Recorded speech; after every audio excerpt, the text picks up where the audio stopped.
After their moonlit flight, Angus and Arya entered the treehouse. The place was softly illuminated by fireflies and filled with the natural aroma of fresh flowers, creating a tranquil atmosphere. There was a single bed made from leaves and sturdy branches for comfort. Angus sat down casually, keeping his supreme hunter danger sense on high alert, despite the peace surrounding them. "Arya, what are you doing over there?" Angus asked, noticing her fidgeting near the window. Arya glanced back and replied, "I need to change, Ethan. There are bloodstains, and this awful scent. I feel uncomfortable." Her face flushed a little with embarrassment. "Oh. Sure. I can give you some privacy. I won't look, I promise." "See, I'm closing my eyes now," Angus said, covering his eyes, though it didn't mean much considering his extraordinary senses. Arya, still shy about such things, not as bold as Bella, gathered her courage and offered, "No, Ethan. You don't need to close your eyes. You can look if you want." Her face was as red as a tomato. Angus didn't agree. "No, it's fine, Arya. We can take our time slowly. We will reach that step in the future, after our marriage. I mean, no need to worry, I can wait." "Now, quickly get changed and come here," Angus muttered softly. Arya appreciated his understanding, though she knew she would eventually have to overcome her shyness. She began to undress, revealing skin that hinted at her natural beauty, her curves subtle but undeniably tempting. Angus kept his promise. He resisted the urge to look, though the rustling of her clothes falling to the ground tested his hardest resolve. The sound was full of tantalizing imagination, yet he remained composed. Though he and Bella had shared intimate moments before, he had never fully seen Bella's complete beauty, let alone Arya's. But Angus was determined to give them the respect they deserved, never wanting to rush or force anything. He knew it was just a matter of time and was confident in his ability to wait until the right moment. After changing into a light blue outfit similar to the one she wore for hunting, Arya approached Angus. He opened his eyes as she drew near. "You can sleep for a while, Arya." "I'll stand on guard," Angus said, standing up and gesturing toward the bed. But Arya gently grabbed his hand, stopping him. "Not yet. Give me what I've been waiting for," Arya said, her voice filled with rare boldness. Angus raised an eyebrow, smirking slightly. "And what exactly is that?" he teased, knowing full well what she meant. He enjoyed seeing her break out of her shyness, even if it was only a little. It was the first step, and he wanted to let her grow more comfortable at her own pace. "Oh, of course. It's a kiss." "Give me my kiss," Arya stammered, her voice betraying her nervousness. Angus smiled as he wrapped his arms around her, their bodies pressed close together. "Is it like this?" he murmured, his deep voice soft yet teasing. Arya, smaller in size compared to him, could feel the heat radiating from his body, her heartbeat quickening as their closeness left only a thin layer of clothing between them. With a mixture of anticipation and excitement, she wrapped her arms around his back, closing her eyes and tilting her head slightly, inviting him closer. The moment felt intense, filled with emotion and desire. Angus looked at her face, closing the distance between their lips. Arya responded eagerly, feeling the intensity of his love and desire. As they continued their intimate exchange, something entirely different was happening in the demon world. A massive ruined battlefield was strewn with the corpses of tens of thousands of demons. The blood spilled on the ground of the fallen demons was still fresh, suggesting that an intense battle had just ended. Bella and Angus stood at the front of the army of liberation, which had now grown to more than 40,000. They had just finished accepting another group of demons into their ranks, marking them with slave marks, an ability recently acquired by Bella combined with her curse abilities. She had recently surpassed the Archdemon rank, reaching the rank of Demon General, though she was still not as powerful as her father. Angus's body double had also grown significantly stronger. He would experience a real boost in strength once they merged again. Phew, finally. This marks the end of the Red Serpent deity's temples in this region. Now, only the head temple remains in the capital of Demon Lord Nagaroth's domain, Bella remarked, a sigh of relief escaping her lips. Angus glanced at her beside him. "Bella, we need to leave quickly before they receive the news," Angus replied cautiously, his eyes scanning the surroundings for any threats.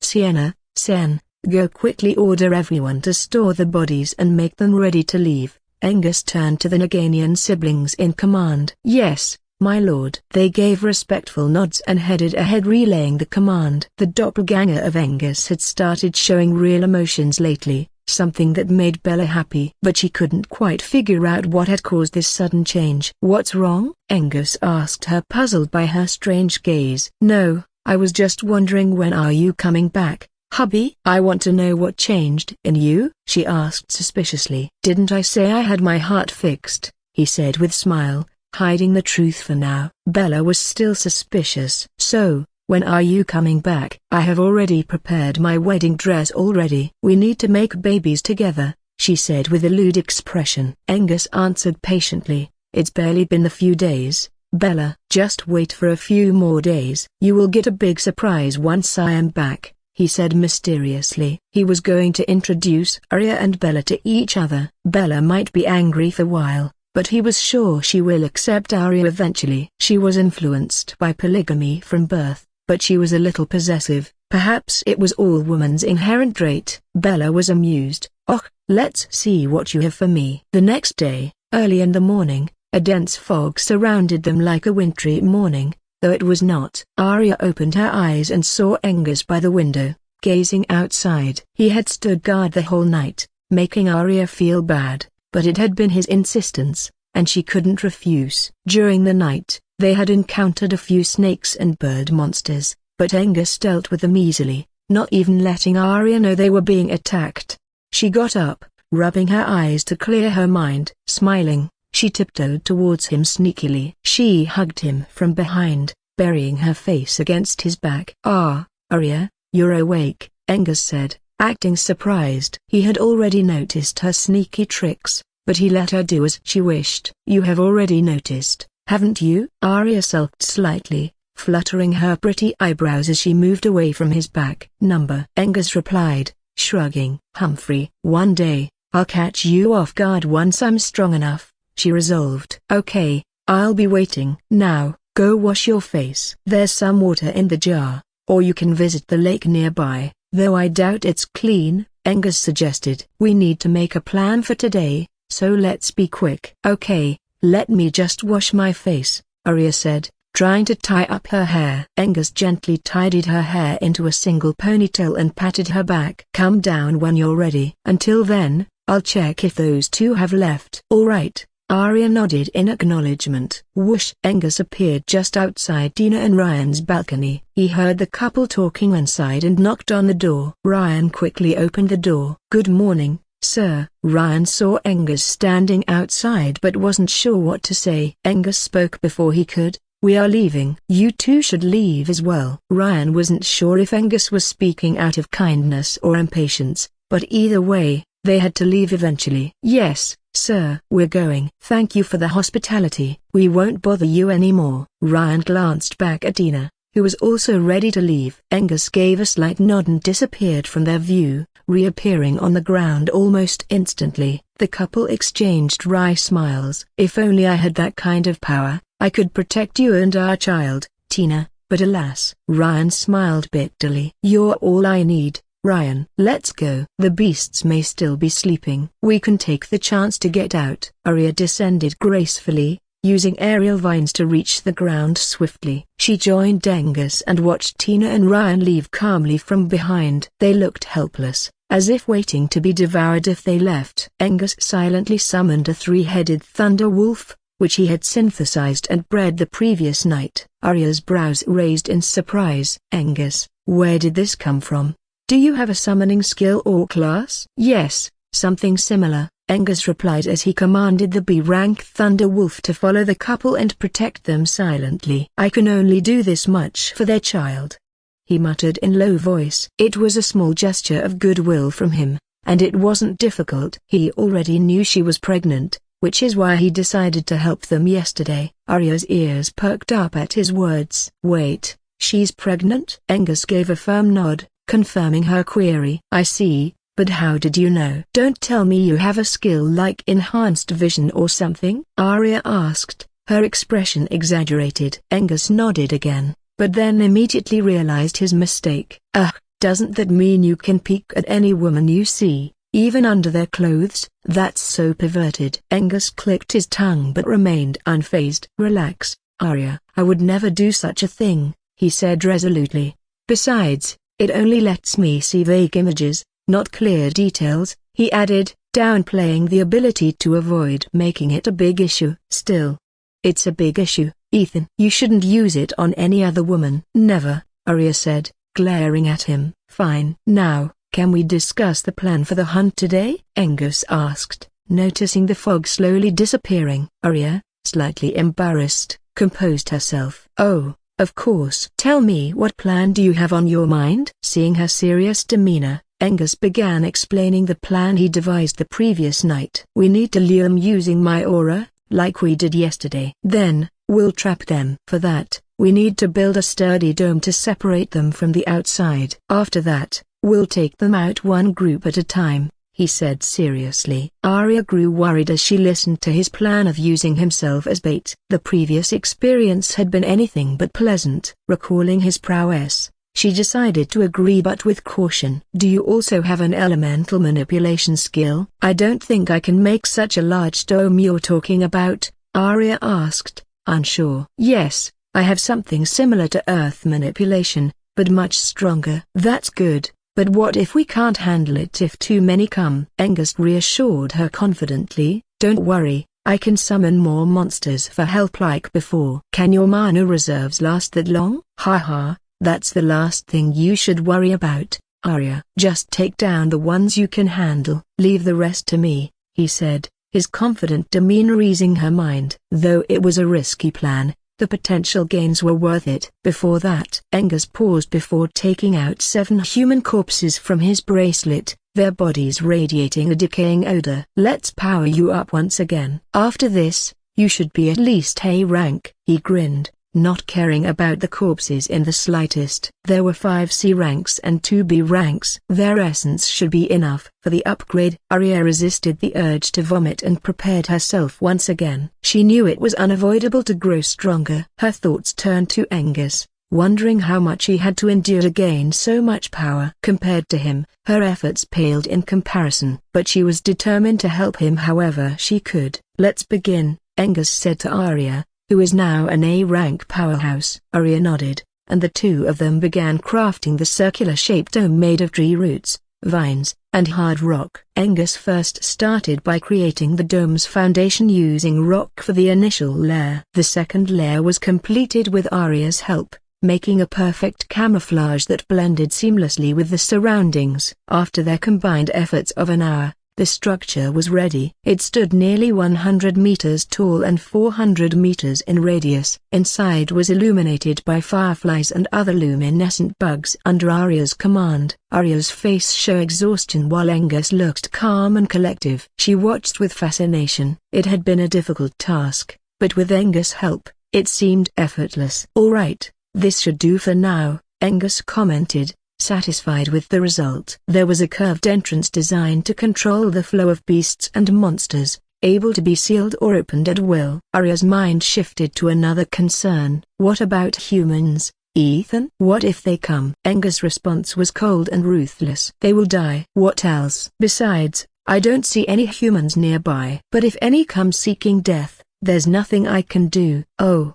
Okay, Arya replied, slightly taken aback but quickly refocused. When should we start? She asked, her excitement growing. She was eager to test out her new skills and increased nature control after the synthesis. We don't have time to waste. I can start anytime. Are you ready? Angus asked as he began to enter the dome. Yes, I am, Arya replied, following him through the large entrance. Once inside, Angus moved to the furthest point, opposite the entrance, positioning himself for the ambush. Arya scanned the ceiling, preparing to unleash sharp branches that would stretch across from the top like deadly spears. Her plan was deadly. Once anything stepped into her domain, nothing would leave alive. She positioned herself to the right of Angus, ensuring she wouldn't interfere with his destructive attacks. Both stood ready, their eyes gleaming with the anticipation of the coming hunt. Angus swiftly unleashed the aura of the origin tree within him,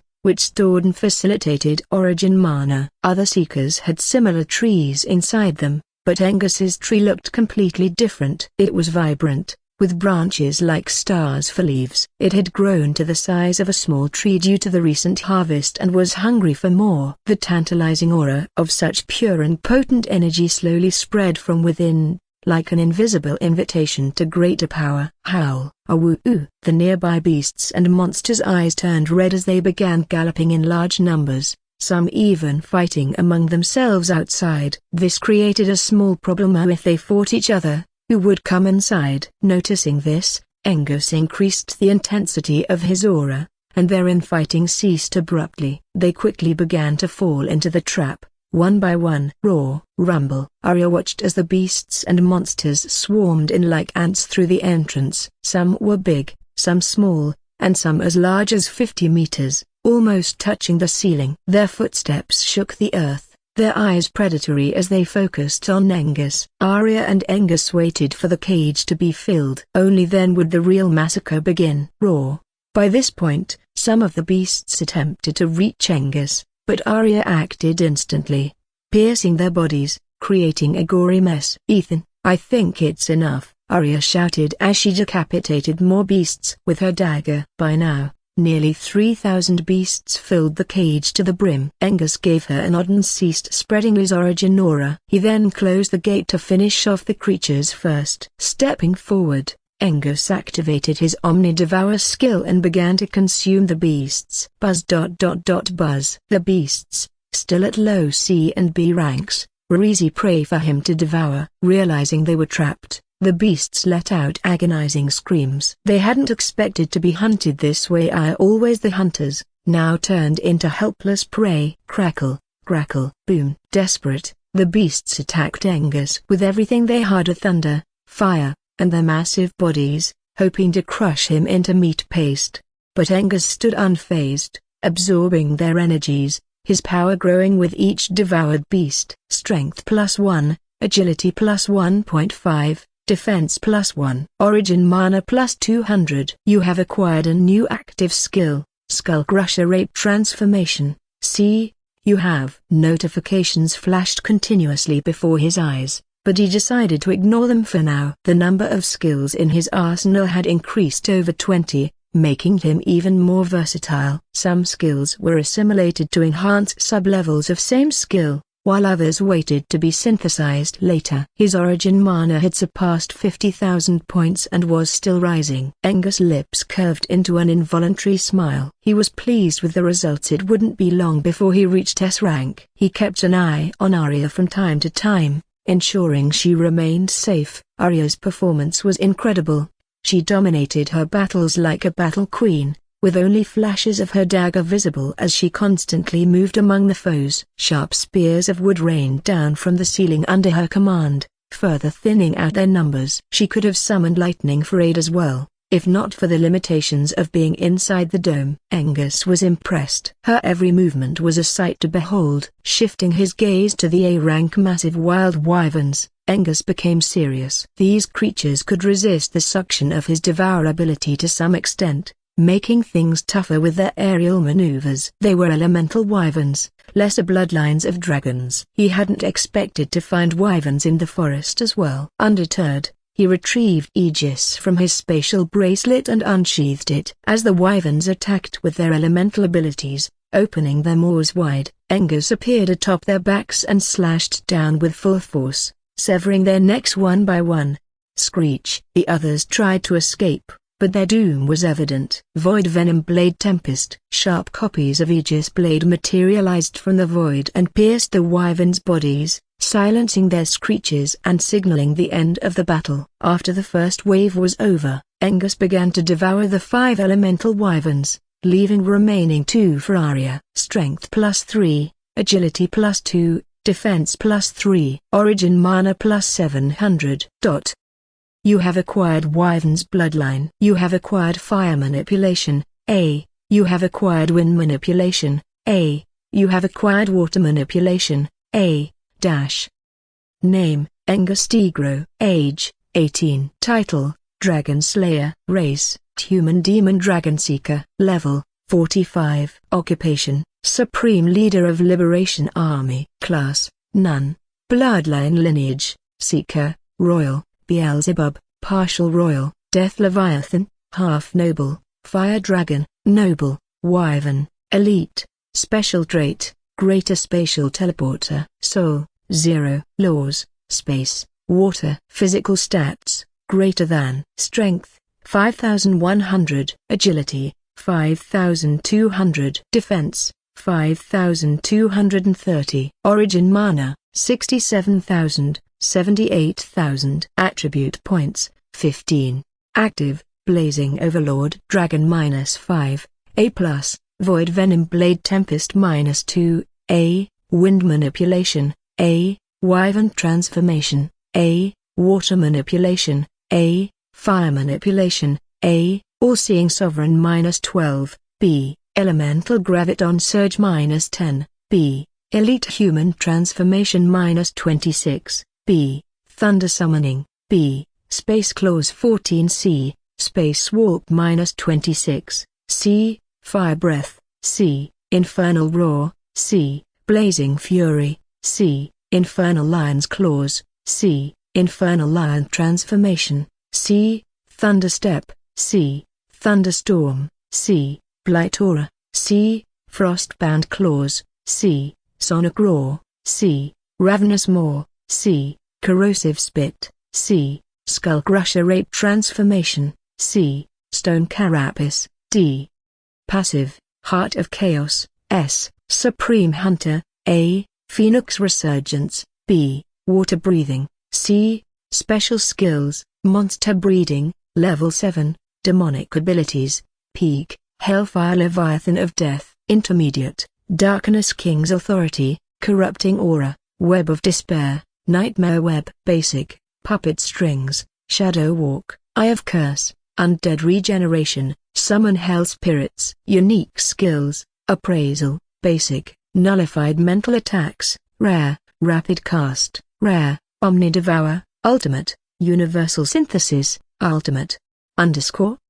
The list of skills had become quite long, but his soul and body hadn't experienced any discomfort yet. Still, he needed to synthesize them quickly before proceeding to the next wave. Before that, he called Arya to synthesize her with the remaining 2 wyverns' bodies. He carefully checked her condition to see if she could handle it. To his surprise, her body was in much better shape than he expected. His vision couldn't pierce through to reveal the reason, but he suspected her body held unknown secrets. After the synthesization was complete, Arya radiated with power, her presence intensifying even further. A broken bar. I'm much stronger now, Ethan. I can take down A ranks with ease. And it's all thanks to you, she smiled, looking at him with earnestly. She refrained from saying thanks because of his earlier warning that they were now family. But she couldn't hide her gratitude from his gaze. No, Arya. You have earned this. You fought incredibly well. You're a true hunter. I am just someone with these extraordinary abilities. I'm nothing compared to your diligence and practice. Really?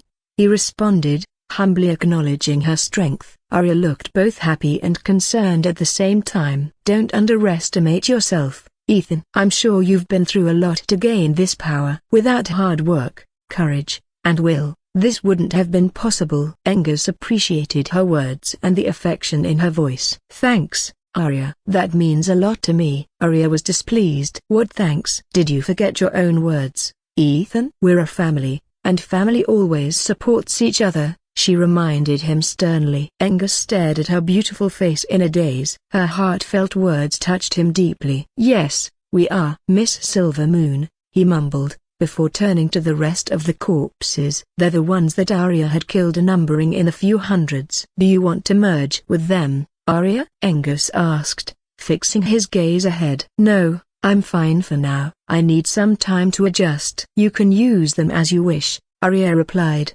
looking a little tired. All right then. Angus, with swift movements, quickly sent the near-death ones to the monster breeding space to turn them into his legion of close to 100. The rest he devoured using Omnidevour. Although they didn't increase his stats much as they were just C and B ranks, the total was enough to feel the effect as his power rose. Once the battlefield cleared, Angus went and sat beside Arya under a tree. Arya, take a moment for yourself. I'm going to power up my skills to confront more foes, he muttered softly as he looked at his skills to merge. Will you be fine this time? Don't do something crazy like the last time. I was worried to death, Arya asked, her concern clear. No, I will be fine. This time it will be a simple. Oh, that's good then. I'm here for you. Do as you wish. Nothing can harm you as long as I'm here, she said confidently. Angus closed his eyes, focusing on the skills suitable for synthesis. Elemental Wyvern Transformation, A, plus Infernal Lion Transformation, C, plus Skull Crusher Ape Transformation, C, plus Ironhide Boar Transformation, B. Your skills evolve to Primordial Beast King, A+. Description: the Primordial Beast King skill allows the user to gain the ability to transform into any kind of beast as long as they obtain the creature's blood or DNA sample. These forms will be assimilated into the skill and can be used anytime. It also allows the user to combine all beast forms into a formidable hybrid form. This hybrid form grants the user immense physical strength, resilience, enhanced senses, and the ability to utilize devastating combat techniques derived from each creature's innate abilities.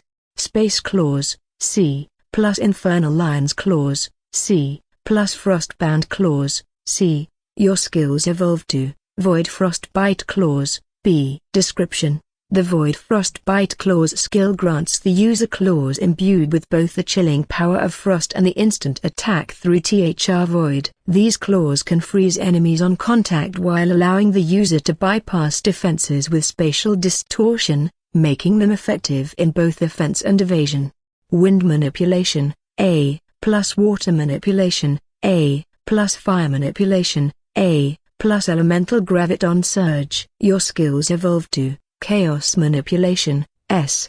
Chaos Manipulation, 7 elements. Description: combined with Heart of Chaos, Chaos Manipulation is a legendary skill that grants the user the ability to manipulate and control the chaotic forces of 7 elements of fire, water, earth, air, light, darkness, and even gravity simultaneously.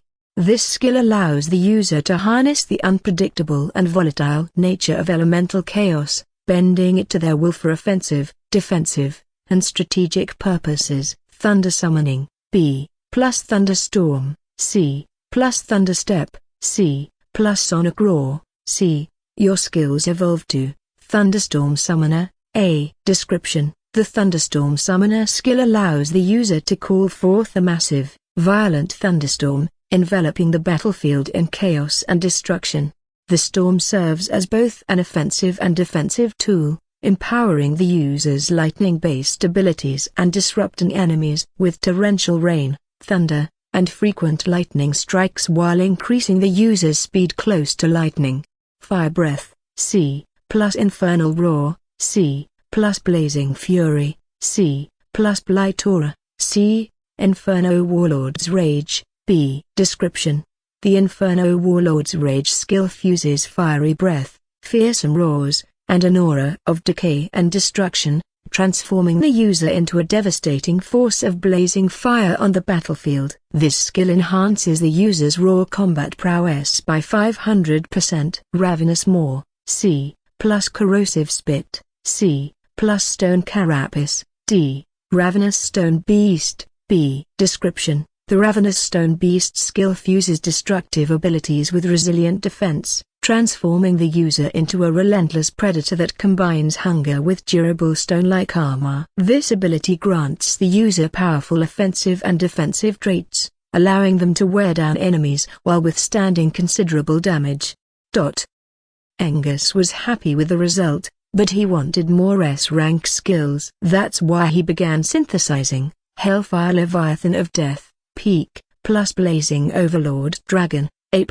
He waited for the expected pain to arrive as he started synthesizing the two. Your skill and demonic ability evolved into a new skill, Abyssal Blazing Dragon, S, An. We are categorizing them as skills for easy understanding. Description: The Abyssal Blazing Dragon skill represents the pinnacle of draconic power, merging the devastating might of the Hellfire Leviathan of Death with the fierce ferocity of the Blazing Overlord Dragon. It grants control over death and the Crimson Fire of Destruction. In this form, the user's raw stats increase by 70 times. Size, height 700 meters, width 1500 meters. Origin mana consumption, 200 per second. Next were all the demonic abilities, both intermediate and basic. Darkness King's Authority plus Corrupting Aura plus Web of Despair plus Nightmare Web plus Puppet Strings plus Shadow Walk plus Eye of Curse plus Undead Regeneration plus Summon Hell Spirits.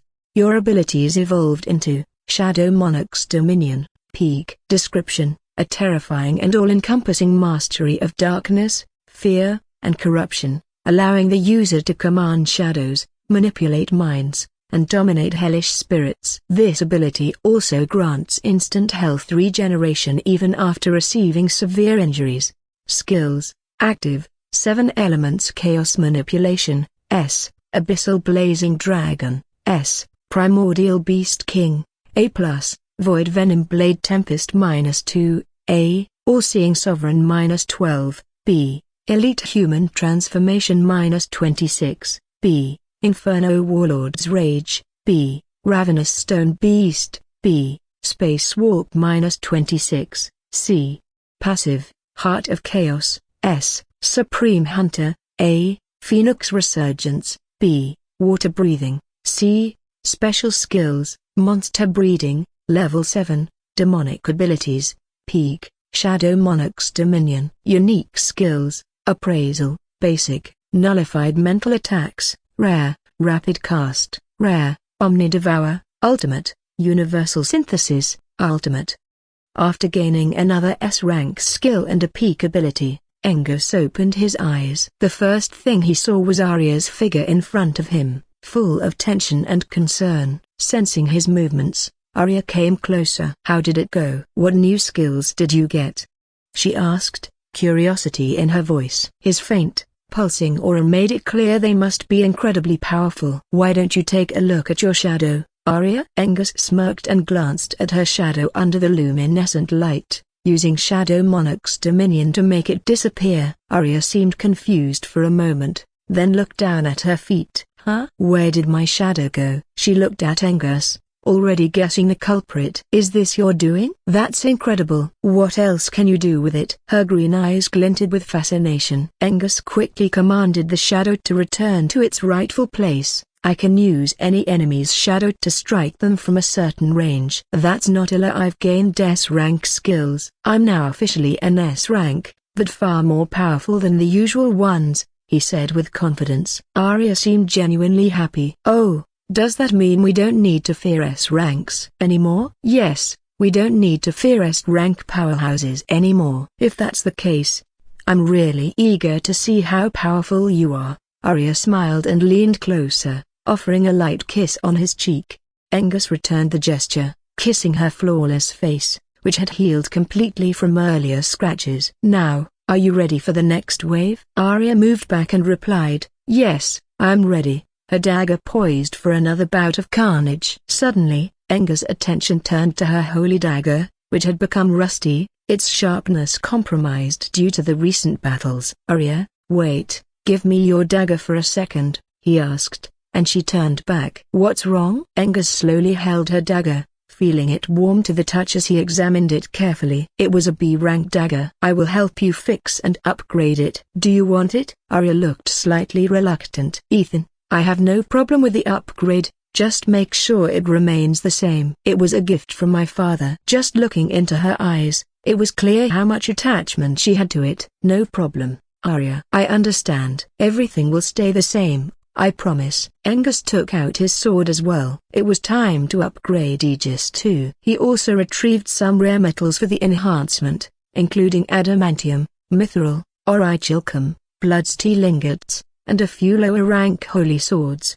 Arya also took a few rare metals from her space rings. With all those gathered, Another fascinating synthesis began. Arya watched as his blade and her dagger were upgraded. Angus stopped only when they had upgraded to S-rank weapons because lack of good materials to upgrade them further. He checked their stats and felt satisfied with the results. They shared a blood connection and were sentient. Aegis was happy to have gained a new friend. "Thank you, Master." Aegis and the dagger expressed their gratitude, surprising Arya as she realized she could now hear their mental communications clearly. Seeing her puzzled expression, Angus explained, "Now you can communicate with your dagger now, Arya. It has become a sentient weapon. Perhaps you should give it a new name as well," he advised. Arya quickly understood and replied, "That's incredible. But I forgot to tell you, it already has a name. Its name is Neo. It's the last name of my mother." "Oh, I'm sorry about your loss," Angus consoled her, hugging her lightly. Arya, hiding her pain, squeezed the new S-rank dagger, feeling its newfound power. "Let's start. Nya," she whispered calmly, prepared to unleash her rage. As they cleared the second wave, they realized that only low-level beasts were now being drawn to them. These beasts had abilities similar to those of the previous wave, which cancelled Angus's plan to stack new skills. While he managed to acquire a few new skills, the rest were simply assimilated into his existing skills. In terms of stats, his gains were minimal, with his stats exceeding 5,500 points. The low-level beasts barely offered any substantial stats, only adding in decimal amounts. It also became evident that these beasts possessed a certain level of intelligence. Recognizing the danger ahead, they stopped falling into his trap as he had initially hoped. It was almost as if they had been warned beforehand. After synthesizing Arya with some additional beasts, Angus sent 300 more near-death creatures to the monster breeding space. With a glint of determination, Angus began planning his next steps. He had gained some additional knowledge from Manners about this forest. There were still mythical creatures hidden somewhere deep within. The thought of hunting them brought him exhilaration. "Arya, it looks like we need to head deeper." They've become alert and cunninger, or perhaps they received orders from their superiors. Arya, noticing his grin, felt a sense of unease but asked, "What's the new plan? Are you planning to go after their leaders now?" "Yes, I think they're more intelligent and definitely of higher ranks," he reassured her with a confident grin. "No need to worry, Arya. I can handle them. If I could, I'd devour this whole forest slowly if only there weren't humans around." "Ah, I nearly forgot. If you're worried about the humans, I can now send them a message to withdraw from the forest. My control over nature has increased significantly after all your help. My command of consciousness can now connect to every tree and plant nearby. If I try harder, I might be able to connect with all the plants and unintelligent creatures as well," she informed him, excited to offer him some real help. Angus was intrigued by the news. "That's great news, Arya. Quickly send them a warning to leave the forest immediately. If they don't leave even after hearing it, they'll have to bear the consequences themselves." "All right, let me focus," Arya said before touching a nearby tree, intending to connect with every plant in the ecosystem. Angus's eyes were deeply fixed on Arya as she transformed into her nature goddess mode. Her hair turned glowing white, and her entire body radiated a pure aura. Her hands glowed with green as she finally connected with the plants. Arya guided her consciousness through the plants far and wide, starting from outside the dome, then at the edges in all directions, then heading slowly toward the middle. She also connected with some unintelligent creatures, but it was getting increasingly difficult, but she forced herself, pushing beyond her limits. Angus's brows furrowed as he saw Arya's forehead covered with sweat. It was clear she was pushing herself too hard, just for his sake. But he didn't want her hard work to be wasted or for her to get discouraged, so he held his breath, trusting her completely. He didn't have any way to help her either. He was simply helpless in this regard. It had been a long time since he had felt such helplessness. "I know you can do it, Arya. I trust you," he whispered beside her ear, just when she needed it, just as she had done to cheer him up before. Hearing his words, Arya suddenly felt a surge of confidence and more nature power coursing through her, as if a dam had just been broken loose. With increased ferocity, her consciousness spread almost everywhere like a web. She spotted humans as well as some terrifying, mythical evolved beasts, making her mind shake for a moment.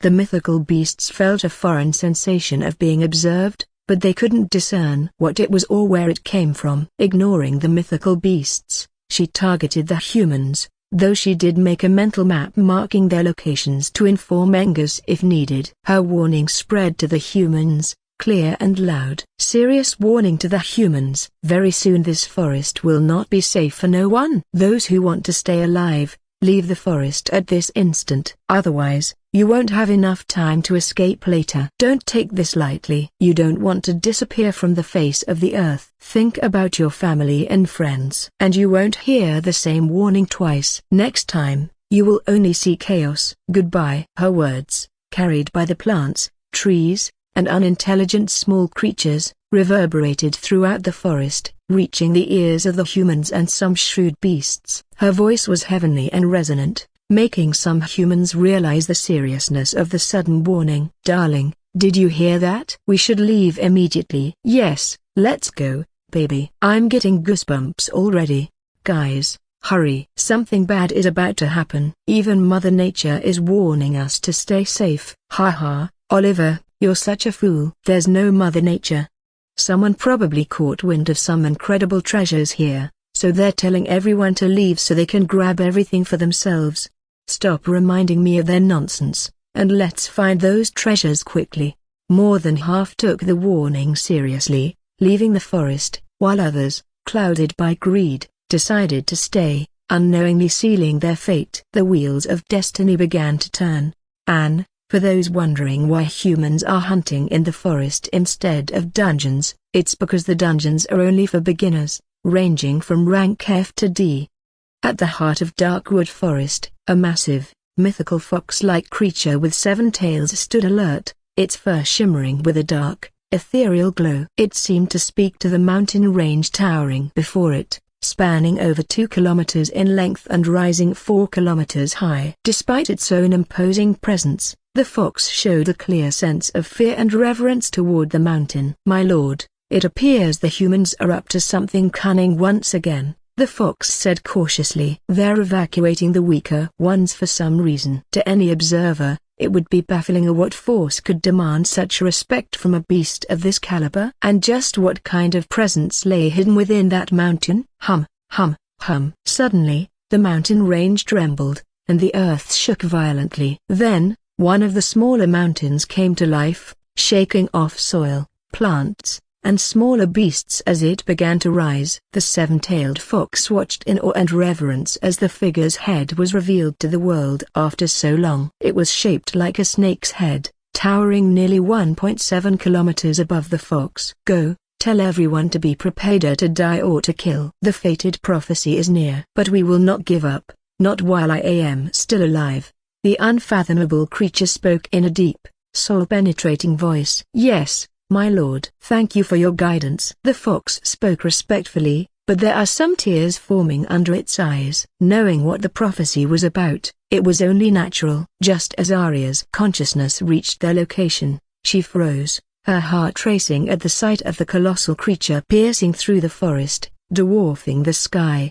She tried to listen to their conversation further, but a blinding, pale white light flashed, followed by a thunderous snort from the towering beast. Arya realized too late that she'd been discovered. Sensing imminent danger, she tried to retreat swiftly, but the pale light spread outward almost instantly. In an instant, the surrounding 1-kilometer radius turned to stone petrified, leaving unmoving, lifeless statues in its wake. The light reached Arya's consciousness, following her retreating presence with relentless speed. Human girl, tell him we're ready. The warning reached Arya's senses, but she was deeply tensed to heed its declaration. Bardem, Bardem. Arya struggled to breathe, her chest rising and falling heavily. Angus, seeing this, grew worried. Arya, what's wrong? Stay with me, he urged. Arya couldn't respond. Her eyes remained closed, her focus slipping away. Examining her, Angus's heart sank as he noticed her feet slowly turning to stone. Manas's warning rang out.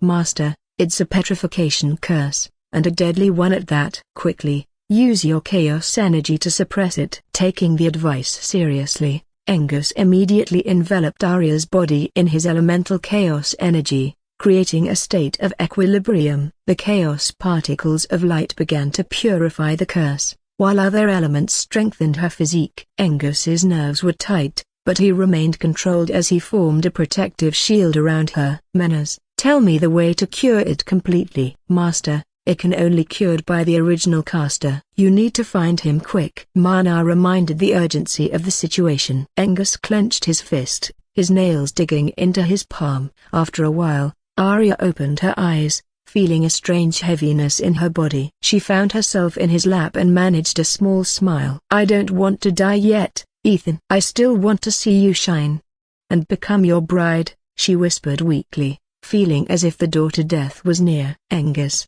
hiding his inner turmoil, forced a gentle smile. "Of course, you won't, Arya. You do want to become my first bride, right? So stay with me and give me a little more time." Arya smiled weakly. "I know you can do it, Ethan. I'll wait. Just be careful." "A giant creature is in the middle." Angus nodded, picked her in his arms and stood up, his aura turning wild and chaotic, spreading through the forest, making even the low ranks tremble in fear. They understood the signal. Doom was coming, and it would be remembered by the whole world in times to come. Though his heart was full of rage, he remained rational, prioritizing Arya's safety. With the uncertainty of the forest's future and an inevitable, devastating battle ahead, he knew he needed to act swiftly. He marked their location and used his special trait, Greater Space Teleporter, to open a portal, transporting Arya to General Leon's house. Gently placing her on a bed, he smiled. "Don't fall asleep, Arya Brokenbar. I'll be right back." His expression turned cold as he returned through the portal, leaving Arya gazing at his back. Soon, her eyelids grew heavy, but she forced herself to stay awake, trusting him wholeheartedly. General Leon's house was completely empty, so no one noticed the faint spatial fluctuations of their movements. Angus reappeared at the same place they had left. Abyssal blazing dragon. Buzz, buzz. In an instant, Angus transformed into his dark dragon form, reaching 700 meters in height and 1,500 meters in width. His hellish crimson wings spanned nearly the same size as his height. With his mere presence, the surrounding environment burned and decayed. Whoosh! Rumble! With a single thrust of his wings, he soared into the sky, leaving ashes and a terrifying, scorching windstorm below. Roar!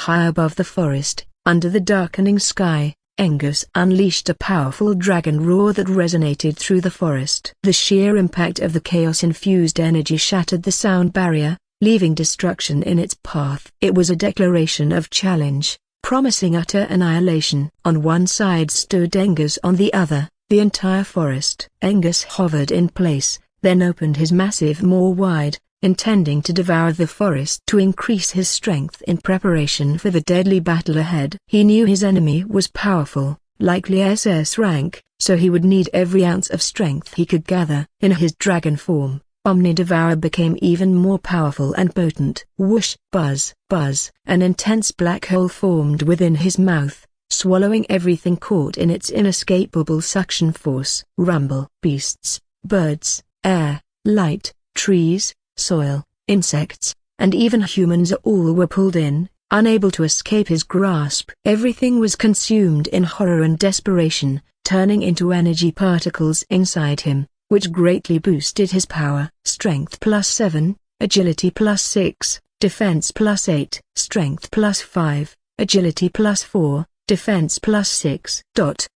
Origin mana +400. Origin mana +600. His mana was being used and replenished continuously, creating an endless cycle, though any side effects hadn't yet appeared. Not so soon, at least.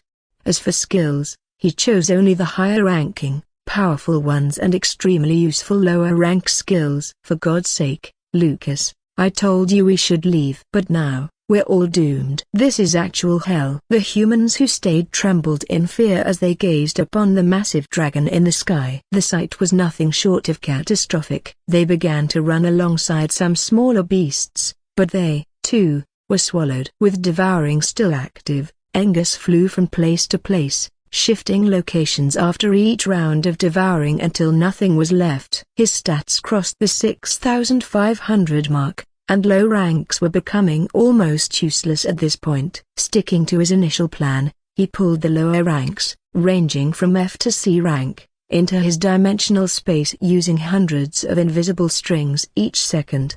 On the other hand, his legion had quickly surpassed the 20,000 mark in numbers, making a formidable power to be unleashed. While his devouring continued, targeting higher rank beasts and occasionally humans caught in the crossfire, he selectively absorbed skills best suited for himself from thousands of duplicate abilities gathered from the beasts.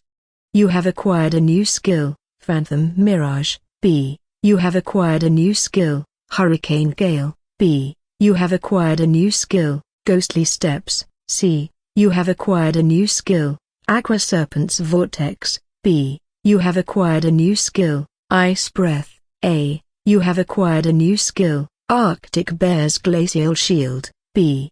Within just a few minutes, nearly 1% of the Darkwood Forest had been wiped from existence. Considering its size of millions of square kilometers, it was a significant proportion. If left unchecked for even an hour, there would be no one capable of stopping him. But, as is often the case, everything don't goes that easily as you wish. Angus could feel a multitude of powerful presences closing in. The rumbling of the earth and the shift in the wind from their overwhelming power told him all he needed to know. Still, Angus didn't halt his actions. He was like a relentless leech, swallowing everything in his path. In no time, another percentage of the forest was gone, and his stats had crossed an average of 7,500. Every fiber of his being pulsed with raw power, which only continued to surge. Rumble, rumble, screech. Before Angus could inflict further devastation, he suddenly found himself surrounded by 9 massive mythical creatures. They were nearly comparable to his size and appeared even stronger than S-rank beasts. Using his appraisal ability, Angus confirmed his suspicions. They were the legendary 9 mythical creatures he had heard about. The first to arrive was the massive 7-tailed fox, renowned for its incredible speed. Following closely was the Thunder Griffin, its hawk-like eyes scanning the surroundings with sharp precision. Next came the Chiron, a magnificent creature that combined features of a deer, dragon, and horse, radiating an otherworldly aura. Then, there was Fenrir, the monstrous wolf, whose presence alone sent chills through the air. The frost bear from the north lumbered forward, its thick fur shimmering with icy power, while the flaming tiger flickered with flames, a living embodiment of fire and ferocity. The 9-headed hydra serpent slithered ominously, each head hissing and snapping with a hunger for battle. The ancient mammoth stomped onto the scene, its sheer size a testament to its long history. Lastly, arriving slowly and with an unyielding presence was the earth turtle, famed for its impenetrable defense. Together, they formed an imposing alliance, their collective gaze locked onto Angus's dragon form, ready to tear him apart. Angus paused his omnidevour skill and fixed his gaze on them. Swoosh! In the next moment, the 7-tailed fox attacked, using its tails as sharp as deadly spears. Thud, thud, thud. Angus remained unfazed as he allowed the strikes to hit his tough dragon body, having assessed their strengths and weaknesses. It felt barely an inch. His gleaming ashen black scales seemed indestructible, with all 7,500 of his defense boosted by his dragon form, resulting in raw physical prowess that reached into the hundreds of thousands. He was overpowered among them all in terms of raw power. However, their combined might and tactics could prove troublesome. All the mythical creatures,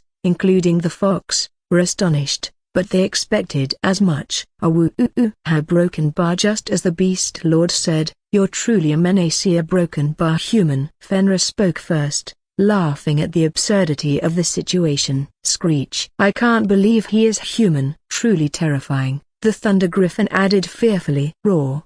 It's a mystery what his true identity is. Human, dragon, or perhaps a broken bar, a demon?" Understanding their language thanks to Manners implementing the beast language on him, Angus opened his mouth and spoke. "Stop trying to buy time, all of you. Your intentions are easy to read." His voice was thick and imposing, resonating like that of a true dragon. "Tell me, Who placed the curse on her? Was it you, or your beast lord? Were broken bar I so broken bar it? He fired off his questions relentlessly, his gaze piercing. The 9 mythical creatures narrowed their eyes, caught off guard by his perceptiveness. They hadn't expected him to be so clever. They were truly buying time for their beast lord to arrive, but he was preoccupied with something important, causing a delay. Now, with his awareness, every passing second will be increasingly difficult to manage. Hiss, hiss. We don't know what you're talking about. Who is this her you speak of?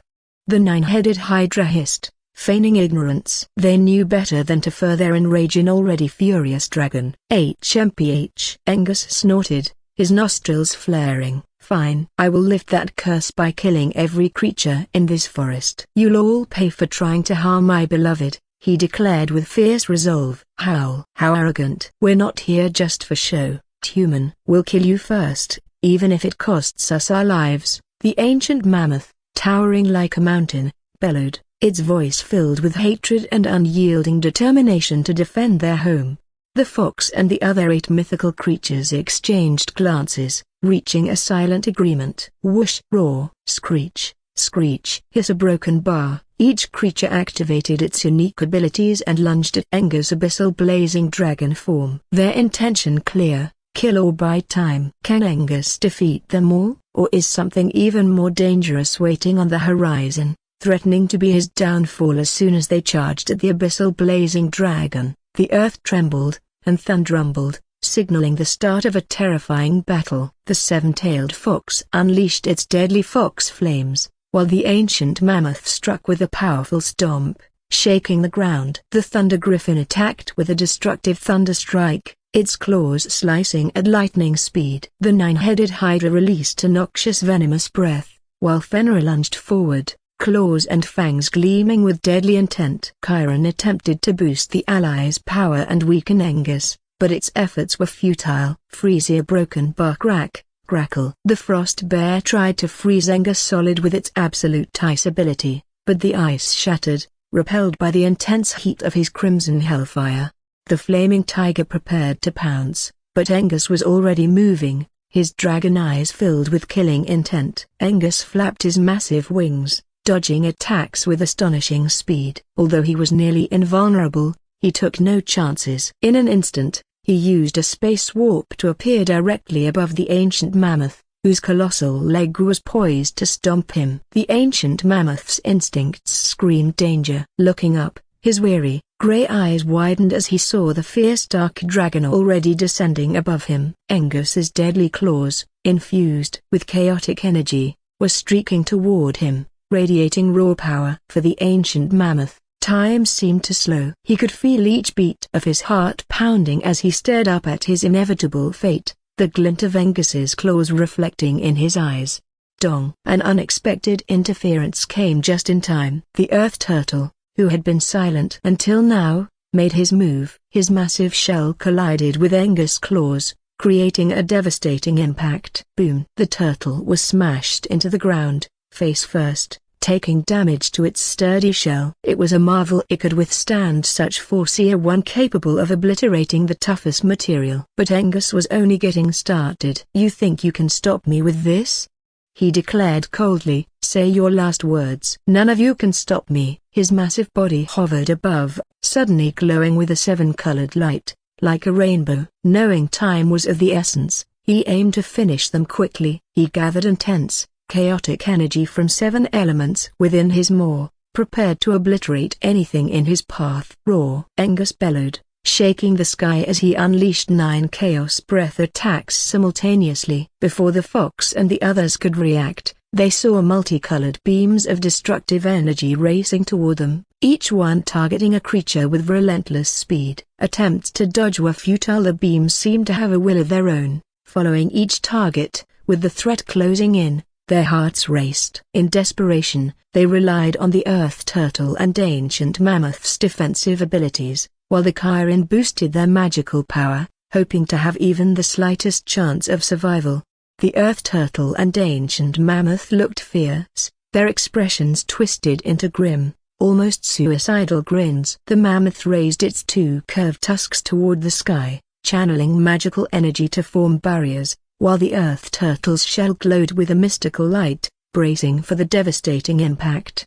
An instant later, the 9 chaos beams collided with them, followed by a blinding flash of white light at the point of destruction. Boom, rumble, buzz, buzz. One after another, 9 deadly shockwaves spread out for kilometers, flattening and obliterating everything in their path. Humans and beasts alike nearby were reduced to ashes, leaving nothing but scorched earth. As the dust settled, Angus hovered in the air, unharmed, while the 9 mythical creatures looked grim. The earth turtle and ancient mammoth bore the worst injuries, chaotic energy churning within them, bringing them close to death. The others were in dire condition as well. Burns, gaseous wounds, and severed limbs marked their once proud forms. It was the most miserable state they had ever been in. The Chiron, using its mystical abilities, attempted to restore its companion's health, but Angus did not allow it. He slammed down, crushing the Chiron's head, shattering its antlers. The other creatures' eyes widened, their faces pale with horror as they watched the Chiron get devoured by Angus, further boosting his strength. You have obtained a new active skill, Sacred Chiron's Healing. Sacred Chiron's Healing. This skill can be used to restore individuals on the brink of death to full health. You have obtained a new skill, Sacred Chiron's Blessing. Sacred Chiron's Blessing. This skill can boost allies' strength 5-fold across a large area for 30 minutes. You have obtained a new active skill, Symbol of Good Fortune. This skill allows the user to increase their luck 10-fold for 15 minutes once per day, applicable to both allies and the user. Strength plus 130, Agility plus 134, Defense plus 133, Origin Mana plus 5,000. As Angus reaped his rewards, the other creatures were in despair. They knew this could happen and had prepared to die, but it was still agonizing to accept. Beast Lord, we need your presence.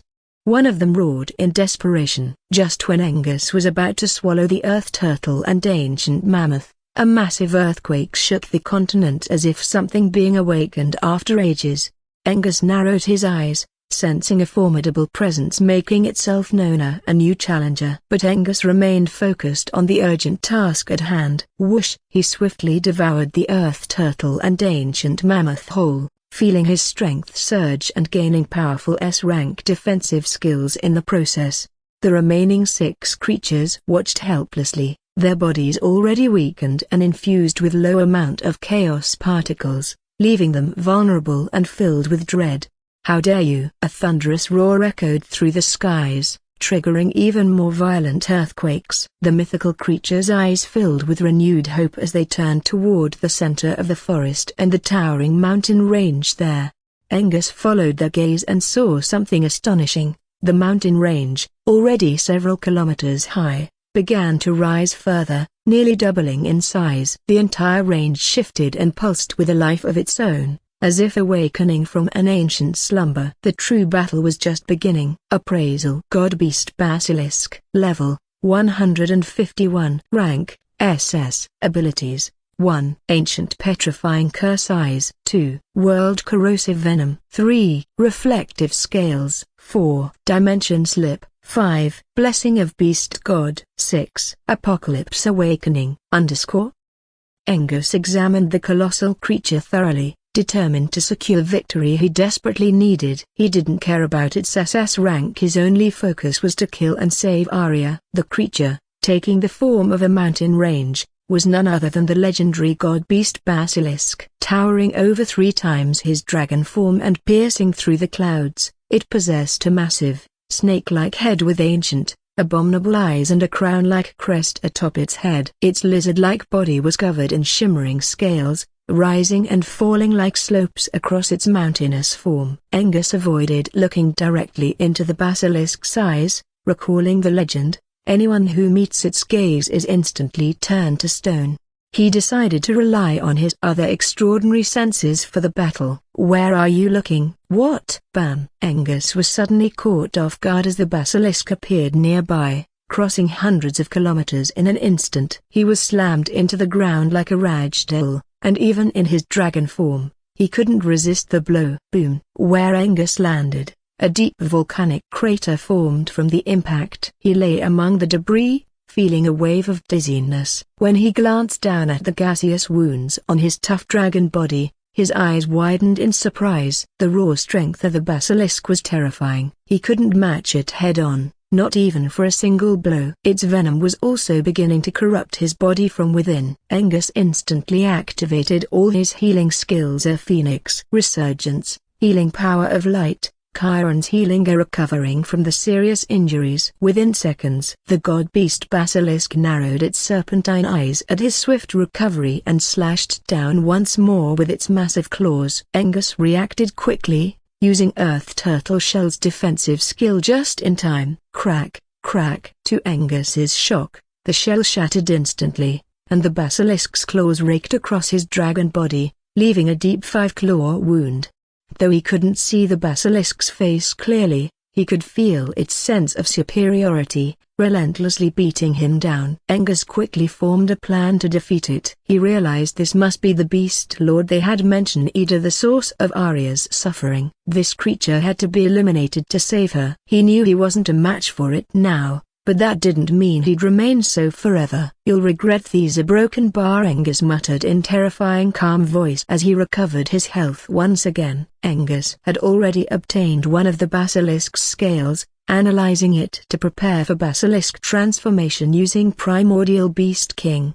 But he knew that while this would grant him the basilisk's abilities, it wouldn't grant him the creature's raw power. His original plan didn't involve transforming into a basilisk. Instead, he stuck to his original intent: devour it all. The basilisk was puzzled by his audacity. Even on the brink of death, Angus had the nerve to talk big. "Human, I have never regretted anything," it said coldly. "As for the prophecy given to me by the beast god, I will prove it wrong. There will be no you, and no destruction of our home." With that, its aura grew even more venomous. In the next moment, the basilisk opened its massive maw, ready to release its world-corrosive venom to finish Angus off completely. But Angus, anticipating the attack, used space warp to escape its range just in time. A moment later, the basilisk released the venom, only to find that the dragon had already vanished, stoking its fury. The corrosive venom began melting everything in its path: the soil,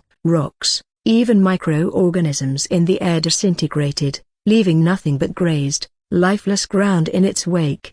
The remaining mythical creatures quickly dragged themselves away from the corrosive venom spreading like wildfire. The basilisk, now enraged, used its dimension slip ability to chase Angus in a cat-and-mouse game. Angus forced himself to stay calm and wisely used space laws to blend into the spatial fabric, becoming invisible and confusing the basilisk. Although it possessed dimension slip, it lacked the keen perception of space and dimensions that Angus had, making it impossible for the basilisk to track his position.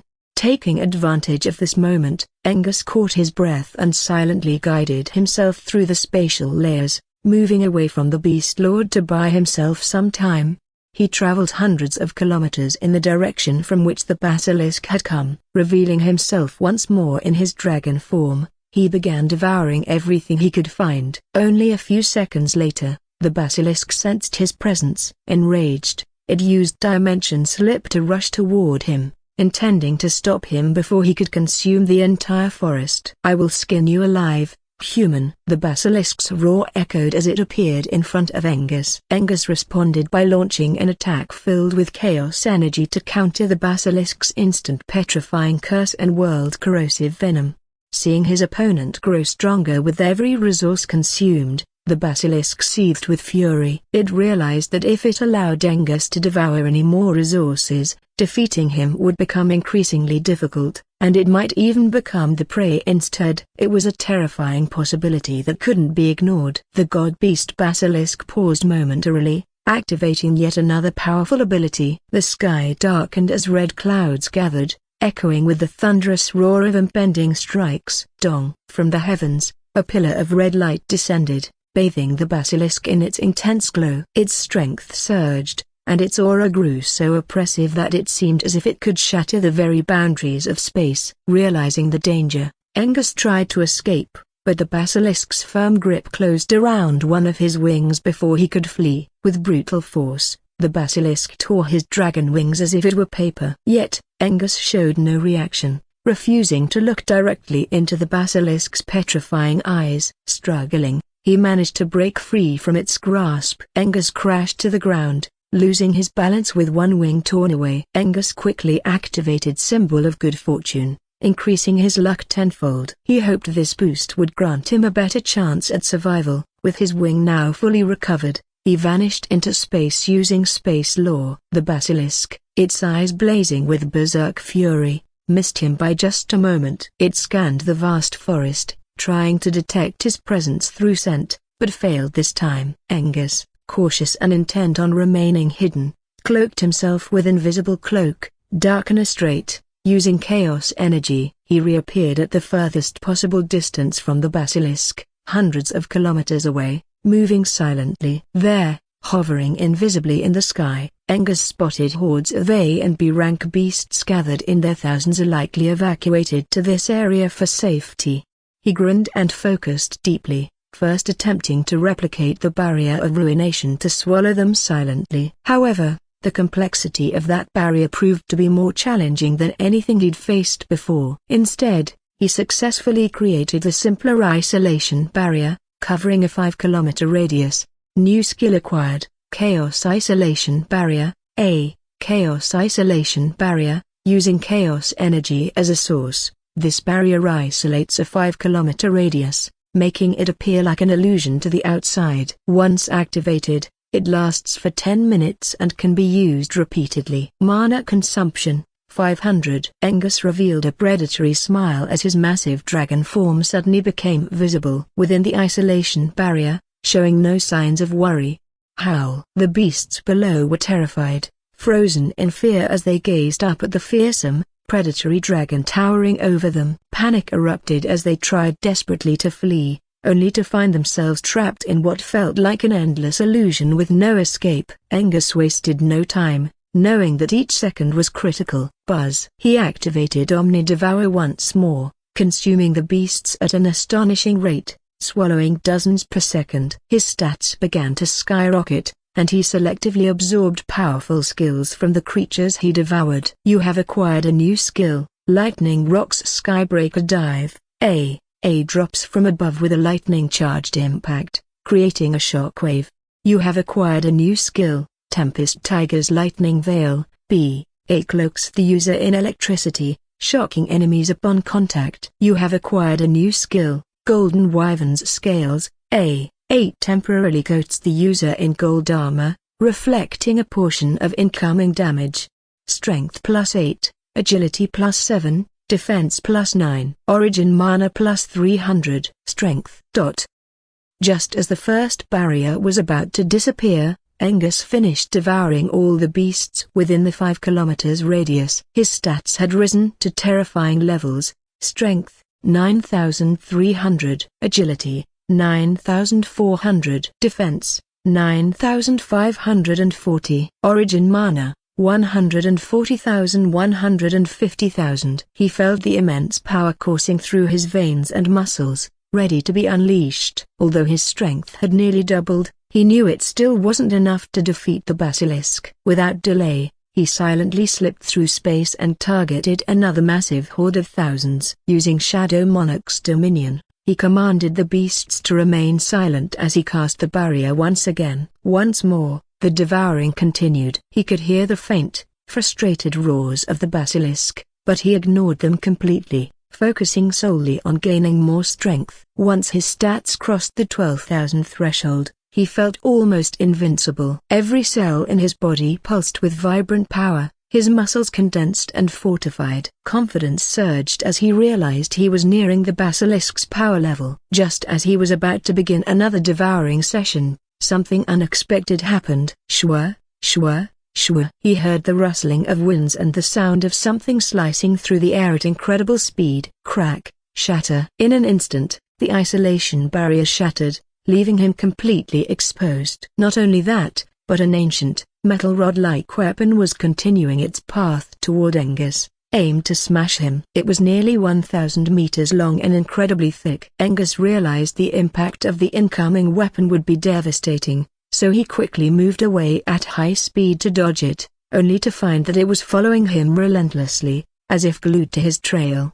Raw. In the distance, he spotted the basilisk advancing as well. Deciding to deal with the weapon first, Angus used appraisal and discovered it was a god weapon, immensely powerful and nearly indestructible. Appraisal. Beast God Scepter. Description: a god weapon crafted by the beast god. Rank: SSS. God. Abilities: 1. Shapeshifter. 2. Absolute Command Throw. 3. Arcane Annihilation Throw. 4. Divine Boost. The idea of a head-on clash was dismissed immediately. Primordial Beast King. Rumble. He transformed into a form identical to the basilisk, hoping this would stop the weapon's relentless pursuit. Now, at a similar size to the Beast Lord, he towered into the clouds, darkening the sky. The beasts below appeared like ants, insignificant beneath his immense presence. To his surprise, the god weapon really ceased its relentless pursuit after his transformation. What in the heavens? The god beast basilisk, along with the other mythical creatures, stared in shock at Angus, whose transformation now mirrored the Beast Lord perfectly. "Human, what did you do?" the Beast Lord basilisk demanded, approaching him. Angus smirked. "What else? I copied you and your abilities." Though he had only replicated the basilisk's innate abilities and not the full power of the beast god's blessing, his transformation seemed enough to create confusion.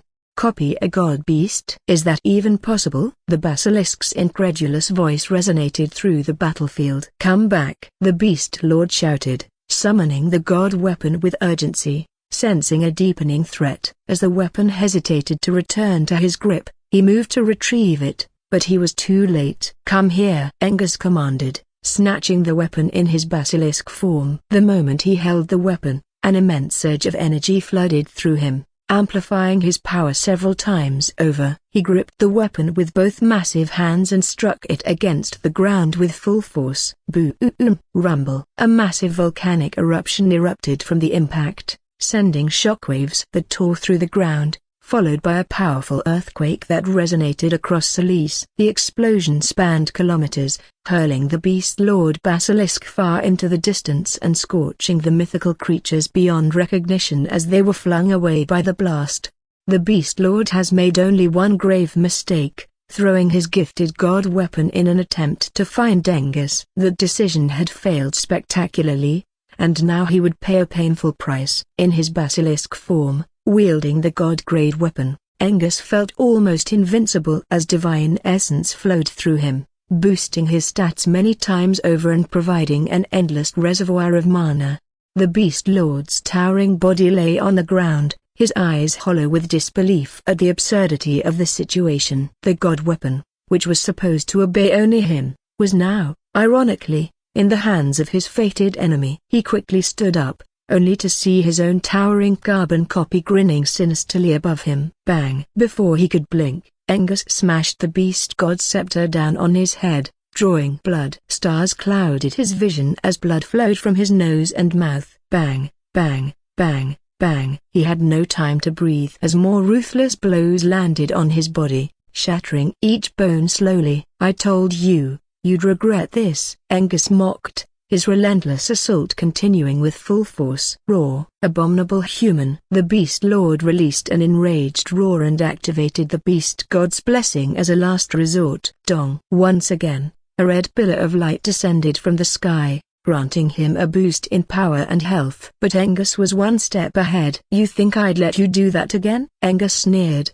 dragging the Beast Lord and interrupting his power boost. As the Beast Lord lay on the ground, his heart sank as he looked at the reddish sky with faint stars above, while Angus looked down at him, fearlessly continuing his assault.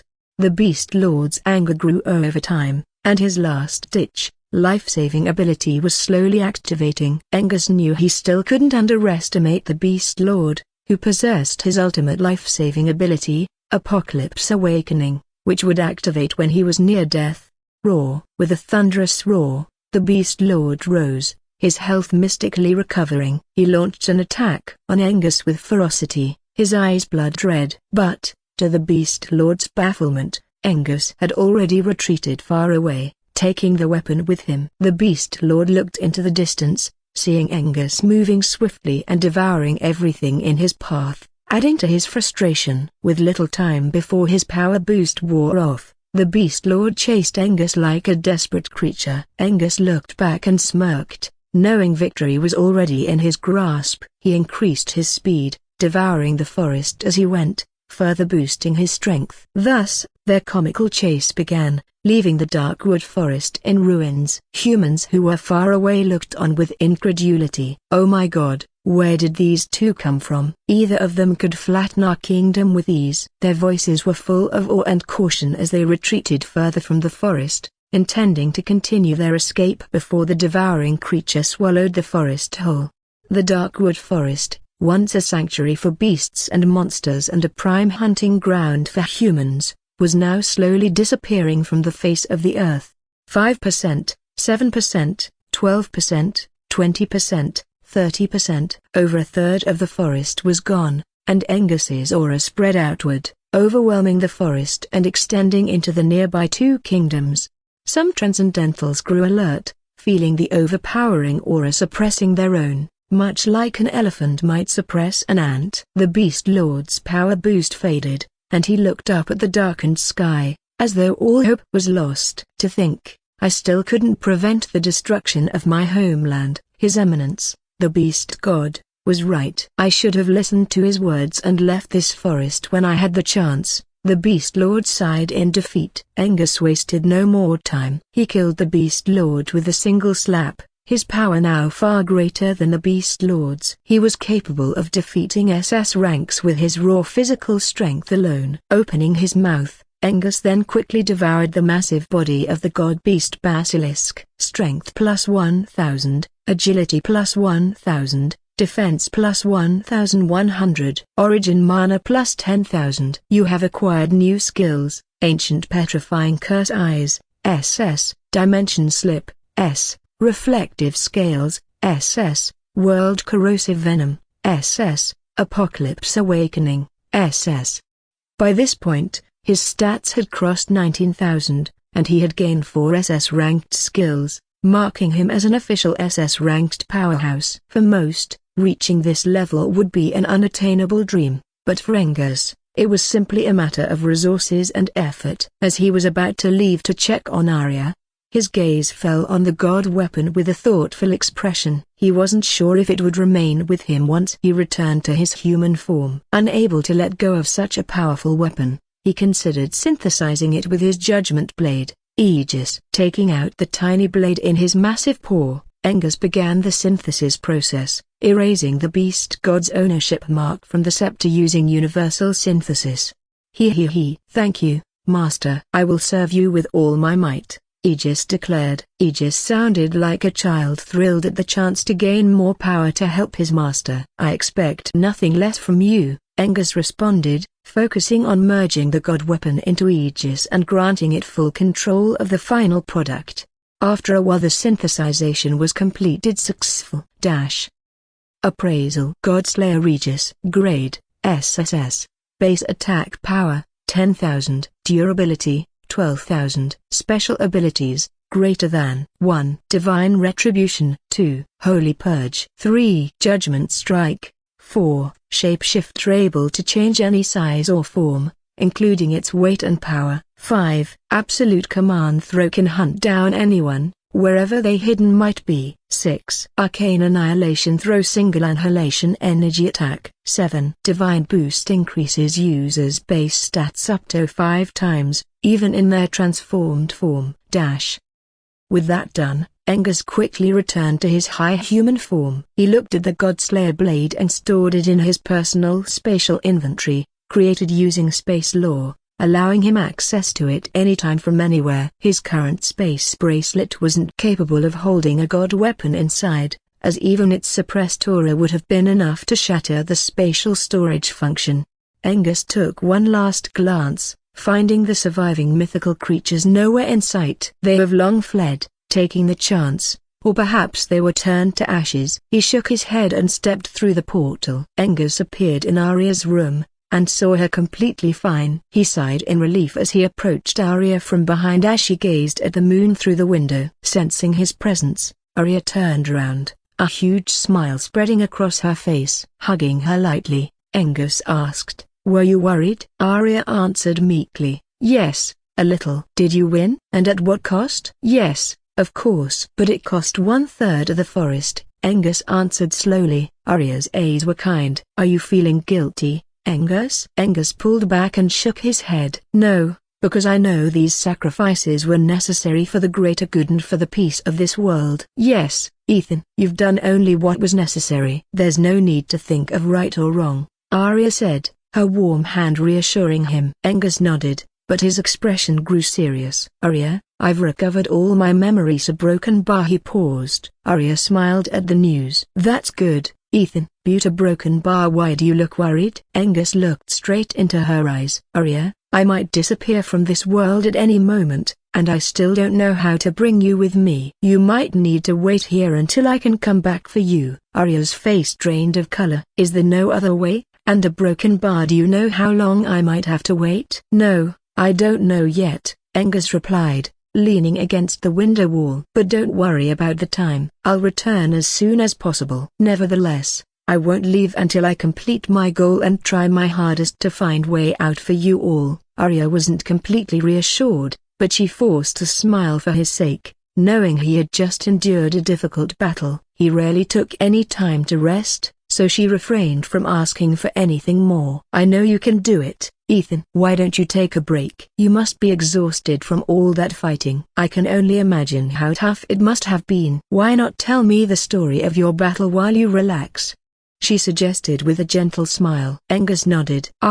Yes, but don't you want to visit your father's house?" "No, not today. It's already dark." "Let's go tomorrow," Arya replied, settling on one side of the bed and leaving the other side open for him. "Okay," Angus agreed, quickly changing into comfortable sleepwear to rest and recover from his mental fatigue. He was careful not to release his suppressed aura carelessly, otherwise it could have already harmed Arya. He lay down, resting his head on the pillow, and recounted the events in a calm tone, as if everything had been easy. He knew that if Arya understood the extent of his suffering, she would feel guilty. But Angus brushed off the pain because the gains were worth it. He was now a transcendental, and only a few could now stand against him. Arya sensed he was downplaying the risks involved in attaining transcendental rank, but she didn't press him further. Instead, she silently clenched her fist in frustration, yet she was also happy about his promotion to the transcendental rank.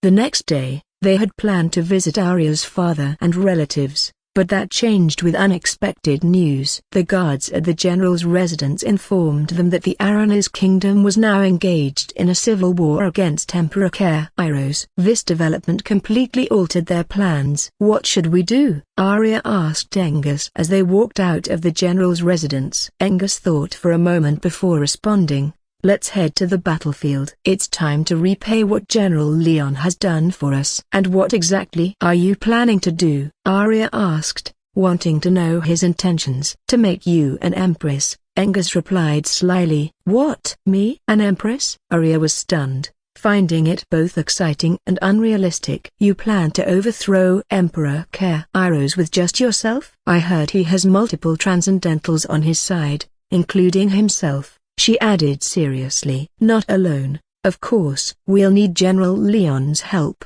as well as others. I just need to prove that I'm strong enough to rally the necessary Alyssa, and those who don't agree will be removed from this world," he said, his tone almost indifferent.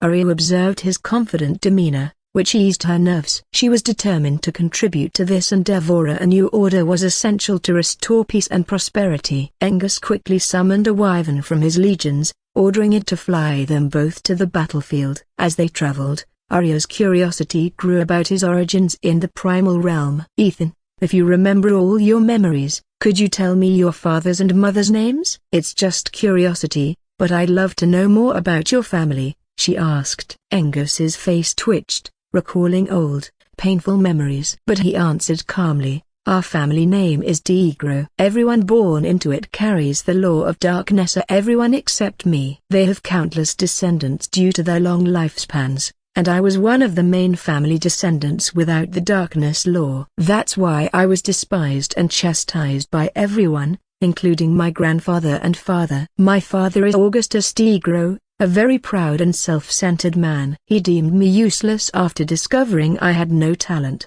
Despite being his first child out of 3, he gave all of his love to my younger brother and sister. I can't completely blame him, knowing the truth of the world, but that doesn't mean I'm not upset. Only my mother, Eleonora, was always on my side. She's a kind and warm lady who shielded me from storms, treating all her children equally. Arya listened intently, feeling a pang of sympathy in her heart. She couldn't imagine the weight of such isolation and rejection. Well, at least you have a younger brother and sister. They do treat you kindly, right? Angus nodded, the bitterness in his eyes softening slightly. My relationship with them is pretty normal. Even if they sometimes act offensively, I forgive them, because they're still young and easily influenced by others. Just as they finished chatting, they reached the camp of the Aranis Kingdom's troops, where millions of soldiers were stationed. Whoosh! Angus commanded the wyvern to land, but suddenly, a volley of deadly arrows was fired at them from the troops below. The arrows didn't come close to reaching the wyvern, stopped midair by an invisible force controlled by Angus. They landed without issue, drawing the attention of the surrounding troops. "Hey, who are you? What business do you have here?" a burly-looking man asked, smoke curling from the cigar in his hand. As soon as Angus and Arya dismounted, several weapons were aimed at them. Angus wasn't offended by the guards' caution, understanding it was their duty. He replied calmly, "We're here to join the war, soldiers." "Be at ease, we know General Leon." "Can you show me the way to him, Captain Bill?" he addressed the burly man, acting natural. The burly man looked slightly stunned. "You know me?" he asked, pausing his smoking. "Well, yes. But that's not important, Captain." "Do you know where General Leon is? Can you take us to him?" Angus pressed on. He had already scanned the area with his all-seeing eyes but still couldn't locate certain individuals protected by high-level security measures. And he didn't want to take the risk of prying either. "Oh, you want to join our army? Ha ha. Welcome, welcome." Captain Bill smiled broadly, welcoming the duo with open arms. "Let me guide you there, but I can't guarantee they'll meet with you, comrades." "Don't be disappointed if they don't," he said, thinking they wanted to meet General Leon like many other admirers. Angus and Arya didn't argue. They silently followed Captain Bill's bulky frame, observing the vast military camps spread out around them. "Captain Bill, what are your chances of winning against the Imperial forces?" Angus asked, maintaining his composure. Captain Bill laughed confidently. "Of course we'll win. We have our 3 guardians with us, comrades. There's no need to worry, a victory will be ours." Though Captain Bill said this for assurance, Angus could detect a mix of helplessness and uncertainty beneath his bravado. Arya, Ethan, you're here to join the war as well?" Their pace was suddenly interrupted by a female warrior in shining white armor, looking valiant and full of energy. "Hee, Princess Delilah, you seem quite energetic yourself," Arya commented with a smile. "Your Highness." Captain Bill, slightly stunned, bowed respectfully. It was indeed Princess Delilah, accompanied by a few of her guards. She acknowledged Capital Bill with a nod, and smiled at Arya. "Ha ha, don't tease me now, Arya. My father didn't want me joining the war, but I was insistent. So, he gave me his best armor. It's an S+ rank, really expensive," Delilah added with a grin. "By the way, when did you 2 get back?" "I went looking for you, but the general told me you were on a special mission." "Did you complete it successfully?" "Ethan, why are you so quiet?" she asked, turning to Angus. Angus furrowed his brows at the sudden closeness with the royal princess. Either way, he didn't enjoy engaging in long conversations and preferred to keep things short and precise. "Yes, we completed it. Now we would like to meet with General Leon." "Is he nearby?" he inquired. Princess Delilah didn't mind his bluntness, but her guards clearly looked displeased. They were about to speak up when she raised her hand, signaling them to hold back. Arya stepped in. "Don't mind him, Delilah. He just doesn't like talking much." "Ha ha ha, I figured that out the first time we met. I'm fine. Just a princess of a sinking kingdom, after all," Princess Delilah replied with a bitter smile. "Oh, is the situation that dire?" "Don't worry, Delilah. Angus and I will help you achieve victory and teach that foolish emperor a lesson," Arya said with growing determination. Princess Delilah laughed again, though with a hint of doubt. "Thank you, Arya." She didn't fully believe it at all. How could 2B ranks make a difference among giants? She was unaware that they had now reached A and SS ranks, respectively. "Follow me, Arya, Ethan. I'll take you to find General Leon." "Captain Bill, you may go now." "Thank you, Princess." Captain Bill gave one last glance at Arya and Angus, surprised by their familiarity with Princess Delilah. He hadn't expected the pair to converse with Princess Delilah with so much familiarity. Princess Delilah led the way with Arya by her side, while Angus trailed behind, keeping a vigilant eye on their surroundings. "Delilah, have you seen Drake and Yono around here?" Arya asked with a hint of worry. "Oh, yes. I saw your brother and attendant with the troops earlier. They seemed just fine," Delilah reassured her. Arya sighed in relief. "Thank goodness. I wouldn't know how to face my uncle if anything happened to him. But I also don't want to hold him back from growing." Delilah gave her a sympathetic look. "That's something we all have to face, Arya." "My brother." As the two shared a moment of understanding, Angus tuned out their conversation, focusing instead on assessing the camp. His sharp eyes scanned the area, calculating the sheer scale of the forces around them. The camp was massive, with over 10 million troops, spanning ranks from D to SR, a truly terrifying scale. His own legion was still capped at around 25,000, far smaller in comparison. Quietly, he decided that after the war, he'd retrieve the ancient dwarves, return to Darkwood Forest and increase his forces by turning the remaining beasts into part of his legion, or if only they still stay there. As they reached a big special tent, they saw General Leon, General Felix, and General Martin coming out of it. They were following someone important at the front. It was the king and 2 royal princes, including the crown prince. Prince Mikhail wasn't one of them. Upon spotting them, Princess Delilah quickly composed her like a valiant warrior. "Look, Arya, Ethan, the general's coming out, and my royal father and brothers as well," Delilah informed. Arya and Angus gazed at them calmly. General Leon quickly raised his eyebrows in surprise as he noticed their presence. General Leon's eyes squinted, unable to gauge Ethan's level anymore, as did General Felix. This could mean only one thing: either Ethan had reached their level or had acquired a mystical skill to conceal it. "A blessed morning to you, royal father, and to the royal brothers," Delilah greeted with a graceful curtsy, while Arya and Angus gave a slight bow, acknowledging their presence. General Leon and Angus exchanged glances, engaging in a silent conversation. The king, Milfa Mararanese, was a shrewd old man, dressed in royal attire, a crown over his head and a magical staff on his hand. Quickly noticed their interaction and grew curious about their relationship. "What are you doing, Delilah?" Crown Prince Malcolm spoke to his sister. "Who allowed you to come here?" "This is a real battlefield where you could die at any moment," he reminded her in a stern but gentle tone. "No one told me to come, royal brother. I came of my own volition to contribute to defending our kingdom." "I don't need anyone's permission for that," Delilah retorted. "Let her be, Malcolm." "She has my permission," the king interjected, stopping his son from pressing the matter further. "But why, father?" "She could be killed," Crown Prince Malcolm asked, struggling to understand his father's reasoning. The king's expression remained steady. "Why not? Let her be herself or broken bar forget it." "This king is more interested in these 2 young fellows." The king's wise gaze shifted to Arya and Angus, especially to Angus, whose presence was almost mystical, as if he was there yet not fully present. It felt as if he was suppressing mountains of strength within him. "Leon, who might these 2 young people be?"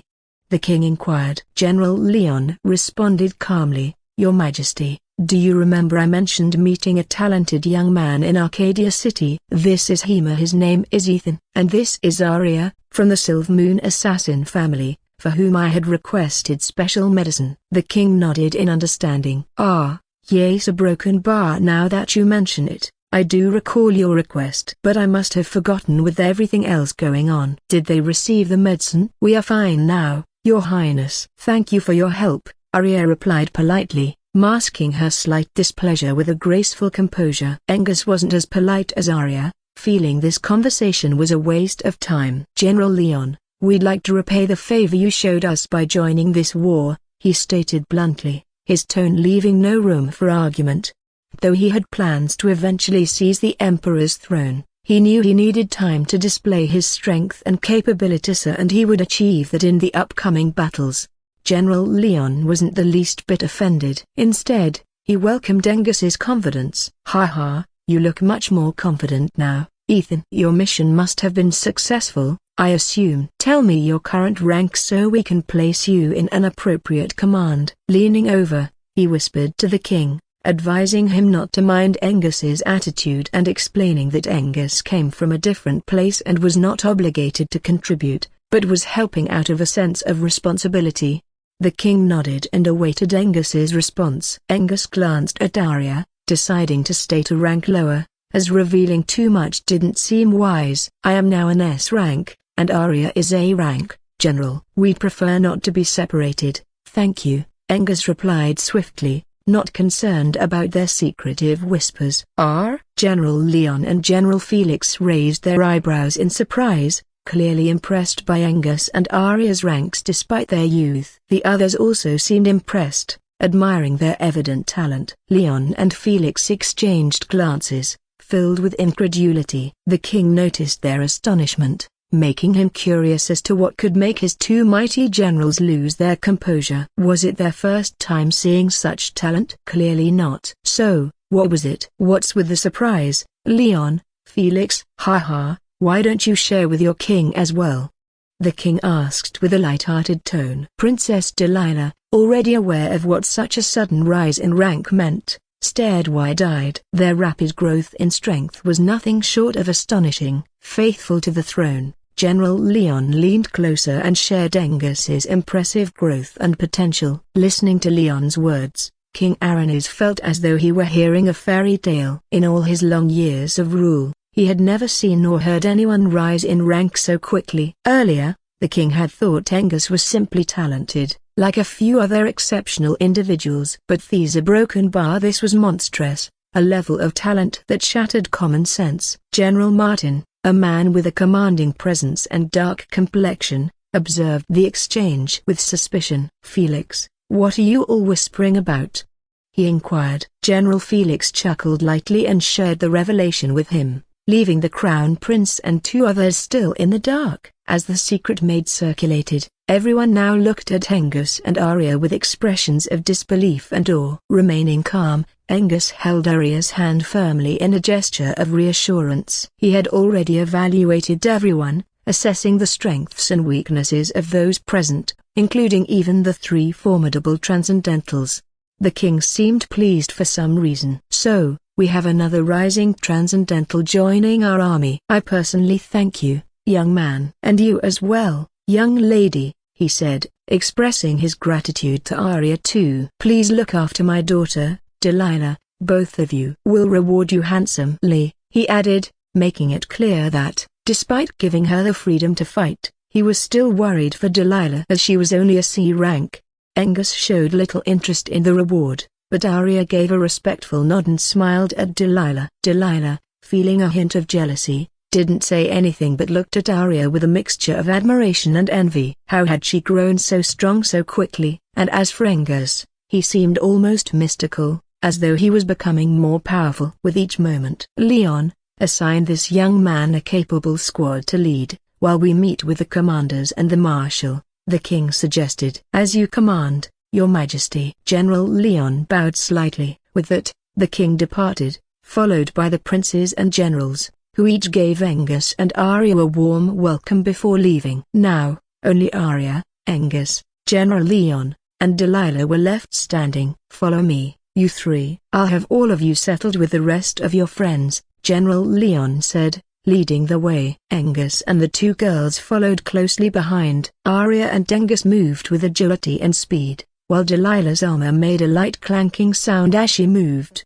Get him, Sable. You can do it, Drake. Drake doesn't stand a chance. Sable has lightning skills, he'll win for sure. So what? Our boy Drake has the assassin's movement skill. They're evenly matched. Near one of the camps, a duel was underway between two young soldiers, with Drake as one of the participants. However, he was struggling in open combat against his opponent, who had the advantage with lightning skills that made him faster. Drake was more skilled in surprise attacks and speed, but in this case, his opponent had the upper hand. It was a friendly duel between two captains' teams, offering a bit of entertainment during these challenging times. Despite the friendly nature of the competition, Yona looked a little worried from the sidelines, cheering him on from time to time. The two captains locked eyes fiercely, almost as if engaged in a silent duel of wills. Dressed in two-star military uniforms, they stood tall and dutiful, each refusing to back down. Gradually, the victor emerged, the young man with lightning skills. His victory was hard-fought and narrow, but undeniable. Drake, slightly out of breath, accepted his defeat calmly. The two competitors bowed respectfully and rejoined their respective teams. Ha ha. Now, Captain Dior, hand over those 200 silver coins. The winning captain, a light-skinned man, laughed in triumph. Captain Dior grumbled, fine, here you go. But don't think I'll forget this bet. The victorious captain grinned broadly as he pocketed the coins. Good on you, Captain Dior. We need more people like you around so I can keep winning these easy coins. Ha ha. I'm sorry to let you down, Captain, Drake said, approaching with an apologetic expression. Captain Dior, a humble, middle-aged man, gave him a reassuring smile. Don't worry about it, Drake. Everyone loses sometimes, it's all part of the game.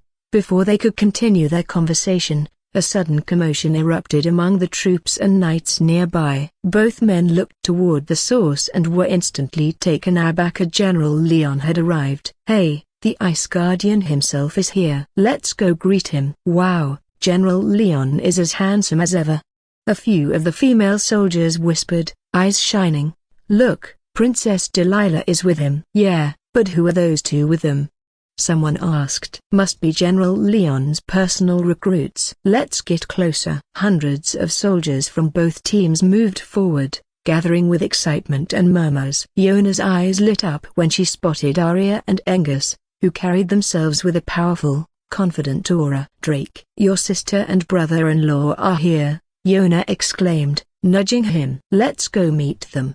I'm sure they came to see us. Drake looked over, his spirits lifting at the sight of his sister and Ethan approaching. Gee General, good day. What brings you here so suddenly? If you had just called, we would have visited you personally, Captain Dior stammered, bowing respectfully alongside the other captain. Call your commander in charge, captains. I have something important to discuss, General Leon replied, his tone calm but urgent. Of course, General. Please wait here. The two captains hurried off, and murmurs started to ripple through the gathering soldiers. Meanwhile, Yona and Drake joined Arya and Angus, their faces lighting up at the reunion. Ethan, did you finish your mission? Yona asked in a low, curious voice. Angus gave a small nod, while Arya replied with a smile, though there was a hint of bitterness in her tone. Yes, Yona, we finished it, and it's all thanks to me. Oh, did you get stronger, Sister Arya? Drake asked, his eyes wide with excitement. Arya chuckled, touched by her cousin's enthusiasm. Yes, Drake. I'm now A rank, and you wouldn't believe what Ethan has achieved. Yona and Drake's curiosity piqued. How powerful is he now? Drake asked, and Yona leaned in eagerly. Arya smiled, careful not to reveal too much. He's now an S rank, much stronger than me. We're here to join the war and help as much as we can. Her words left Yona and Drake speechless. They could barely comprehend the rapid rise in rank. That's amazing, sister. But how did you two manage to grow so powerful so quickly? Drake couldn't resist asking, inspired to become stronger himself. Arya's expression softened, and she chose her words carefully. It involved an extremely risky, exhausting hunt, Drake. I'm afraid it's not something you and Yona could try safely. Oh, is that so? Yona and Drake exchanged glances, impressed and a bit of disappointed. Don't feel discouraged, Drake and Yona, Arya said gently. I'm sure you two will grow strong one day, just like us. Just be patient. She felt a pang of sadness seeing their disappointed faces, but she couldn't risk revealing Ethan's secret. Arya decided she'd ask Angus to help them grow stronger when they had some time alone. For now, encouragement was all she could offer. Their conversation halted as the two captains returned, accompanied by another figure. General Leon and Angus turned their attention to the newcomer, a bearded, middle-aged man in a uniform bearing 3 stars. From his recent discussions with General Leon about military ranks, Angus now understood the significance of the stars. 1 star, foot soldiers, marksmen. 2 stars, squad captains. 3 stars, squadron leaders, commanders. 4 stars, the marshal. 5 stars, generals. In this hierarchy, all knights and regular soldiers were bound to obey their superiors without question. The commander, a man of high stature with command over hundreds of squad leaders, near 50,000 soldiers, arrived before them swiftly. He placed a hand over his chest and bowed at a respectful 90-degree angle before General Leon. General Leon acknowledged the gesture and signaled him to stand upright. "It's good to see you here, General. How may I be of assistance?" the commander asked, his tone respectful and attentive. "Commander Zane, I would like to introduce you to someone. This is Zero, an S-ranker." General Leon introduced Angus by his chosen alias. Though surprised, General Leon accepted the request calmly. After all, the name didn't change the person, and that was all that mattered. "Hello, Commander. It's nice to meet you," Angus said respectfully. "An S-rank?" Commander Zane looked Angus up and down, assessing his physique and confirming the general's words as truth. Such a fine, healthy young man and an S-rank at such a young age. "I'm impressed." "What would you like me to do for him, General?" Commander Zane asked, clearly impressed. Being an S-rank himself, he found it shocking that someone so young had achieved the rank so quickly. He had no doubt in General Leon's claim, nor in his own expertise. "What? That guy is already an S-rank? That's impossible. He's so young." "Yeah, it's hard to believe. But if General Leon says it, it must be true." The soldiers, both young and old, murmured in shock at the news. "Silence!" the captains ordered firmly, restoring order. As the crowd quieted, General Leon spoke up. "Assign him as a squad leader, Commander Zane." "There's no need for formalities." Commander Zane hesitated, unsure. "Are you certain, General?" With his power, he could easily take my position. He felt it almost disrespectful to place someone of such strength in charge of a mere squad. Angus spoke up with calm assurance. "It's fine, Commander. You've earned your position through years of service. I wouldn't feel right taking it from you so suddenly." General Leon nodded in agreement. "Yes, he's young and needs time to grow into larger responsibilities. Let him begin at a more manageable level." Though Angus was more experienced than they assumed, he chose not to correct their perception. He knew time would reveal his true capabilities. "Understood, General," Commander Zane replied seriously. "I'll assign him to a capable squad." Pleased, General Leon turned to Angus and Arya. "Very well, I'll take my leave. Serve the kingdom with pride and treat it as your homeland. Ethan, Arya and the others are now under your care." He then addressed Princess Delilah. "You have the choice to join them or serve under your brother's command. There's no shame in stepping back." Princess Delilah met his gaze with determination. "Thank you, General. But I'm committed to this." General Leon nodded approvingly. "Good. You truly honor your royal status, Princess. My best wishes are with you." Angus gave a small nod and went ahead to see General Leon off alongside Commander Zane. As they moved, General Leon glanced Angus beside him, still couldn't figure out his true motives or aspirations. "So, what are your goals if we win this war, Ethan?" General Leon asked gently. Angus, testing the waters, replied, "Say, General, if I told you I want to restore peace and absolute order to this world, would you support me?" Both Commander Zane and General Leon raised their eyebrows, surprised by the audacity of the boy's courage. "That's a mighty big dream, boy," Commander Zane said, sounding doubtful. But Angus focused on General Leon's reaction. At first, Leon seemed taken aback, but soon a smile crossed his face. He extended his hand, gripping Angus's firmly. "If you can defeat me, you'll have my support," General Leon challenged, inviting him to a contest of raw physical strength. It was unclear if he wanted to test Angus's resolve or perhaps secretly hoped to witness a miracle. Angus smiled back. "Don't go back on your word, General." With that, Angus accepted the challenge, his muscles swelling as he readied himself. Though he was unsure just how powerful the Transcendental truly was, he maintained tight control over his strength to avoid unintentionally hurting Leon. Commander Zane watched, almost certain of General Leon's victory. The gap in strength between S rank and SS rank was vast, after all. But he couldn't help but admire the young man's courage to take on such a powerful figure. As the contest began, both men appeared calm, their grips firm but not overly strained. However, as time passed, it became clear that the struggle was taking a toll on General Leon, while Angus remained completely composed. Commander Zane's initial surprise turned to outright disbelief. His eyes widened as he watched the subtle signs of strain on General Leon's face, his hand reddening, veins bulging under the strain, and a barely noticeable twitch in his expression.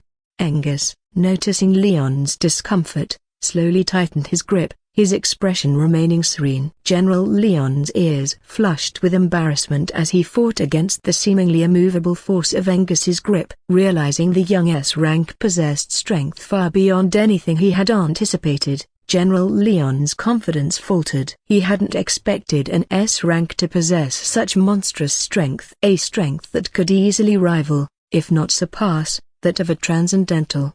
Finally, unable to maintain his pride any longer, General Leon exhaled, pulling back his hand in a subtle retreat. He quickly concealed his red hand and looked at Angus with an expression that was a mix of admiration and incomprehension. "Amazing," Commander Zane muttered to himself, his voice mixed with awe and respect. "I can't believe you've become so strong, Ethan," General Leon exclaimed, his face lighting up with smile. "And, I'll keep my promise. When you're ready, I'll support your goal. But the Aranese kingdom must remain intact, even if you establish a new rule. That's my only condition. I, too, wish for changes in this world. It has become a place of bloodshed, sorrow, and where peace is now a luxury. I hope you can accomplish what I failed to achieve," General Leon said with a smile as he patted Angus's shoulder. Angus returned the smile, pleased by his support. "You won't have to wait long, General. And I promise,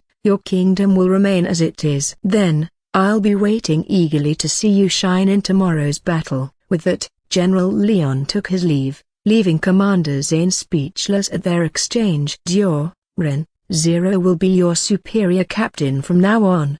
He is in charge of the two teams you previously lead. Show him respect and assist him as co-captains. And remember, no disobedience will be tolerated." Inside a tent, Commander Zane spoke with Captains Dior, Ren, and Angus on short notice. Captains Dior and Ren, who appeared to be in their early 30s and had a friendly demeanor, looked at each other speechlessly, processing the news of a new dynamic in their ranks. Captain Dior, having heard of Angus's S-rank status, accepted it readily. But Captain Ren seemed a bit reluctant. "Welcome, Captain Zero." "Former squad leader of Team 23 reporting," Captain Dior said, saluting, even though Angus was younger than him. Angus nodded, appearing rather disinterested, which was simply his natural demeanor. "It's a pleasure to have you, Captain Dior," he replied, returning the greeting. Commander Zane furrowed his brows, noticing that Captain Ren still hadn't acknowledged his new superior yet. "What's the matter, Captain Ren? Are you not pleased with your new captain? Would you prefer a transfer elsewhere?" Commander Zane asked sternly, clearly displeased with Ren's attitude. Captain Ren looked flustered, hearing the commander's words. "No, I am fine, Commander." Turning to Angus, he added, "Welcome, Captain," and bowed as he greeted him. "Okay," Angus replied, unfazed. Whether Captain Ren was willing or not, it didn't matter to him. This was only a temporary team, and as long as Captain Ren didn't become a nuisance, Angus was fine with it. If Ren caused trouble, Angus wouldn't hesitate to remove him from the squad. Fairness didn't concern him. Afterwards, they went to meet the soldiers of the two squads to introduce their new captain. Over 500 soldiers had gathered, awaiting the announcement. "Hey, any idea why both squads have been called together like this?" one curious soldier in the lineup asked. "Who knows? But it'd be nice if there was a pay raise, ha ha." Another replied jokingly. "You must be joking. They already give us what we need, we shouldn't ask for more." "But hey, look at those four: Princess Delilah, the Silvery Goddess, and two others. Maybe it's an announcement that Her Royal Highness is joining our team," another chimed in, gazing admiringly at Arya and Delilah. "What's the name of that white-haired goddess, anyway? She's even more beautiful than the princess." "Think we have a shot with her?" "Dream on. There was a guy with her, didn't you see? And he's an S-rank powerhouse. If you go after his girlfriend, who knows what he might do to you?" The other soldier immediately became nervous. "Ha ha. I was only joking, man. I don't have a death wish." "Sister Arya, so Ethan is going to be our new captain? That's incredible. I can finally get a chance to spar with him," Drake said, sounding excited. "Well, he is your superior now. Don't you think you should show a bit of restraint?" Yona replied with a mocking smile. "Hey, who cares about ranks? He's one of us," Drake retorted. "Oh, how could I forget? He's your brother-in-law now, isn't he?" "Maybe you should start calling him that, Drake," Yona said calmly, her tone laced with a taunting, mischievous edge. "Look who's here, everyone." "So handsome," Princess Delilah said, sounding surprised and impressed. Arya and the others turned to see Angus in a sharp, two-star light green military suit, looking dashing as he approached, flanked by the two captains. "Aha, he's quite the charmer, Lady Arya." "Watch out for all the admirers buzzing around him," Yona teased mischievously. Arya's cheeks flushed slightly, clearly taken by his appearance, and as expected, murmurs spread throughout the crowd, especially among the women, irritating her mood. "Wow, so handsome. I want to marry him." "What's his name?" "Isn't he the one who came with General Leon earlier?" "Yes, he's an S-rank, I heard," another female soldier replied, her eyes gleaming with admiration as she looked at Angus. "Hey, check out his uniform, everyone. He has 2 stars. Do you know what that means? He's a new captain." "So, is this why we gathered to welcome him as our new captain?" a male soldier guessed, hitting the mark. "That seems to be the case, judging by Captain Dior and Captain Ren's expressions," another replied. "Soldiers, we have a new captain among us who will lead us in tomorrow's battle. This is Captain Zero, an esteemed S-rank powerhouse. We should feel fortunate to have him with us. Please give him a warm welcome," Assistant Captain Dior announced loudly, prompting an eruption of applause and murmurs. Clap, clap, clap. Angus stepped forward calmly, his gaze steady and focused. "Hello, this is your new captain. First of all, I don't like to talk too much. You may doubt my strength, but I'll make only one promise. No one shall die tomorrow in my presence. In return, I require your absolute obedience. Those who can't comply will face strict consequences," Angus declared, his expression cold. "Now, if anyone has questions, feel free to ask." TSK. Some soldiers viewed him as arrogant, while others found him both dependable and, undeniably, strikingly handsome. A female soldier quickly raised her hand. "Yes, go ahead." Angus permitted her to speak. "Do you have a girlfriend, Captain?" the female soldier asked boldly. Angus furrowed his brows, just as Arya clenched her fists, glaring at the woman. "Yes, I do." "She's right there," Angus replied honestly, pointing to Arya, whose goddess-like figure caught everyone's attention. Arya felt a surge of happiness at his answer. Yona and Delilah, noticing her reaction, exchanged smiles, amused by her earlier jealousy. The beautiful female soldiers looked disappointed, casting jealous glances at Arya. But after observing her beauty, they realized they had little hope of winning Angus's heart through beauty trap alone. As the women finished their questions, a male soldier raised his hand. Angus swiftly gestured for him to speak. The man asked, "Captain, you said you'd ensure our safety at all costs." "I have some doubts." "How can you guarantee our absolute safety if we lose the war?" "Were you just boasting, or is there some truth to it? His questions were sharp and direct. In an attempt to intimidate the soldiers, Angus released some of the aura suppressed inside him. A low buzz filled the air. Instantly, everyone felt an immense weight pressing down on their shoulders, struggling to breathe. Everyone except Arya's group. Hundreds of soldiers dropped to their knees, horror-stricken as they glimpsed visions of death. They had never witnessed such overwhelming power, and that included the two captains. They realized their new captain was definitely no ordinary S-ranker. Perhaps his true rank was even higher, something he kept concealed. How terrifying. The two captains began to feel somewhat scared now. Whether we win or lose the war, I will keep my word, and so should you, remember, Angus's voice echoed, loud and clear. At that moment, the soldiers understood that their new captain was not someone to be taken lightly, and the previously unruly ones fell into line, fully obedient. How domineering! Princess Delilah's eyes shone with a strange admiration. Though she had seen her brothers display similar strength many times, Angus's presence felt oddly captivating. Arya cast a wary glance at Delilah. She was determined not to let anyone else join their already chaotic relationship. Managing a three-way relationship was challenging enough, and she wasn't prepared to handle more. But she had to admit, Angus was looking more charming as time passed. If this continued, even goddesses might descend from the heavens to fall in love with him. Angus quickly retracted his aura and asked, "Any more questions?" The man who had questioned him straightened up immediately, adjusting his attire with his heart pounding in his chest. "No, Captain." "You're mighty," the man replied respectfully. "Okay, everyone, disperse," Angus commanded as he stepped down from the stage. The soldiers quickly dispersed to their respective posts, gossiping about their new captain and preparing for tomorrow's battle with high spirits.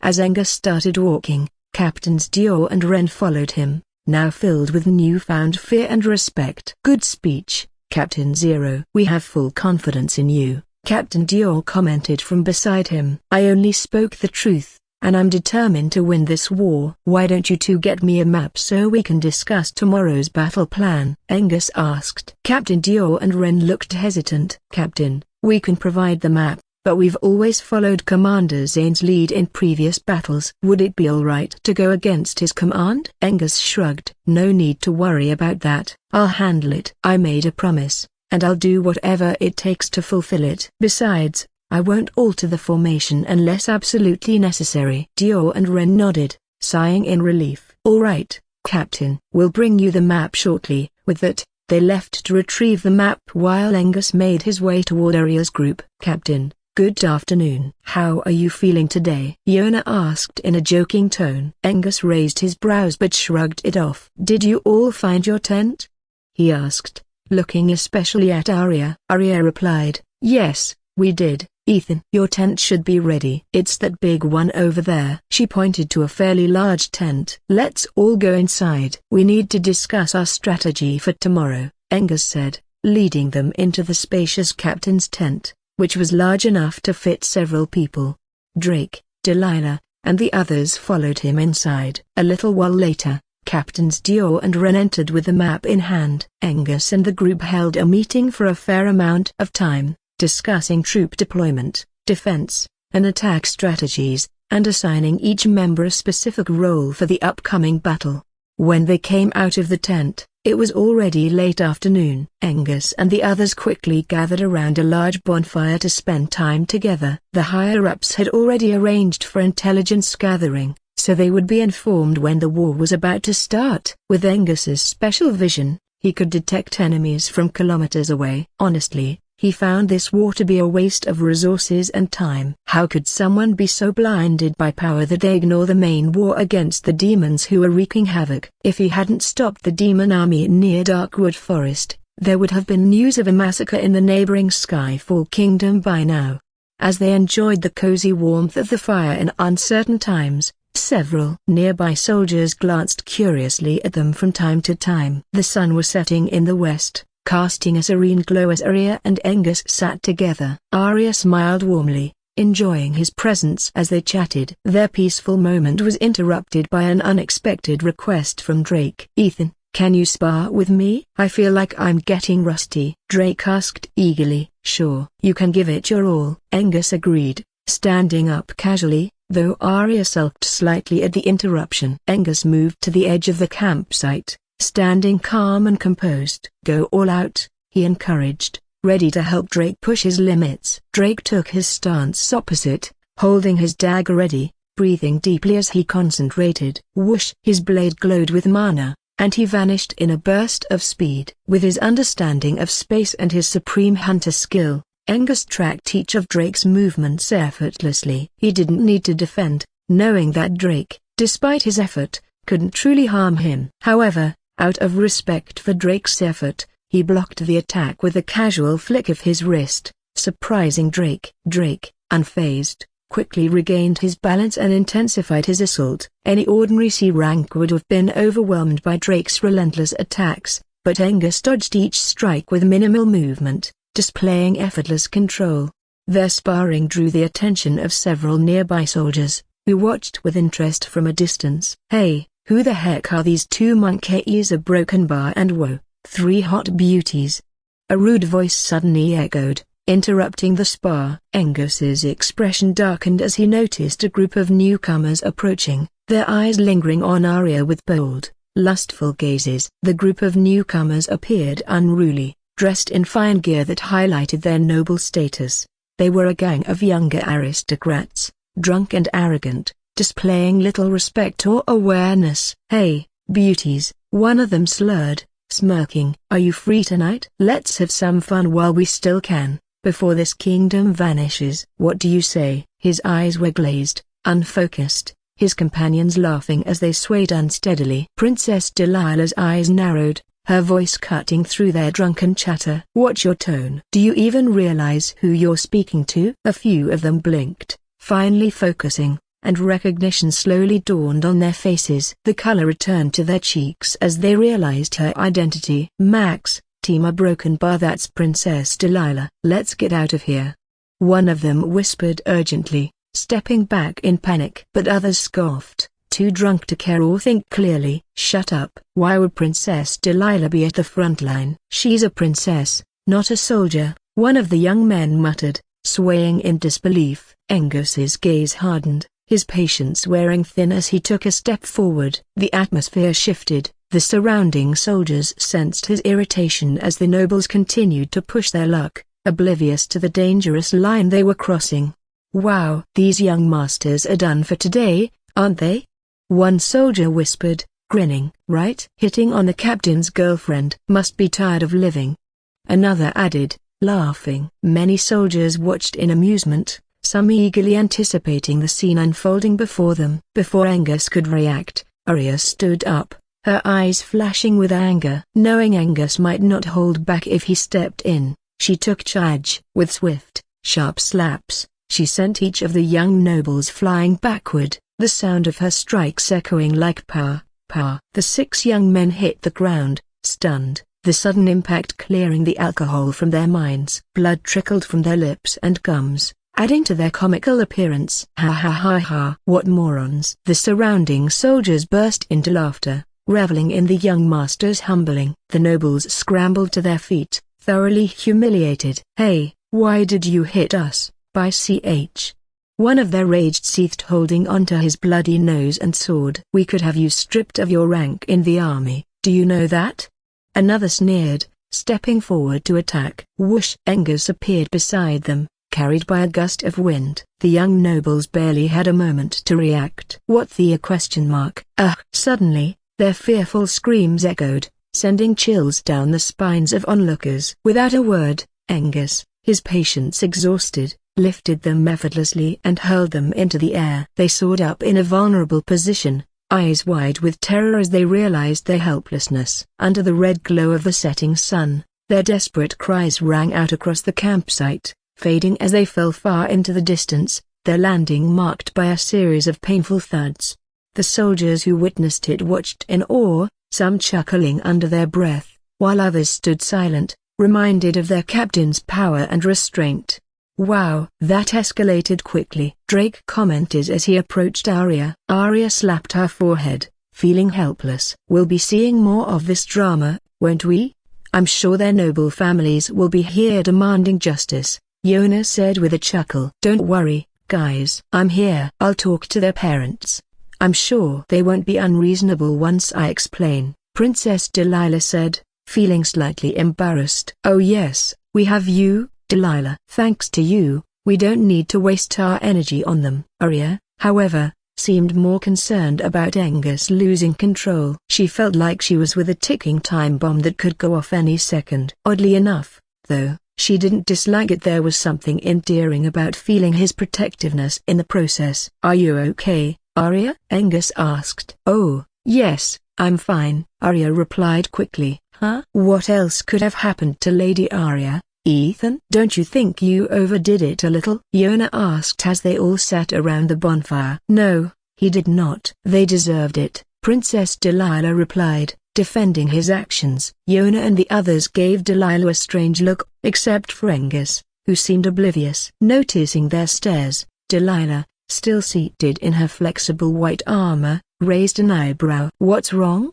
she asked, looking puzzled. "Nothing." They quickly averted their gaze. After nearly an hour, the expected guests arrived, their loud voices rumbling through the camp. "Who is it? Who dares to hurt my son?"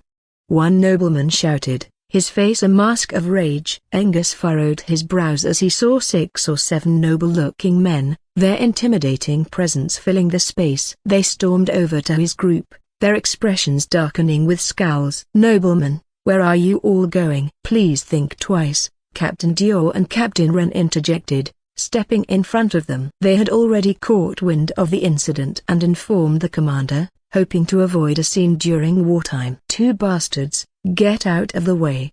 one of the noblemen snapped, trying to push past them. But the 2 former captains, being A ranks, were no easy obstacle. The noblemen, also A ranks and likely in their 40s, appeared more focused on vengeance than on showing sound judgment. "Get the hell out of our way!" another nobleman shouted, drawing his sword and activating his skill, his aura flaring. The tension grew thick, and the 2 captains momentarily faltered as the noblemen released their oppressive auras. "Princess Delilah is present there. Don't court death," Dior and Wren called out sternly from behind, hoping the warning would deter the nobles. But they simply scoffed, dismissing the captain's words as a bluff, and stormed forward, letting their auras flare even further in an attempt to dominate and intimidate the group responsible for crippling their children. Buzz! As soon they took their first step, a heavy, buzzing sound filled the air as the noblemen advanced. Suddenly, an overwhelming force descended on them, crushing their auras and rooting them in place. A dark, lethal intent filled the space, paralyzing them with fear as their hearts pounded erratically. Thump, thump, thump. Each heartbeat echoed painfully loud in their ears, their eyes widening with horror. What's going on?" one of them stammered, his voice barely a whisper. Angus, seating calmly nearby, was the source of the oppressive aura. His gaze was cold, his presence radiating a power that left the noblemen trembling where they stood, completely overpowered by the unseen force he wielded so effortlessly. As the nobleman knelt, Princess Delilah's gaze was unyielding. "What is the meaning of this barbarism, Lord Artois, and all of you?"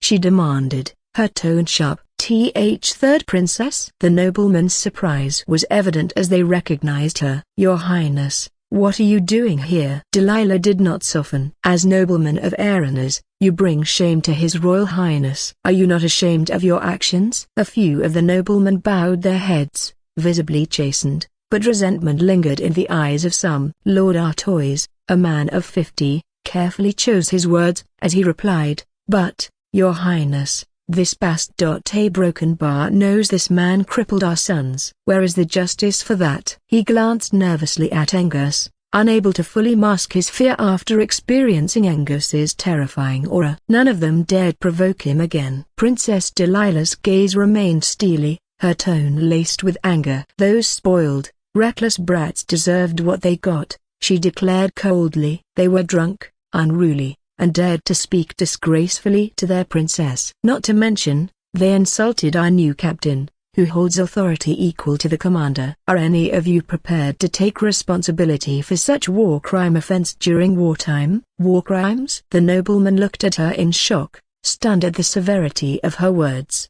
They exchanged bewildered glances, unable to process the implications. But, Your Highness, a broken bar, how can this be a war crime? And since when was he given the rank of commander? Lord Artois stammered in confusion. Delilah's expression hardened further. He is our new captain, an S-rank war hero. If you dare create obstacles for him, how could it be anything less than a war crime? Her words struck like a hammer, dashing any defiance remaining in their hearts. The nobleman shrank under her domineering gaze, realizing the power and authority of the man they had unwittingly provoked. How could their useless sons provoke an S-rank war hero? They lamented, cursing their son's stupidity. Now, don't waste any more time here. Otherwise, I'll have to call my royal father to strip you of your noble status, Delilah warned seriously. Ah, no need for that, Your Highness. There's no need to involve the king, is there? They replied with sheepish smiles, trying to appease her. We'll punish our children for disturbing your peace. Please forgive those foolish boys. Your magnanimity is boundless. No need to ask for my forgiveness. Apologize to our captain, Delilah reminded them sternly, glancing at Angus and Arya. Oh, yes, a broken bar, our war hero, a broken bar. They quickly approached and knelt down before Angus, who sat calmly, watching them with an unreadable expression. The nobleman felt humiliated by his indifference, but they dared not show any anger with their noble status on the line. The mistakes had been made, and they knew they would have to fix them. Our apologies, Captain. If you or your teammates were hurt in any way, we sincerely ask for forgiveness on behalf of our children. Angus looked at them with disgust, recalling certain individuals from his family with double faces, of those who spoke respectfully but hid venomous intentions beneath a polished facade. Such people were, to him, the most despicable kind, and he loathed them deeply. Leave, Angus commanded coldly, his gaze piercing through their blackened hearts. The nobleman's hair skipped a beat, faces flushed with embarrassment, and they quickly turned to leave, their pride wounded. They would have never expected such humiliations from a person who is their children's age. As they disappeared from sight, Arya glanced worriedly at Angus, noticing the change in his mood all of a sudden. Are you okay, Ethan? She asked, placing a gentle hand on his shoulder. Angus took a steadying breath, his expression relaxing slightly. Yeah, I'm fine. They just reminded me of some two-faced bastards from my family. Ugly and despicable. Arya nodded, understanding his frustration. That must have been tough. Maybe next time you go back, you can teach them a lesson or two about underestimating others, she said, offering a comforting smile. Yona and the others perked up, intrigued by the mention of Angus's family. They still didn't know much about his background, and the mystery piqued their curiosity. Captain, why don't you tell us something about your family? Yona asked, half teasing. Angus looked up at the evening sky, his gaze distant. After a pause, he replied, they're a broken bar special. To some, they're gods. To others, devils. Their pride and arrogance know no bounds. It's better if you don't know about them, yet you might start doubting your own existence if you do. He shook his head,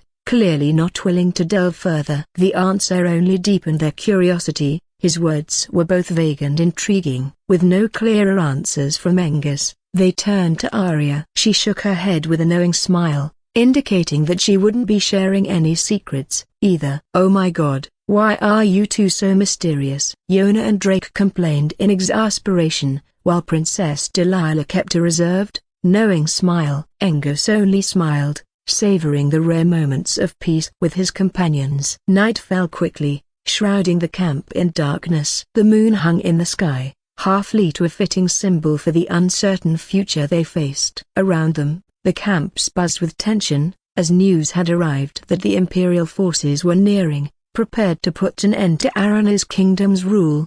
Angus received the report and turned his gaze toward the horizon. Even from a distance of tens of kilometers, he could see the vast imperial army swarming like ants, their numbers reaching tens of millions. With his supreme hunter's vision, he took in the scene in stark detail, far beyond what his teammates could discern in the darkness. He saw warships hovering above, the rumbling sounds of heavy cavalry, and an endless swarm of magical energy signatures flickering ominously in the night air.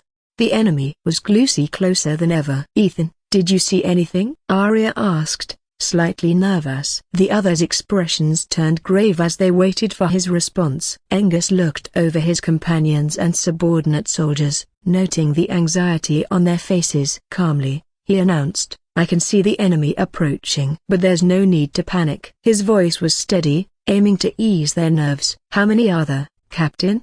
A few soldiers asked anxiously, believing he had a special vision skill. "Yes, tell us honestly, Captain." "We're not afraid," others urged. Assistant Captains Dior and Ren also waited curiously. Angus sighed and replied, "At least twice our number. But, as I said, there's no need to panic. We can do this." He tried to encourage them, aware that this was his first time handling a situation like this. In all his previous battles, Angus had proven himself through actions, and it seemed even the demons he had faced weren't as fearful as the human soldiers were now. "Over 20 million?" Drake gulped, trying to fathom the number. Some soldiers panicked, while others stayed calm, having anticipated the scale of the Imperial forces. "Idiots! Why are you so surprised?" Commander Dior scolded sharply, unimpressed by their lack of composure. "Did you think the Imperial army was a joke?" "Frankly, I'm astonished they didn't bring more." "We should count ourselves lucky. And remember, we have our captain's promise." "Don't ever doubt his word," Dior added, bolstering their spirits. The soldiers calmed down, looking to Angus with renewed hope and expectations. "Captain Dior is right, comrades. We're all in this together," one of the soldiers shouted, earning nods of encouragement from others. "Long live the Aranese kingdom! Long live the king! Long live the guardians! Long live the captain!" Their unified shouts echoed through the camp, fortifying their resolve. Angus turned away, looking at the enemies where they were now seen setting their camping at the distance. Arya and the others stood beside him, following his gaze, their expressions unreadable. A few minutes later, Angus received a private message from Commander Zane about a secret meeting of distinguished individuals. "Captain Zero, follow me," Zane called out. Angus silently left the camp, joining Commander Zane along the way. "Where are we going, Commander?" Angus asked quietly, following him without a clear idea of their destination. "Ha, don't be so tense, Zero. Relax. We're headed to an emergency meeting with other commanders and generals to discuss the attack plan. We've become a bit cautious about spies since we've caught some infiltrators recently. There might still be some lingering around, so it's better to stay vigilant, right?" Angus nodded. "Yes, you're right, Commander." They quickly crossed an isolated area where a transparent sound isolation barrier surrounded a large tent. Angus noticed many S-rank military personnel gathering in substantial numbers. Some of them cast curious glances his way, surprised to see an unfamiliar young man among them. But, seeing him accompanied by Commander Zane, they held back their questions for the moment. Inside, the tent was spacious, suitable for housing hundreds. Several long tables with over 100 seats were already filled, with soldiers in stern military attire sitting attentively. Angus and Commander Zane took their seats near the center, drawing the attention of those present and sensing the urgency in the atmosphere. Curious, suspicious glances fell on Angus, but the silence remained unbroken as everyone noticed the stern demeanor of the three guardians. Generals Leon, Felix, and Martin each gave Angus a slight nod of approval, quickly dispelling any doubts. However, their curiosity lingered. It was rare to see someone so young included in such a serious, secretive meeting among high-ranking officials. As the room filled with everyone present, General Felix was the first to break the silence. "Before we begin discussing the attack strategy, does anyone have any questions?" he asked, directing his gaze to all the commanders, including Marshal Tyron, who stood silently in the corner, his presence radiating authority and power.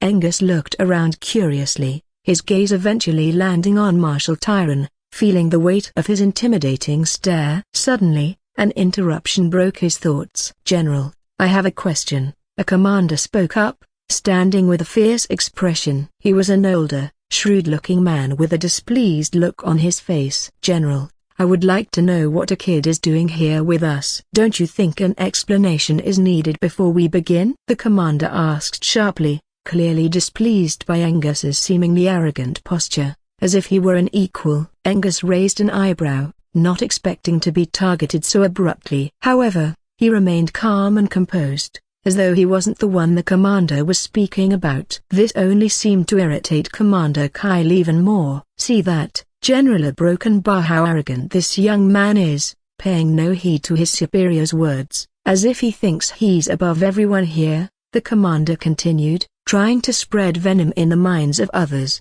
Some high-ranking officials also began to feel irritated by what they perceived as Angus's presumptuous attitude. Angus, however, was simply in control of himself. He didn't feel the need to show respect to those he considered sneaky rats around him. He wasn't disrespectful or just detached. General Felix was clearly on Angus's side, but Marshal Tyron also appeared suspicious, as he hadn't yet learned Angus's identity. "You there, young comrade, who brought you here?" Marshal Tyron asked, his bulky frame radiating a hidden sense of authority that could instill fear. Before Angus could respond, General Felix spoke up. "He is Zero, our newest rank special captain, Marshal. There's no need for vigilance against him. General Leon has vouched for him personally. I trust this clears up any questions you may have regarding our young comrade, Commander Kyle," General Felix said, his fiery gaze turning toward Commander Kyle, who had initially raised the doubts. "Huh? An S rank?" Commander Kyle mumbled, quieting down and feeling slightly ashamed. The other high-ranking officials, however, seemed to grow more interested in this young Captain Zero. Commander Zane gestured for Angus to say a few words for formality. Angus stood up confidently, unfazed by the scrutinizing and curious gazes directed at him. Angus took a steady breath and addressed the room. "Hello, you can call me as Zero. I may be new here," he began calmly, meeting the eyes of those around him, "but I am fully committed to the success of this war and the safety of our forces. I hope to contribute to our victory with the same dedication and respect you've shown to this cause." The room fell silent as he spoke, his calm yet commanding presence leaving an impression on the officials. Marshal Tyron nodded approvingly, finding the young man pleasing to the eye. But his gaze narrowed as he noticed Angus's eyes suddenly sharpening like those of the hunter, his aura turning commanding and intense. This shift in demeanor piqued everyone's curiosity. Their questions were soon answered, and it was mind-boggling. Bang! "What's happening?" The room erupted in confusion as they witnessed four esteemed commanders, including Commander Kyle, suddenly being dragged down by an invisible force commanded by their new special captain, Zero. The four commanders stared in shock as they found themselves lifted into the air, bound as helplessly as if tied by invisible threads. Thud! Before they could react, they landed on the ground with a heavy thud, becoming the center of attention in the room, including that of the three generals. "Atrocious!" Commander Kyle roared in indignation, humiliated and bewildered. They couldn't believe that a newcomer's rank had incapacitated them so easily. "What is going on? Why are we suddenly put in the spotlight by this newcomer?" Helpless to break free from Captain Zero's binding, they directed their complaints to the generals. "Generals, this boy must be punished," they shouted in unison, though fear flickered in their eyes as they considered the unsettling implications of Zero's power. "Please, expel this boy from the group, generals. How dare he disrespect his superiors? Is there no order here?" they demanded, attempting to mask their fear with outrage. "Just because I questioned his identity, he dares to do this to me. He has no respect for authority." Commander Kyle growled, concealing his unease behind a show of bravado. The three generals and the marshal exchanged confused glances. "What's the matter, Ethan?" General Leon asked gently, breaking the silence he maintained till now. All eyes turned to Angus, who remained seated, exuding a calm yet intense presence. "They're spies, generals. I believe they should be thoroughly interrogated," he replied, his tone steady. "What? Spies among us?" His words caused an instant uproar in the room. The accused commanders felt their hearts race, though they struggled to maintain calm exteriors. Commander Kyle was the first to protest. "Nonsense. This is a baseless accusation. I've served the kingdom faithfully for years, and you think you can slander me without any proof? This is outrageous." He spat, glaring at Angus, attempting to intimidate him into silence. Yes, Commander Kyle is right, generals. We cannot stand by and allow such accusations. This is an insult, and he should be punished for this crime." The other three quickly agreed, desperate to cover for each other. Angus sneered, mocking their desperate attempts to save themselves. "Do you have any proof, young comrade?" Marshal Tyron asked, stepping forward with a scrutinizing gaze. Without a word, Angus activated his Shadow Monarch's dominion. The room darkened as a field of darkness enveloped the four commanders, binding them within his power. Angus invaded their minds, compelling them to reveal the truth from their own mouths. The generals observed in awe and surprise, sensing a unique blend of shadow and darkness unlike anything they'd seen before. It felt similar to demonic energy, yet distinct to its force far surpassing both mana and nether energy. As the four culprits began to speak,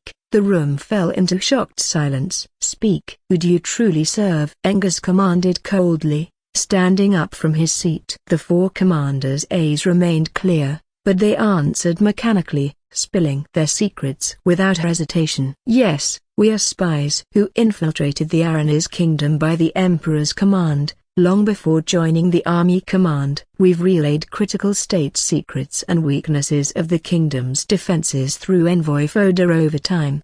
"I can't believe it." "What's there not to believe? They were suspicious to me for a long time. They should be hanged to death for this treason." As the truth settled, disbelief and anger surged through the ranks, voices rising in outrage. Bang! General Leon's face turned dicey, chilling the air with shards of frost, while General Felix stood thoughtful, observing the scene intently.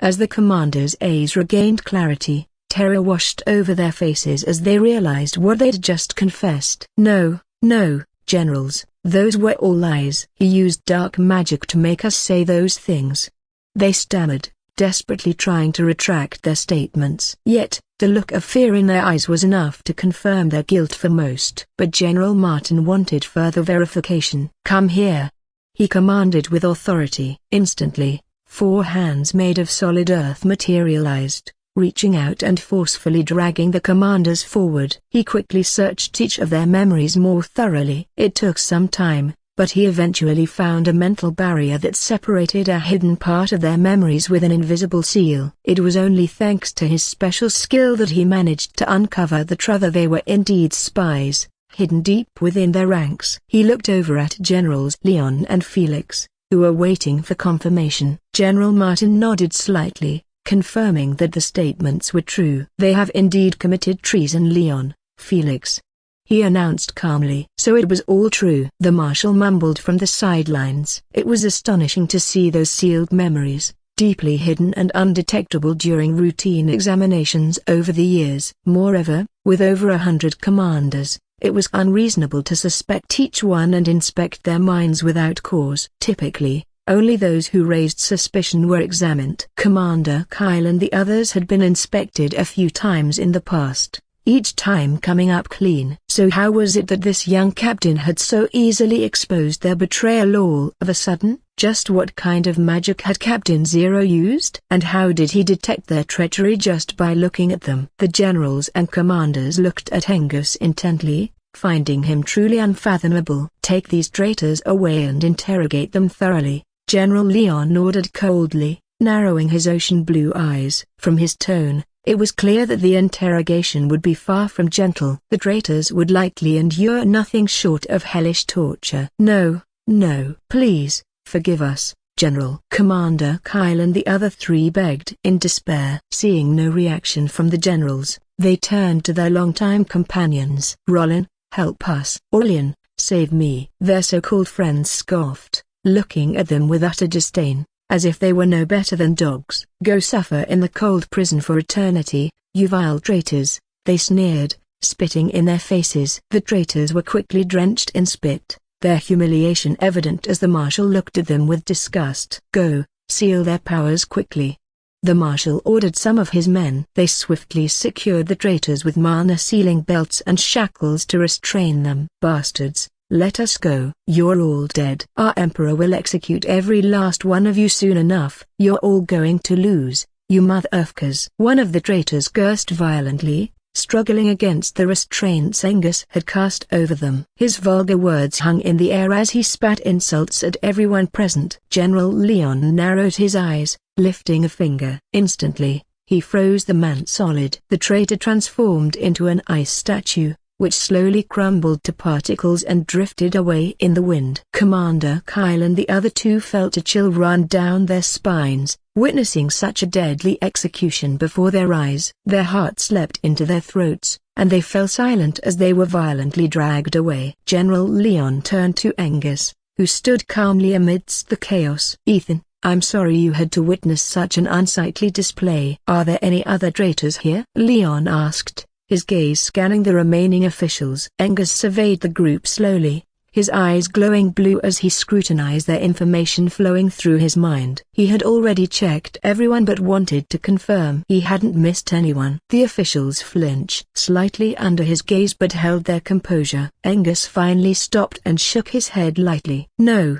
there's no one left, General." "You may continue," he said, taking his seat calmly beside Commander Zane. Commander Zane smiled at him, while others gave him looks of respect and admiration. "Excellent job, comrade. We'll be counting on you. You're a rising war hero, young man. Good luck. Make your parents proud." Angus appreciated their praises, but at the mention of his parents, his expression darkened. Memories surfaced of his father's and grandfather's harsh punishments and his mother's tearful love, stirring a lingering bitterness within him.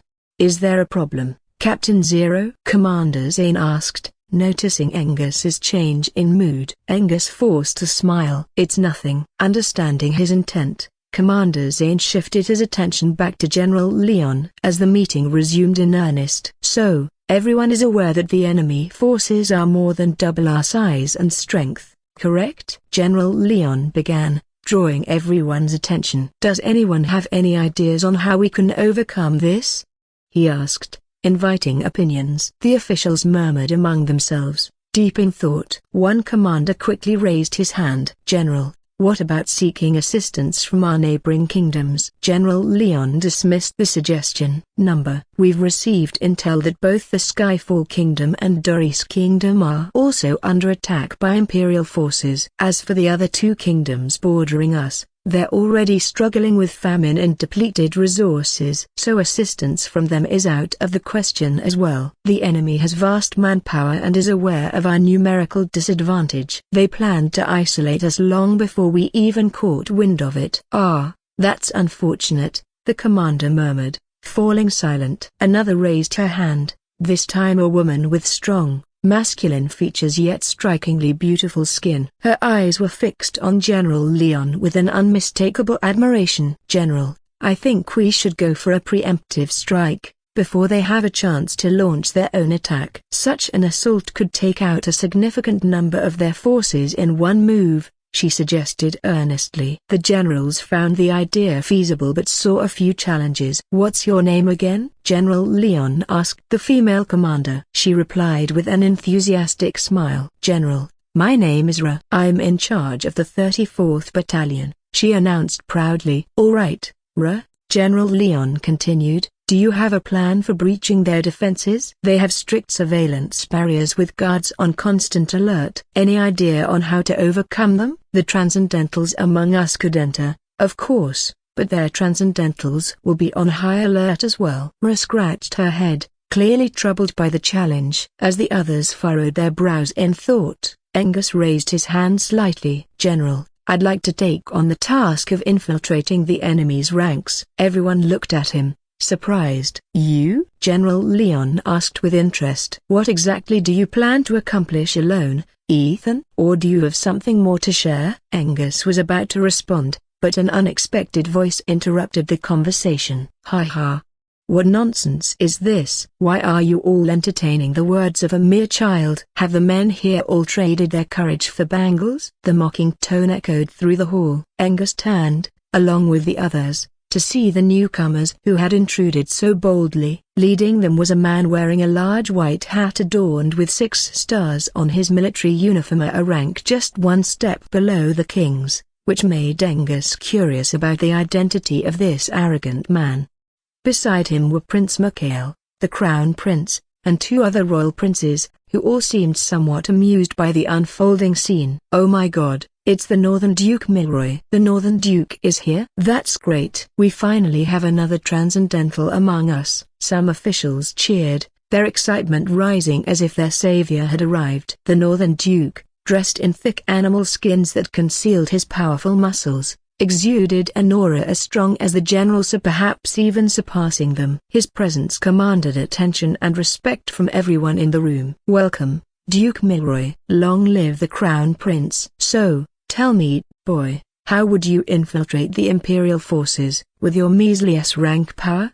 he sneered, leaning in close to gaze intently into Angus's eyes, as if searching for any hidden secrets within him. "Please, take your seats, you highnesses." Crown Prince, and other 2 princes silently sat down in order, except for Prince Mikhail. General Leon furrowed his brows, clearly displeased by the Northern Duke's presence. It wasn't that he held any personal enmity toward Duke Milroy, it was simply the Duke's overbearing attitude that grated on him, as if he saw himself above everyone else, even the king.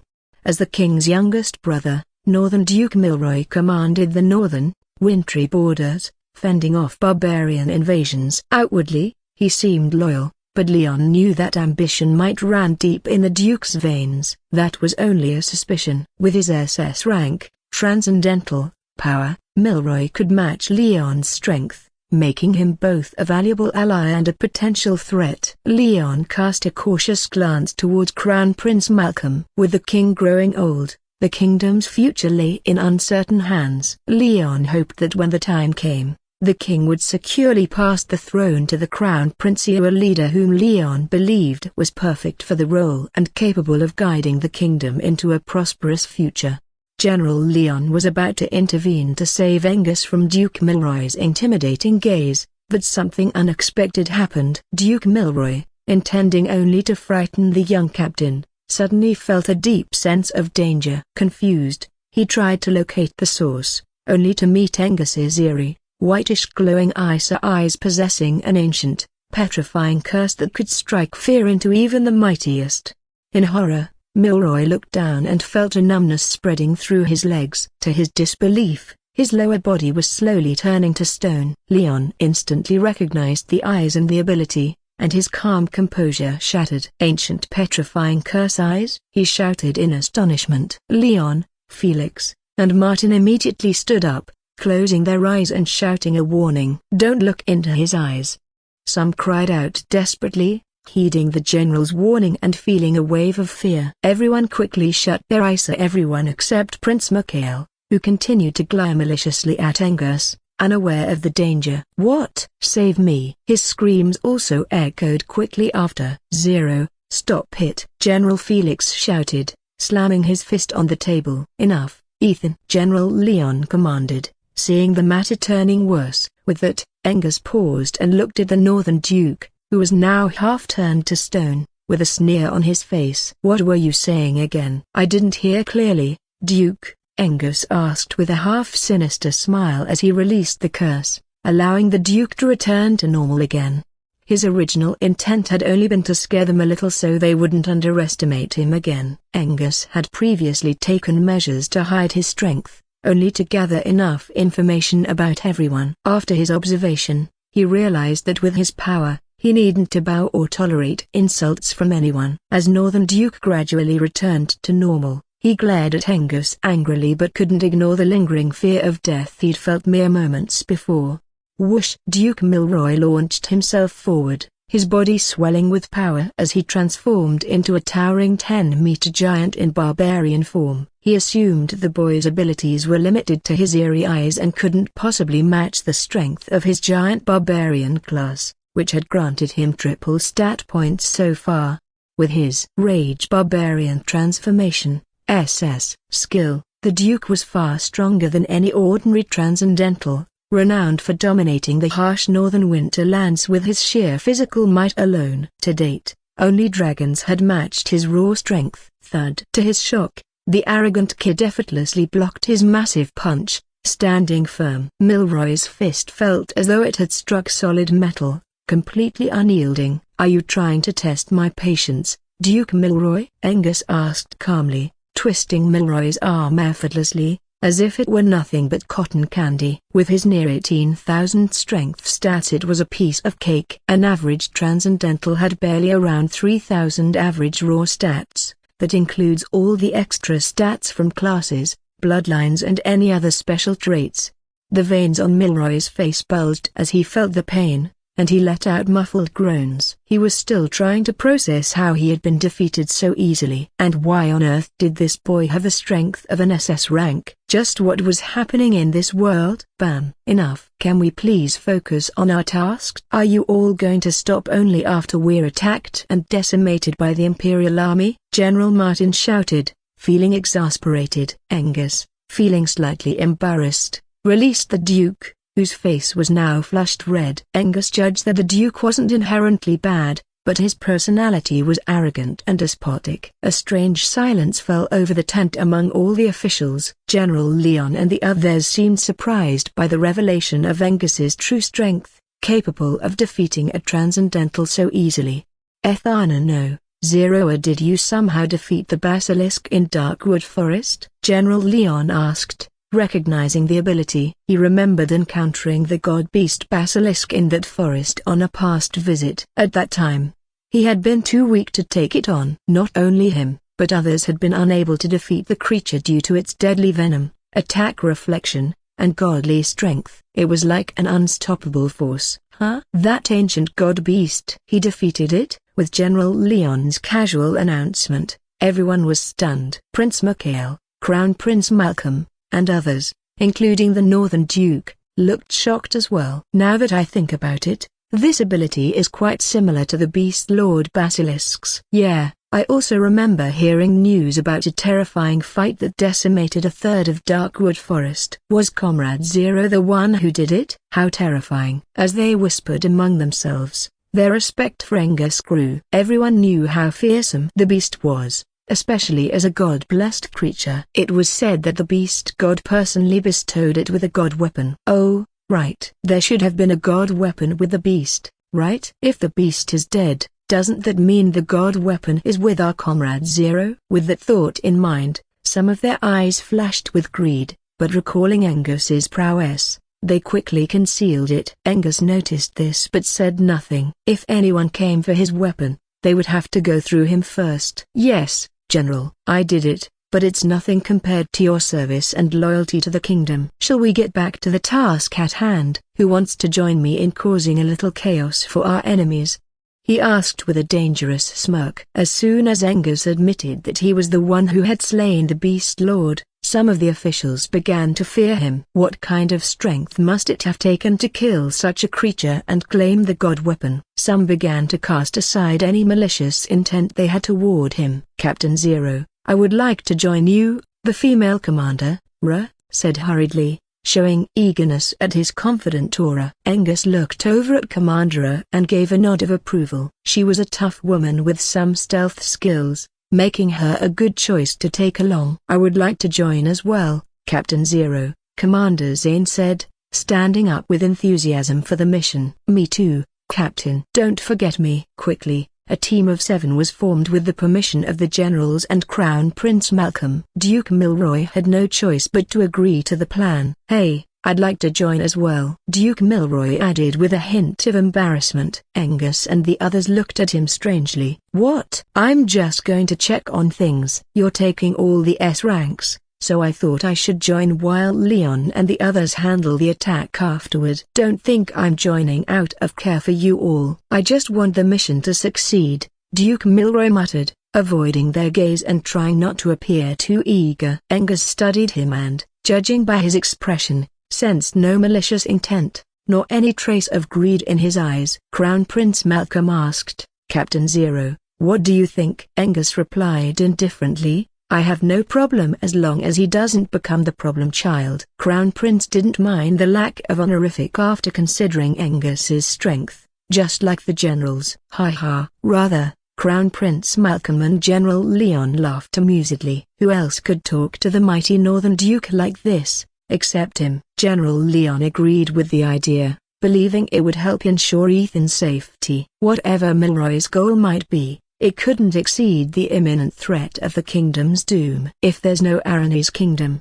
there will be no throne. Moreover, his suspicion that the Northern Duke had eyes on the throne was perhaps due to his own overprotective tendencies. The Crown Prince seemed friendly with the Duke, always calling him uncle. Uncle, be safe and bring us victory. Crown Prince Malcolm cheered his uncle with an elegant bow. Sure, my boy. We will be victorious. Tell my royal brother that we're at war, and we won't stop until we achieve victory. Duke Milroy laughed with a domineering tone. Of course, he didn't look Angus in the eye, feeling a hint of embarrassment. Long live the kingdom of Aranese. Long live the king. The officials and commanders roared in unison, raising their spirits high. So, Captain Zero, the plan is set, right? You'll all give a surprise attack using your special skills like you told us, and then we'll attack after getting the signal. Can he count on you? General Felix asked, wanting to confirm. No problem, General. I'm ready to deliver the good news, Angus answered calmly,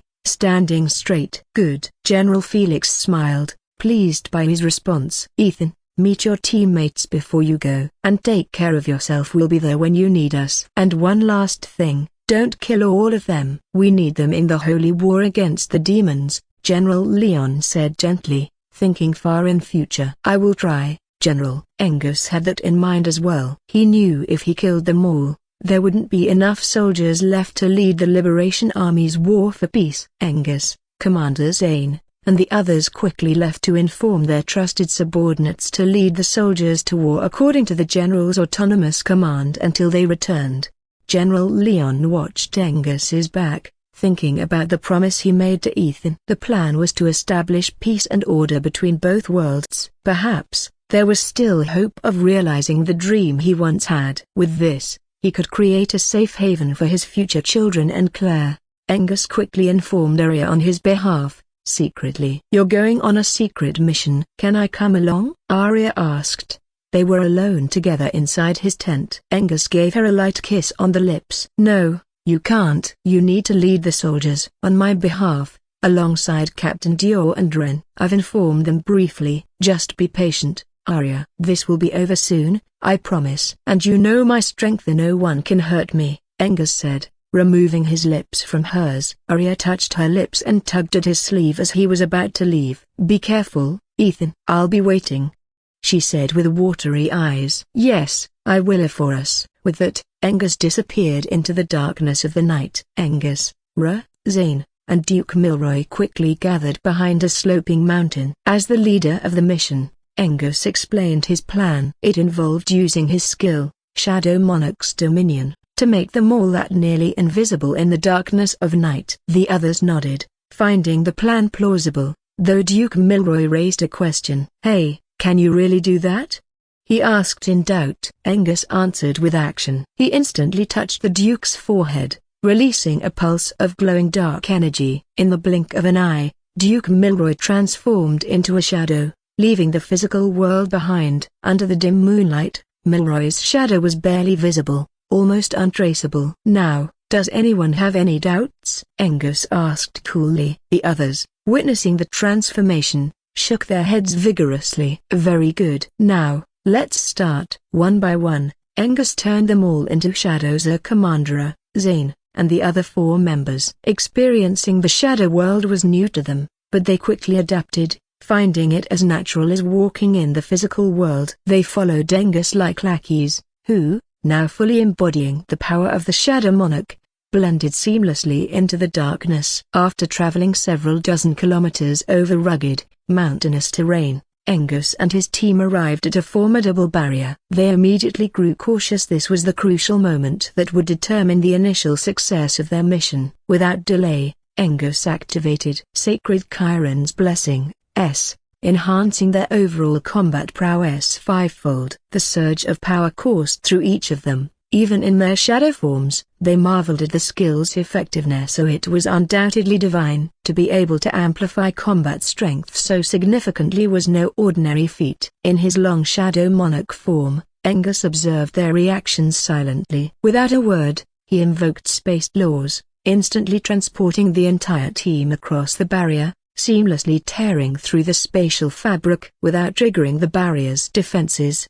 "Huh? We made it," they whispered with shock and awe. Though they were reveling in their success, they didn't forget the plan. According to the plan, they activated their individual enhancement and stealth skills, making themselves even more untraceable. For added security, Angus activated Barrier of Chaos, rendering them invisible on a small scale individually. This was the same skill that had even tricked the Beast Lord with its incredible illusions, so its effectiveness was undeniable. "Okay, let's move," Angus commanded as he advanced, his gaze fixed on the enemy. Suppressing their curiosity, the team followed him, struggling to match Angus's speed, which was no easy feat.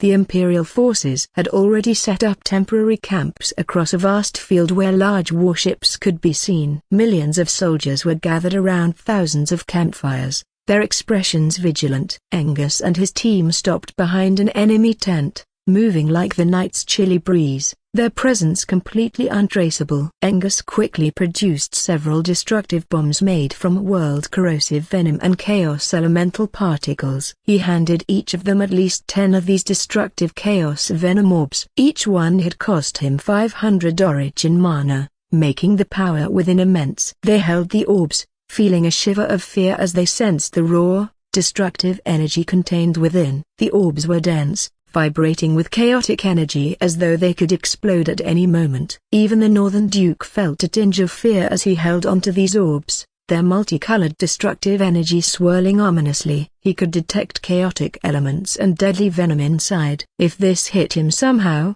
he would get serious injury for sure. He glanced at Angus with newfound apprehension, realizing that making enemy of this young man would be a grave mistake for anyone who valued their life. After distributing the orbs, Angus spoke calmly, "Now, go and place them in their critical military bases, resource areas, and anywhere the enemy is heavily gathered."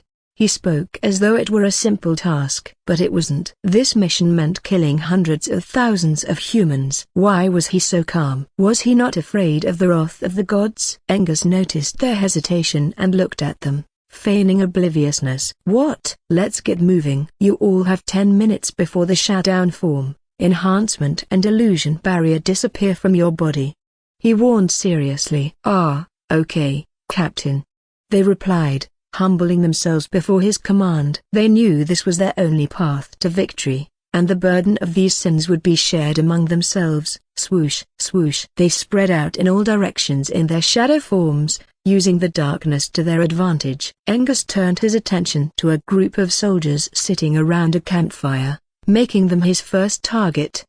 When is this wait going to end? I want to kill somebody," one soldier grumbled, his bloodthirsty voice echoing near the campfire. Their shadows danced with the wind as they spoke. "Just a few more minutes, guys. I heard we're launching our attack at midnight," another soldier announced with a wild grin. "What if they attack first, Captain?"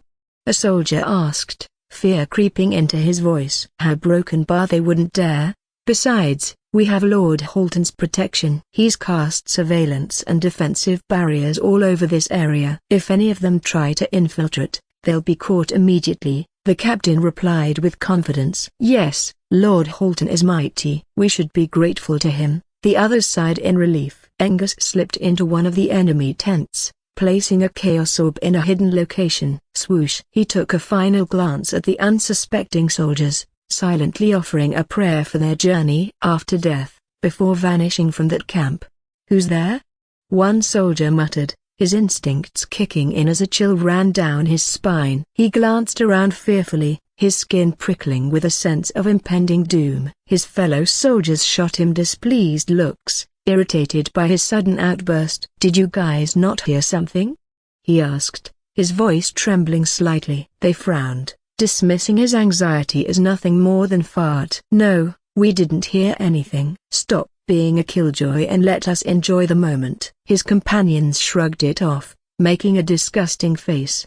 The unsettled soldier looked around, confusion and dread filling his gaze as the tingling sensation persisted, warning him of something terrible. But, as fate would have it, his foreboding feelings were of no use. Some destinies are inevitable. Angus moved stealthily in his shadow form, his target set on the enemy warships. These were no ordinary vessels. Over 100 massive warships loomed above, each equipped with powerful magical cannons. Their sheer size and firepower could easily determine the outcome of the war if left intact. Standing at the base of one warship, Angus tilted his gaze upward, marveling at its scale. The vessel towered at least 500 meters from the ground, its colossal weight likely tens of thousands of tons. It was a marvel of engineering and magic, like an enormous weapon designed to dominate the skies. Whoosh! Angus jumped up, reaching hundreds of meters in height with a single leap. He felt the chilly wind brushing past him gently, choosing a dark spot to land. He looked down to find himself on top of one of the cannon's heads, smelling the destructiveness of gunpowder and magic. With another jump, he landed smoothly on top of the warship's deck. There was some artificial light above, but no guards in sight. He sneaked over to the cabin, identifying a vulnerable spot where the warship's mechanisms operated. Broken Bar and Vafoda, your wish finally came true. This kingdom is finally meeting its doom. Pa, that's true. Broken Bar, they dared insult me. They deserve it. I just said a few bad words about them, and the Emperor was enraged. Broken Bar. From inside, Angus heard a few men conversing, mixed with faint moans from women. Anna Broken Bar, please be gentle, Sir Foda. Anne, not inside, please. I will get pregnant. Smack, smack. Ooh, shut up. By ch. Just take it all in. Sadia Broken Bar. The man only grunted with pleasure. Broken Bar. Foda, slow down a bit. You're getting older. Broken Bar. No more juice in you. Ha ha. Another man's vulgar voice echoed, reaching Angus's ears. Angus turned away with disgust, but he didn't forget to place the elemental chaos orb in a corner for their demise. He was though curious if the man inside named Foda was the same envoy he heard in the meeting. Either way, it was not important as long his work got done. With another jump, he leapt onto another nearby warship. This ship was well guarded, likely housing some influential officials inside. Sneeze. Aku. One guard suddenly sneezed, making Angus freeze in the shadows. The guards turned vigilant, their sharp eyes scanning the deck with clear-cut precision. Finding no one, they looked at the first guard with a displeased expression. What? Can't I even sneeze? The guard shrugged. They shook their heads helplessly and shifted their attention ahead. Angus continued to move, swapping shadows as he progressed. Commander, we are ready to attack tonight. He overheard from the cabin, thanks to his sharp hearing. Good. Proceed with the Imperial decree, came the domineering command. Without wasting any time, Angus placed another orb here as well. In this manner, he methodically planted 18 orbs across various warships, covering half of them. At the 19th one, however, something unexpected happened. As he moved within the shadows on the deck, a sudden, intense light flooded over him. His shadow form dissipated, leaving him fully exposed. He realized the deck was unique, adorned with luxurious decor and a concealed barrier that he thought he'd bypassed undetected. But from the looks of it, clearly, he hadn't. Caught red-handed, Angus saw a man in a red military suit smirking as he approached him. You think you're so brave, daring to enter my domain, soldier of the Aranis kingdom? The man sneered, pleased with himself for catching what he thought was a mere intruder, unaware that he was facing true trouble in the form of Angus. Ha ha, what a foolish youngster. Trying to trick Lord Holtoner, the master of barriers. It's a joke. He is unmatched in this field. Another mocking voice chimed in from the shadows, revealing an old man with a beard. Angus looked at the man calmly, even after getting caught. But it was astonishing to see someone able to see through his barrier of chaos. An imitation is an imitation. The saying is true after all. It can never be the same as the barrier of ruination, without any flaws. The man was obviously a transcendental, and a very special one at that. He specialized in barrier skills, both offensive and defensive. Angus learned about Halton's skills after using appraisal. What's with the response? Why aren't you shocked, or afraid? Shouldn't you beg for forgiveness at least? Lord Halton asked, feeling disappointed at not getting the expected reaction. Angus grinned, finding it amusing. It's because I am stronger. Whoosh! Caca, caca, crack. Angus suddenly threw a casual punch to test the defensive barriers that Halton had cast all around himself and his allies. Though they were SS rank barriers, some layers shattered instantly, leaving the major layers still intact. Ha ha! Only this much? Too weak.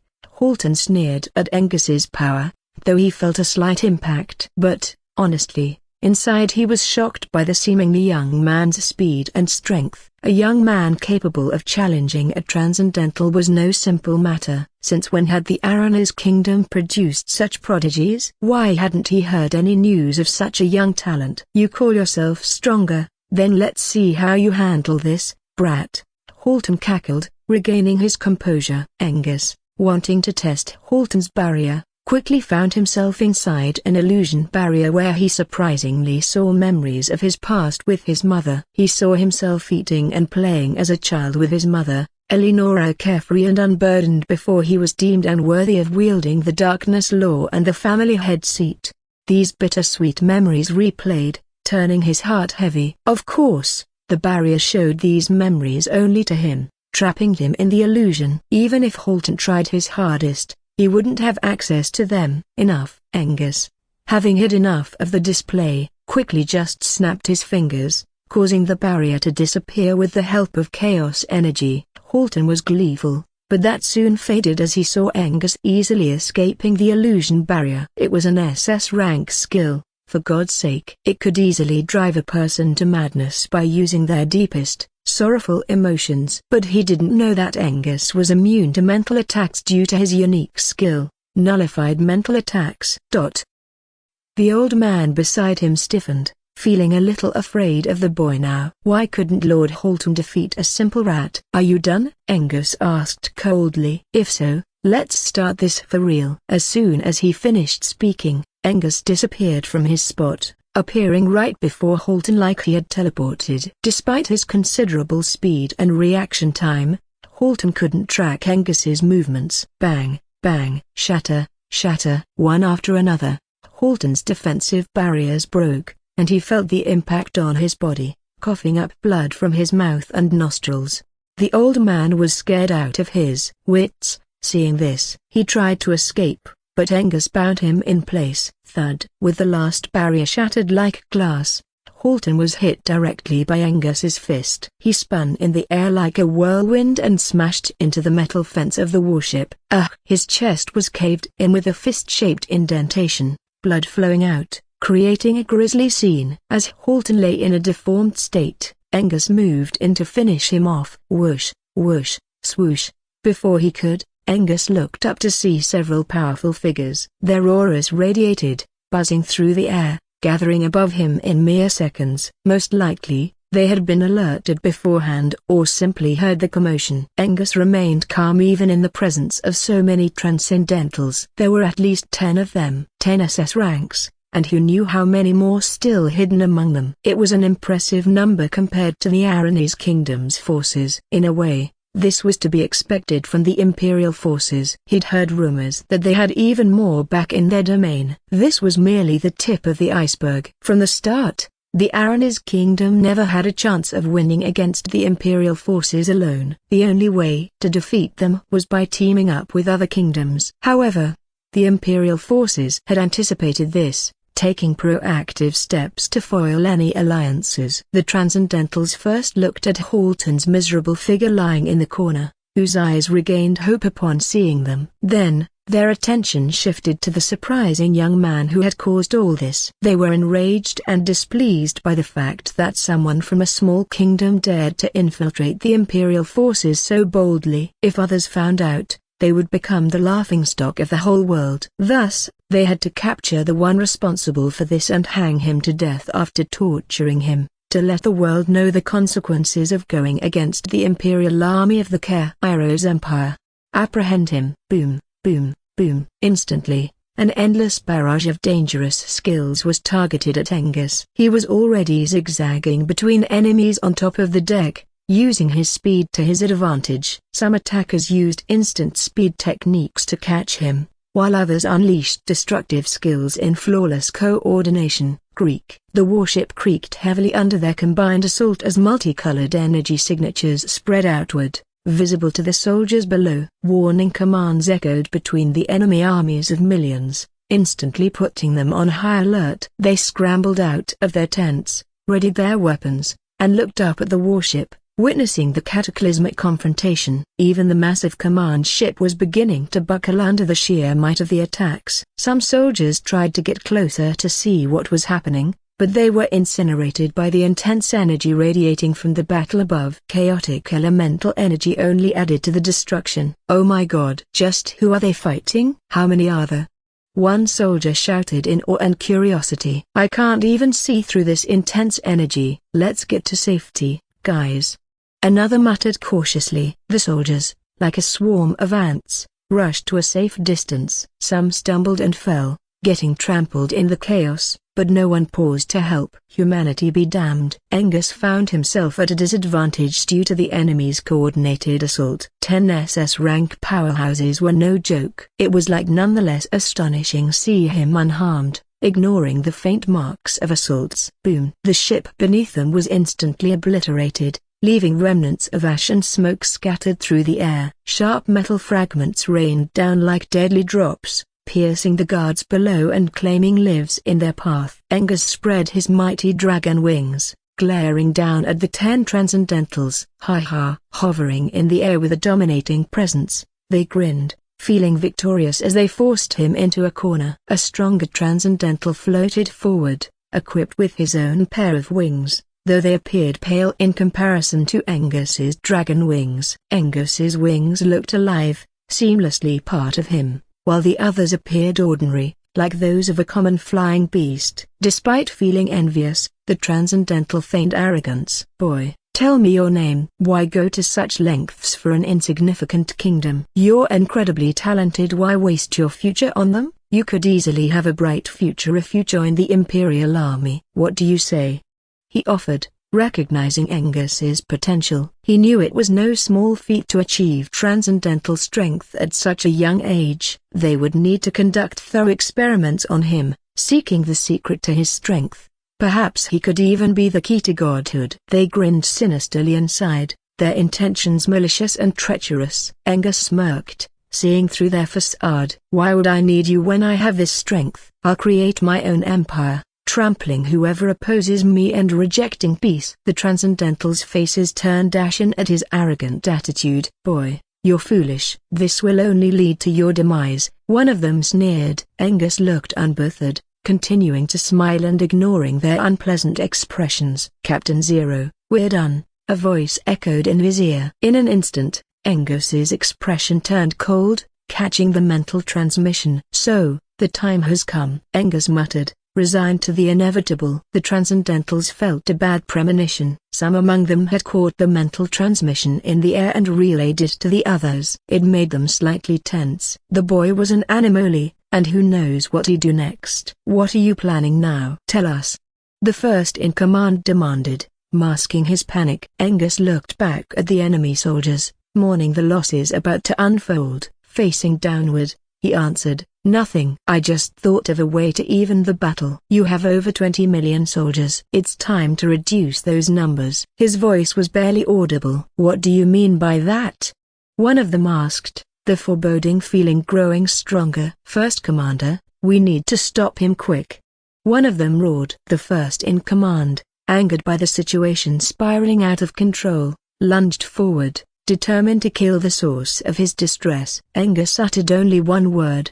Ruination. The world shook with his command, like triggering apocalypse. Rumble, rumble. A cataclysmic display of explosions erupted in several places across the Imperial Army camps. Boom, boom, boom. The explosions were so massive and intense that, for a moment, they created an air vacuum across a wide area, spanning kilometers. Alongside this, Several spatial fissures were born because intense reaction of the explosions. These fissures devoured Imperial soldiers in masses. Screams of terror and despair echoed as far as the eye could see. It was pure chaos.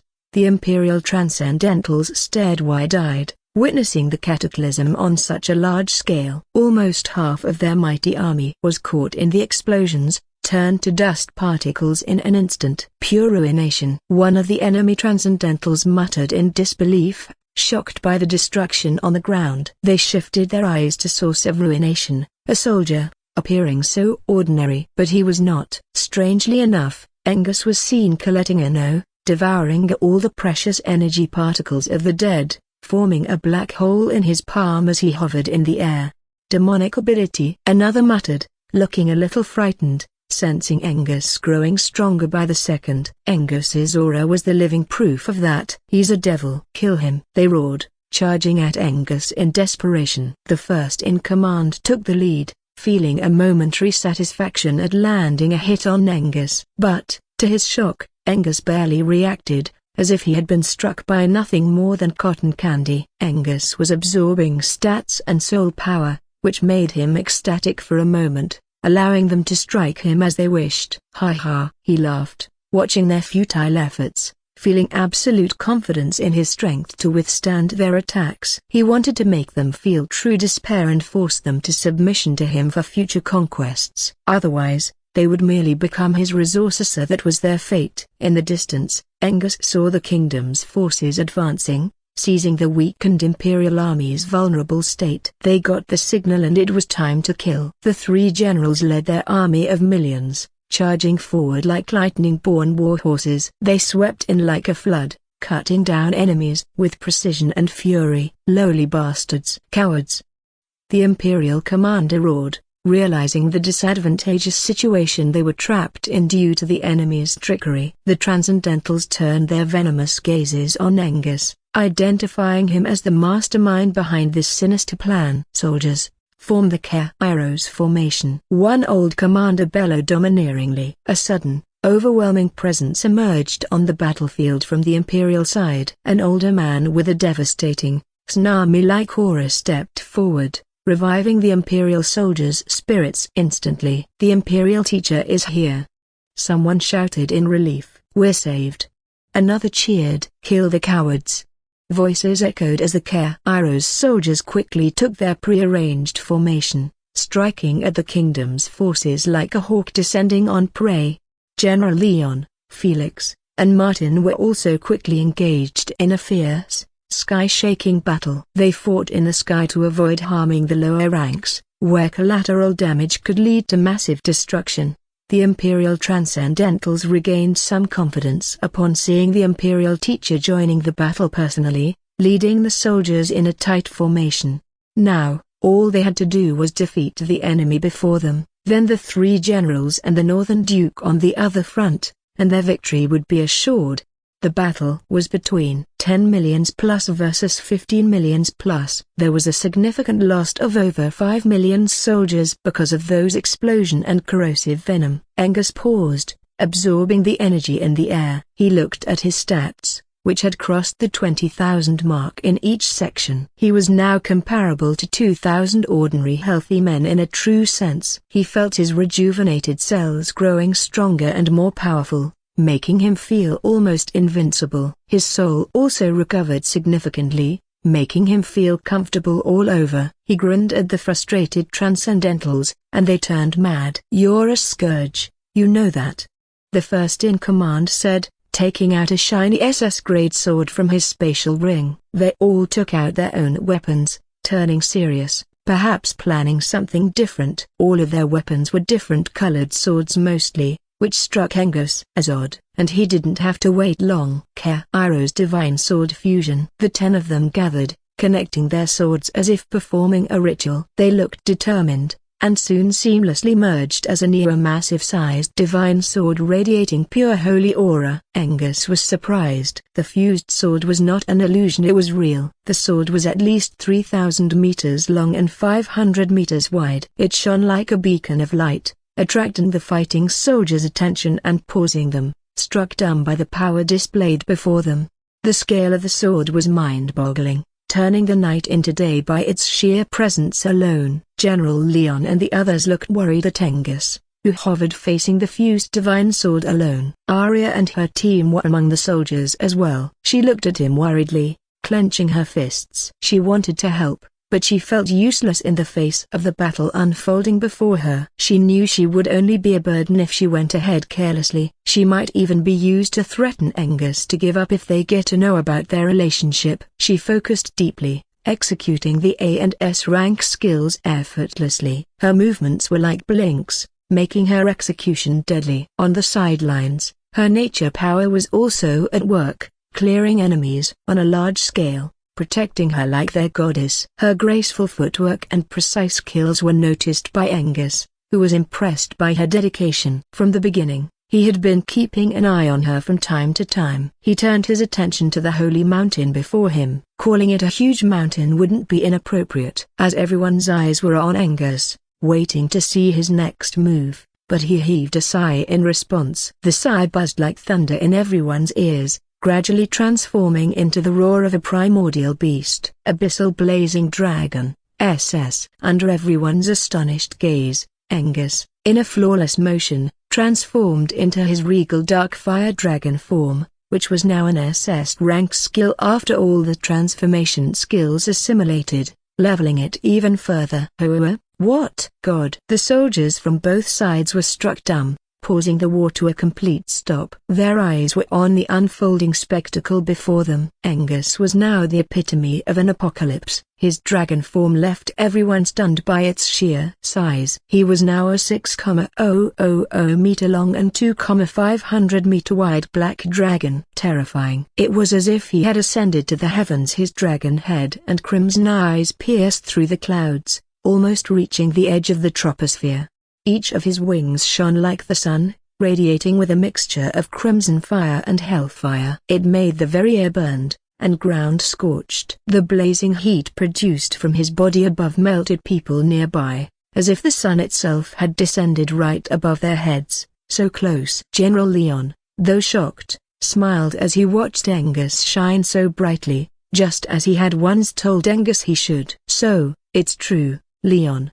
We welcome a new emperor? General Felix and Martin muttered beside him, both awed and terrified. Yes, he is the one who could bring true order and peace, General Leon murmured, his gaze fixed on the massive fire dragon. From their conversation, it seemed that Leon had once spoken to them about Zero's goal and promise. At that time, they dismissed it as a joke, but now they were beginning to take it seriously, sensing a bright future ahead.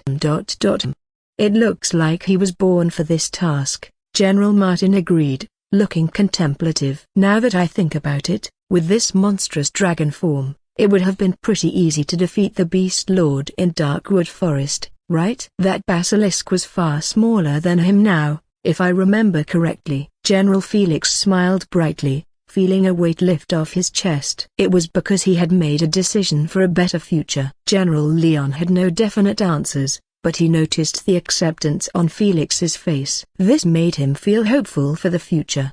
As the apocalyptic fight raged high in the sky, Arya and the squad watched in awe at their captain's sudden transformation and the earth-shaking battle unfolding before their eyes. Just as promised, none of the squad members died in the encounter with the enemies. When they were close to death, they were miraculously saved by the mysterious, instant death of their enemies. We underestimated Captain Zero once again, everyone. He is a god among men, one soldier said with a fanatical expression. The battle had paused due to the apocalyptic fight above, and they marveled at the world-shaking spectacle before them. Crack, rumble. With each collision, the world trembled, the air thinned, and the clouds vaporized. The starry night sky was clearer than ever. Arya was happy to see him shine. She hoped this would clear all the inferiority complex and suffering he had endured in the other world. Once he returned, he would be able to stand proud, making his mother happy. As for her, the future was uncertain about their journey together, but what was wrong with being a little optimistic? She might have to wait a little, but she had confidence in him to overcome any obstacles. Arya ensured their squad's safety to fulfill the promise on his behalf. Delilah, Drake, and Yonai were shaken to the core, imagining such a powerful presence beside them just a while ago. They were simply too stunned to speak. The two captains looked on with reverence, as if witnessing godly might. As for the Northern Duke and the royal princes, their expressions were bright and incredulous. They were certain they were going to win after Angus's might was revealed. "I can't believe a person surpassing the Transcendentals was seen in our kingdom," Crown Prince Malcolm muttered, feeling the heat grazing his face even from miles away from the main battlefield. "Ha ha! I even doubted his strength at first, thinking he was just an arrogant brat," Duke Milroy said with a regretful sigh. "Now that I think about it, he was just being humble in front of everyone, hiding such power inside him." "How embarrassing is that?" He laughed, mocking himself. "Milroy, what's happening?" "We heard we're winning." Suddenly, an old, husky voice reached their ears. They turned to see the king himself, present on the battlefield, accompanied by a few guards and closely guarded by knights. The nearby soldiers gave respectful bows, acknowledging his wise presence. Duke Milroy smiled. "Yes, royal brother. Look. Your wish is coming true, though it was the hand of an unfamiliar person." The old king gazed at the night sky, illuminated by a burning sun and the holy aura of a sword. "It's the Kairos Empire's legacy skill of sword fusion." "And who is that dragon, Milroy?" the king asked. Crown Prince Malcolm answered, "Father, it's the same boy that General Leon, Ethana or Zero, you could say." Delilah teamed with him at that time. "Oh." King Milfam recalled the boy with black hair from the high human race. "I see. But I thought he was a high human." "Since when did this young man become capable of defeating so many Transcendentals together?" the king asked, doubtful but trusting that Milroy and his son wouldn't lie. "Well, he can't be judged by common sense. Perhaps he is the key to breaking out of this world, just as foretold in the old divination," Duke Milroy replied. "Anyway, big brother, you should really consider how to get him to join us. It would ensure the kingdom's long, prosperous future," Duke Milroy suggested, his arms crossed. The king seriously considered the proposal. The young man's future was limitless, full of potential. His old, shrewd eyes turned to his youngest daughter, Delilah, among Arya's group, seemingly coming to a decision. Angus's paw slammed down once more, easily deflecting the sword's charge and feeling slightly ticklish from its sharpness. The impact created a devastating air pressure downward, forming a massive crater beneath his paws, as if a mountain range of 5 peaks had emerged. The fusion sword vibrated intensely from the impact, becoming dull and cracked as it was forced into the ground, creating a sword-shaped crater, same as the 5-clawed mountain range. Angus gripped the Godslayer Aegis, now shaped as a scepter, in his powerful dragon's claws and brought it down with immense force onto the fusion sword lying before him. The moment the scepter made contact, the air around them vibrated violently, the sheer force of the strike causing the massive sword to fracture and shatter with a deafening clang, followed by a thunderous boom. Heavens! The Imperial teacher, who had once appeared like a savior to boost the soldiers' morale, stood in shock, his mouth agape at the sight of 10 Transcendentals being crushed by a single person. In that moment, he knew they were defeated. Forgetting the remaining soldiers, he slipped away silently, escaping the imminent doom. He had arrived as a lion and left as a cat. On the main battlefield, the 10 Transcendentals returned to their human forms, breaking away from the sword fusion skill quickly. Their conditions were dire. They bore burn marks everywhere, where searing heat had grazed and chaos energy had torn their flesh away in chunks. Roar! Angus let out a sky-shaking dragon roar, shattering the spatial fabric with sheer pressure alone. The roar was targeted at the Imperial soldiers, who had gathered together like ants, while some tried to flee. With the dragon's roar, they felt their eardrums burst and stopped in their tracks, clutching their ears in pain. But they understood what Angus demanded: absolute submission. The 10 million Imperial soldiers quickly prostrated, feeling defeated and weak as ants before the dragon's mighty presence, which seemed made to dominate the world like a true emperor. Angus quickly returned to his human form, his face one of indifference. He went near, hovering just above the surrendered Imperial army, still prostrated, not daring to rise. In a commanding manner, Angus summoned Arya beside him with an invisible power from his squad. Arya floated gracefully and arrived smoothly at his side. Arya was slightly taken aback by the sudden call, but she was happy to gain recognition from him, just as he had promised. Angus then addressed the entire Imperial army. "What is the young man trying to do?" the king asked, looking at General Leon beside him. Strangely enough, General Leon smiled and replied, "Your Majesty, whatever he does, please don't interfere with his path. We are powerless against him, and we can't control him. But I know he is not a bad person. It will all be for the greater good." Though Leon's words sounded mysterious, the king, Crown Prince Malcolm, and the Northern Duke could guess something of Angus's intentions.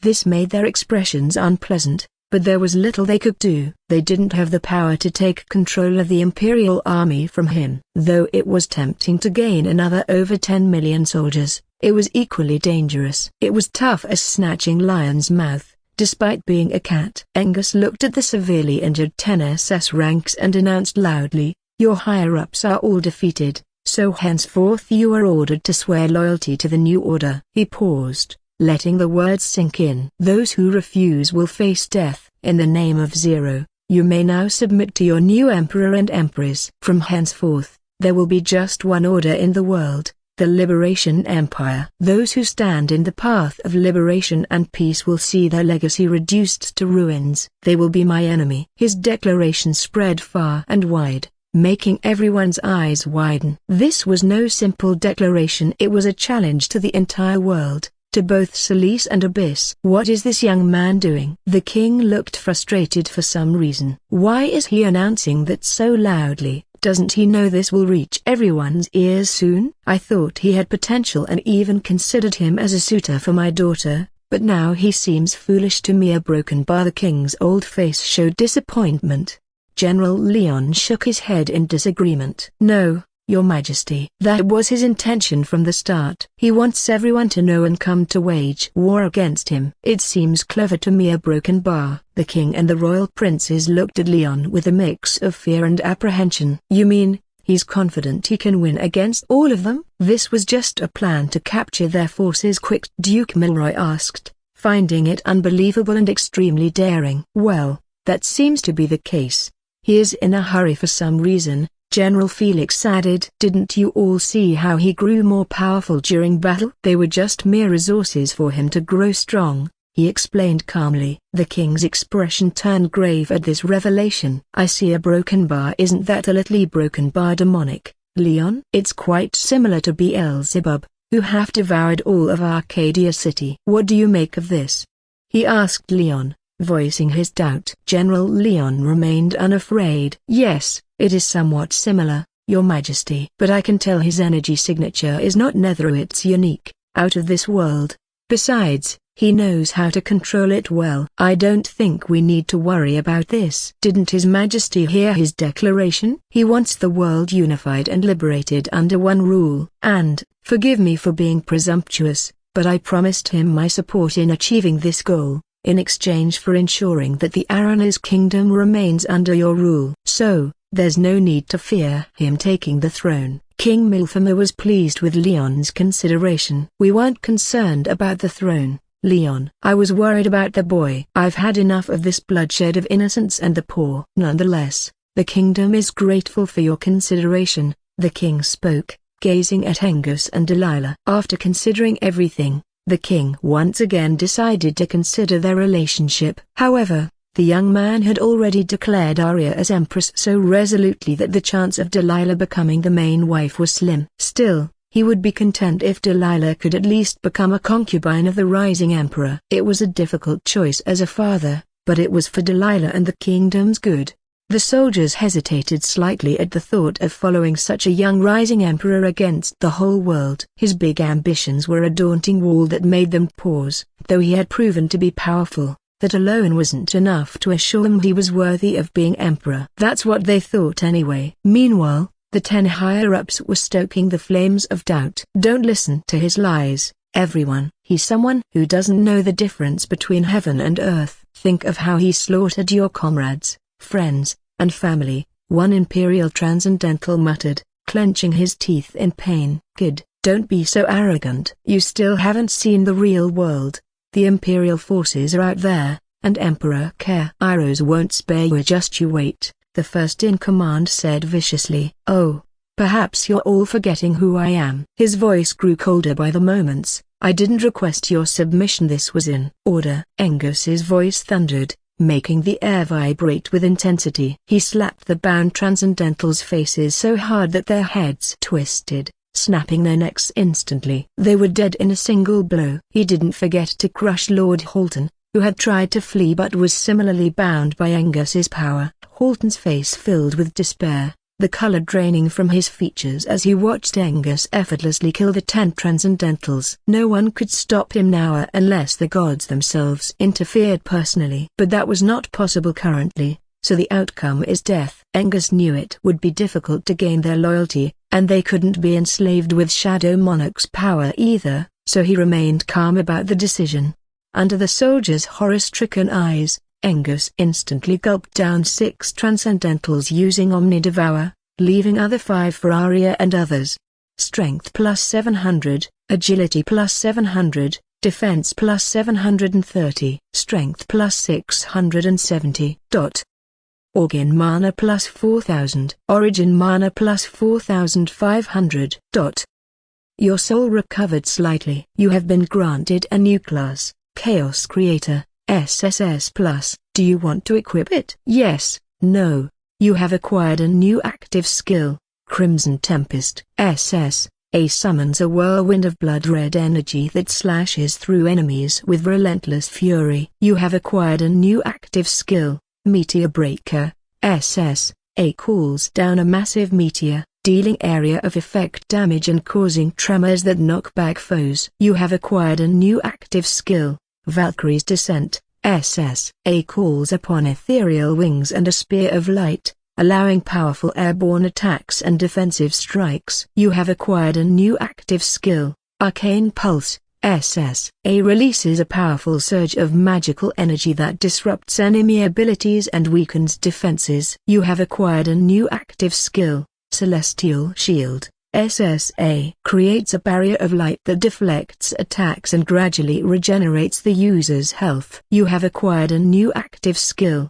Frostbound Dominion. SSA unleashes waves of freezing energy, immobilizing enemies and covering the ground with ice. You have acquired new active skills, Barrier of Despair. SS, Barrier of Crystalline Bulwark. SS, Prismatic Shield. Celestial Bastion. SS, Divine Halo. SS, Black Thunder Barrier. Ironclad Ice Fortress. SS, Guardian's Embrace. S+, Solar Flare Dome. S+, Divine Sword Fusion. SS. Name, Angus Tigro. Age, 19. Title, Dragon Slayer. Race, Human Beast Demon Dragon Seeker. Level, 64. Occupation, Emperor. Class, Chaos Creator. Accept/decline. Bloodline lineage, Seeker, Royal, Beelzebub, Partial Royal, God Beast Basilisk, Death Leviathan, Half Noble, Fire Dragon, Noble, Wyvern, Elite. Special trait, Greater Spatial Teleporter. Soul, 0. Laws, Space, Water. Physical stats, greater than. Strength, 26,300. Agility, 26,400. Defense, 27,540. Origin Mana, 240,000. 240,000. Active, Ancient Petrifying Curse Eyes. SS, Reflective Scales. SS, World Corrosive Venom. SS, Apocalypse Awakening. SS, Abyssal Blazing Dragon. SS, Crimson Tempest. SS, Meteor Breaker. SS, Valkyrie's Descent. SS, Celestial Shield. SS, Frostbound Dominion. SS, Barrier of Despair. SS, Barrier of Crystalline Bulwark. SS, Celestial Bastion. SS, Divine Halo. SS, Ironclad Ice Fortress. SS, Divine Sword Fusion. SS, Guardian's Embrace. S+, Solar Flare Dome. S+, Prismatic Shield. S, Black Thunder Barrier. S, Dimension Slip -3. S, 7 elements chaos manipulation -12, S. Sacred Chiron's healing -2, S. Sacred Chiron's blessing -2, S. Symbol of good fortune -3, S. Earth turtle shell -2, S. Ancient shield, S. Primordial beast king -2, A+. Chaos isolation barrier -4, A. Void venom blade tempest -2, A. Ice breath, A. Lightning rocks skybreaker dive, A. Golden wyvern's scales, A. Tempest tiger's lightning veil, B. All-seeing sovereign -12, B. Elite human transformation -29, B. Inferno warlord's rage, B. Ravenous stone beast, B. Arctic bear's glacial shield, B. Aqua serpent's vortex, B. Phantom mirage, B. Hurricane gale, B. Spacewalk -34, C. Passive, Heart of Chaos, S. Supreme Hunter, A. Phoenix Resurgence, B. Water breathing, C. Special skills, Monster breeding, Level 7, Demonic abilities, Peak, Shadow Monarch's Dominion. Unique skills, Appraisal, Basic, Nullified mental attacks, Rare, Rapid cast, Rare, Omnidevour, Ultimate, Universal synthesis, Ultimate, Dash. After devouring them, his aura grew stronger, suppressing everyone present with sheer terror. Angus realized he had turned 19 today, meaning it his birthday. This marked the day the Ruination Emperor was born, beginning his eternal legacy. The surrendered soldiers understood he was not one to be taken as soft-hearted. He was on the path of ruination for his enemies. He was the Emperor of Ruination. We swear loyalty to our new liege. The millions of soldiers shouted loudly in unison, their voices echoing over the battlefield. One soldier stood up passionately and shouted, "Long live the Emperor of Ruination! Long live Emperor Zero!" Starting with him, everyone began echoing Angus's ceremonial ascension to the Emperor's throne. "Long live our Emperor and Empress! Ruination Emperor! Ruination Emperor! Ruination Emperor!" Some excited soldiers screamed at the top of their lungs. Angus's powerful aura, which seemed to suppress the world, was enough to make them feel confident in the upcoming war. They removed their uniforms, blending in with the crowd under their new identities. This sight left the king and royal princes awestruck, not to mention the Aranese kingdom's soldiers. Even they began to feel compelled to bow before his presence. Just how strong was he now? How did he manage to convince millions of imperial soldiers so easily? They closed their mouths, finding him unfathomable. There were still so many mysteries around him, feeling they couldn't uncover in their lifetime. Angus stored the corpses in the pocket of space, while cheers bounced in his ears. It was the incredible brainwashing effect of Shadow Monarch's domain. He looked at Arya, who was feeling happier for him than for herself after being acknowledged as his empress. The joy of seeing him shine with power meant more to her than anything else. She felt a warm sensation on her left hand. It was her emperor's hand. He entwined his fingers with hers and whispered, "It's my birthday, my empress. Why don't you do something special for me?" Arya was stunned, then filled with joy upon hearing the news. "Really? That's wonderful news, my emperor." She replied, chuckling with equal delight as she held his waist gracefully. He now stood slightly taller than she did. "So, what's my gift?" he asked, a seductive smile playing on his lips. "Ah, sure, I have something for you," Arya whispered beside his ear. "All right, let me see what you've got," Angus replied eagerly, glancing at Arya as she began to activate her mysterious nature power. Her hair turned snowy white, and her eyes shone with an intense emerald green. Drake, Yona, and Delilah moved closer, sensing the situation had calmed down. Yet, they maintained respectful distance from Angus. He was now an emperor with over 10 million soldiers, a force comparable to a powerful army on his own. "Congratulations, Your Imperial Highness." The king of the Aranese kingdom approached with his generals following closely behind. "We acknowledge you as the sole emperor of this world. Please accept our allegiance," the king said respectfully, acknowledging the establishment of the Liberation Empire. "Thank you," Angus responded, looking at him perfunctorily, then turned his attention back to Arya, who who was preparing something with deep focus. The king raised his brows but said nothing. Compared to Emperor Kairos, the young emperor wasn't too disrespectful, at the least. All attention shifted to the new empress, who seemed eager to prove herself for the emperor. Arya gestured her hand toward the sky, flowing green energy spreading above from her palm. To everyone's astonishment, the night sky quickly disappeared, revealing a bright red sun rising from the east. Oh my god! Most of them were gobsmacked at the miracle. It was barely past midnight, so how had day suddenly broken with a mere hand gesture? They stared at her in shock, but something even more incredible happened next. In the middle of the five-clawed mountain range and Sword Mountain, water began to pour in magically, filling a massive basin hundreds of meters deep, forming a small ocean.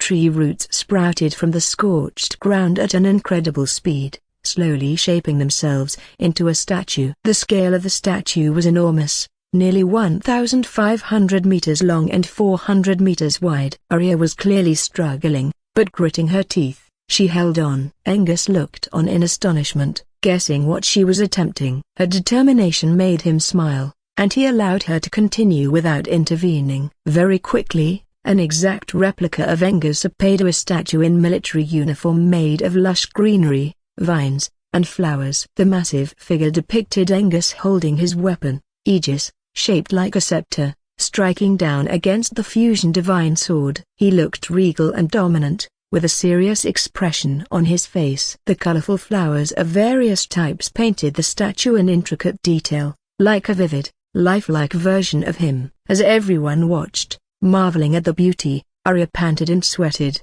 clearly exhausted from her efforts. Angus gently held her shoulder, looking at her with affection. Instead of scolding her for overexerting herself, he offered a compliment as she gazed up at him. "That was incredible, my beautiful empress. You're a true goddess of nature," he said sincerely, acknowledging her attempt to impress him or perhaps to create a lasting memory for the world to remember. As he observed, he was stunned to see that her powers even seemed to affect the sun and moon. Though it was unclear if those celestial bodies were real or illusions, he knew he wasn't capable of something like that himself. Angus grew increasingly curious about her strange abilities, wondering how her powers could command even the stars. If her strength continued to develop, she would be an incredible ally in the primal realm. However, he was still uncertain if it would be possible to bring her along. He decided to attempt merging her with one of the otherworlders who possessed a unique skill, hoping it would allow her to enter the primal realm. His goal was to journey with her to new worlds, and naturally, he intended for Bella to join them as well. Arya, pleased by his words, felt the pain was worth it. "Do you really like it?" she asked gently, seeking further confirmation. Angus pondered as he looked at the statue and answered, "Yes, I do. But I think it's lacking something." "Oh? And what might that be, Ruination Emperor?" Arya asked, chuckling lightly. Angus touched her cheeks and answered, "You, of course. I noticed how you dominated your enemies. It lacks a companion or someone who is hardworking, diligent, and a loving empress." His face softened with a gentle smile as he flirted. Arya's blush spread over her face and neck, like a vivid ripe apple. After a few seconds, he let go of her to focus on something. He took a step forward, and similar to Arya, he began creating a statue of her with white hair, holding her dagger, positioned right beside Angus's statue. He used multicolored chaos energy to create a perfect statue of Arya, with exact details, just like she had done. Arya and the others watched, fascinated by the massive display of art and creation. Their new emperor and empress faced the tyrannical Kairos Empire's fusion sword together. It was token of love and signature of the historical moment that would be read throughout the future generations to come. "Now it's perfect," Angus commented with a slight smirk, turning to Arya. "It's beautiful," Arya said, admiring her own statue. Her shimmering eyes never wanted to leave the scene. Angus then turned to General Leon. "General, why don't you help me with this?" Angus asked General Leon, indicating the soldiers to establish new ranks among them. "It's time to fulfill your end of the deal." General Leon smiled slightly under the radiant sun, pleased with Arya and Ethan's partnership. If he had a daughter, He would have liked her to marry someone like Angus. He seemed pleased with Angus's character, never hesitating to become a devil when necessary, yet a beacon of hope in dire times. Some might consider him a mass murderer or a dictator, but in this world, that's what was needed right now. "Of course. I never forget my promise, young Emperor," he answered, stepping forward to help. General Felix joined in as well. "Don't forget me. I would like to join the cause, Emperor Zero, but my loyalty will always belong to the Aranese kingdom." General Martin hesitated, unsure if he should join, looking at the king. "You can join them as well, Martin. We are now in the same boat." The wise King Milphamas gave Martin permission to join and help. He was hoping this would bring the young emperor closer to the kingdom. "As you say, Your Highness, but my loyalty will always belong to my homeland," General Martin said resolutely while joining Felix. Angus gave them a respectful nod, welcoming their participation with open arms. Duke Milroy whispered to the king, "Royal brother, are you doing the right thing? What if they join their empire for real?" The king looked at their backs and replied, "I trust them, Milroy. I know they wouldn't betray their homeland." "And do you think our kingdom is safe now?" "We are now tied to the young emperor in the same boat. Whether we lose or win, only time will tell." "I hope so," Duke Milroy muttered in a barely audible voice. Crown Prince Malcolm accepted the situation calmly, while Mikhail clenched his fist, feeling utterly defeated. With the help of the three generals, a proper structure of order and command was quickly established, utilizing several of the kingdom's captains and commanders as superiors. Commander Zane, Captain Dior, and Ren eagerly volunteered for the role. Drake and Yona were granted titles of nobility due to their connection to the Empress, while Delilah opted to remain simply as their friend. This structure was only temporary, with nothing set in stone yet. Angus had also marked some of the higher officials, mostly S ranks, with the Shadow Monarch's power, allowing him to control their lives at will. For the time being, the Liberation Empire settled just outside the capital city of the Aranese Kingdom. The ordinary folks of the capital city watched curiously at the new army under a different banner. The Liberation Empire's banner was pure green in color, featuring a mighty dragon shape in the middle. "So, that's the Liberation Empire they spoke of?" one curious pedestrian commented, behind a broken wall. "Yeah. I heard our new emperor is a young man with transcendental power." "Isn't it too hard to believe?" another answered, his tone one of disbelief. "Why don't we see for ourselves?" another boy asked, curiosity intensifying in his mind. "HMPH, but there are guards." "We won't even get to see our hero who saved us and promised to bring peace to the world," a common girl said angrily, sneaking a glance behind the collapsed wall. Her eyes shone with admiration and yearning. But what happened next fulfilled her and their curiosity completely. Flash! A sudden, blinding flash of light appeared in the western sky. Then from the Liberation Army settlement, Angus emerged, appearing as his usual self, yet radiating a powerful, royal presence that set him apart from the masses. "Our new heroic emperor is here," one of the girls remarked admiringly from her hidden position. "Aha, but who's the old man with him?" someone asked, scratching their head. "Ignorant fool, don't you recognize the true hero of light?" "That's Elian, a top brass of the Humanitarian Alliance," another replied. "Oh, but why is he here? Is he against the kingdom's coup in the Kairos Empire?" "We'll have to wait and see, won't we?" "Hey, stop pushing, you rascal." Angus had just been exploring the Chaos Creator class, which he'd recently gained access to, but then he suddenly sensed Elian's aura. It stopped him in the task and made him vigilant. "Why are you here again, old man?" Angus asked, looking at Elian with narrowed eyes. Elian, standing atop a magical bird of light, looked at the banner of the Liberation Empire. "I cannot believe this." He seemed too surprised to answer immediately. "Just how is this possible?" Elian shifted his attention to the young man he had spared a few days ago. Back then, Angus had been so weak, but now he looked like the embodiment of true power, a powerhouse surpassing the transcendental. "What's your goal, Boyano, young emperor?" "I hope what I heard isn't true," he asked, his tone turning slightly cordial. Angus thoroughly observed Elian and answered calmly, "You haven't heard anything wrong," hero of light. I just want peace in the world. I am not against humanity, nor the demons. They all will be unified one day. Is there a problem from you? He asked with narrowed eyes in threatening manner. Elian shook his head in disappointment. You don't know what you're getting into, young emperor. There's still so much you don't understand.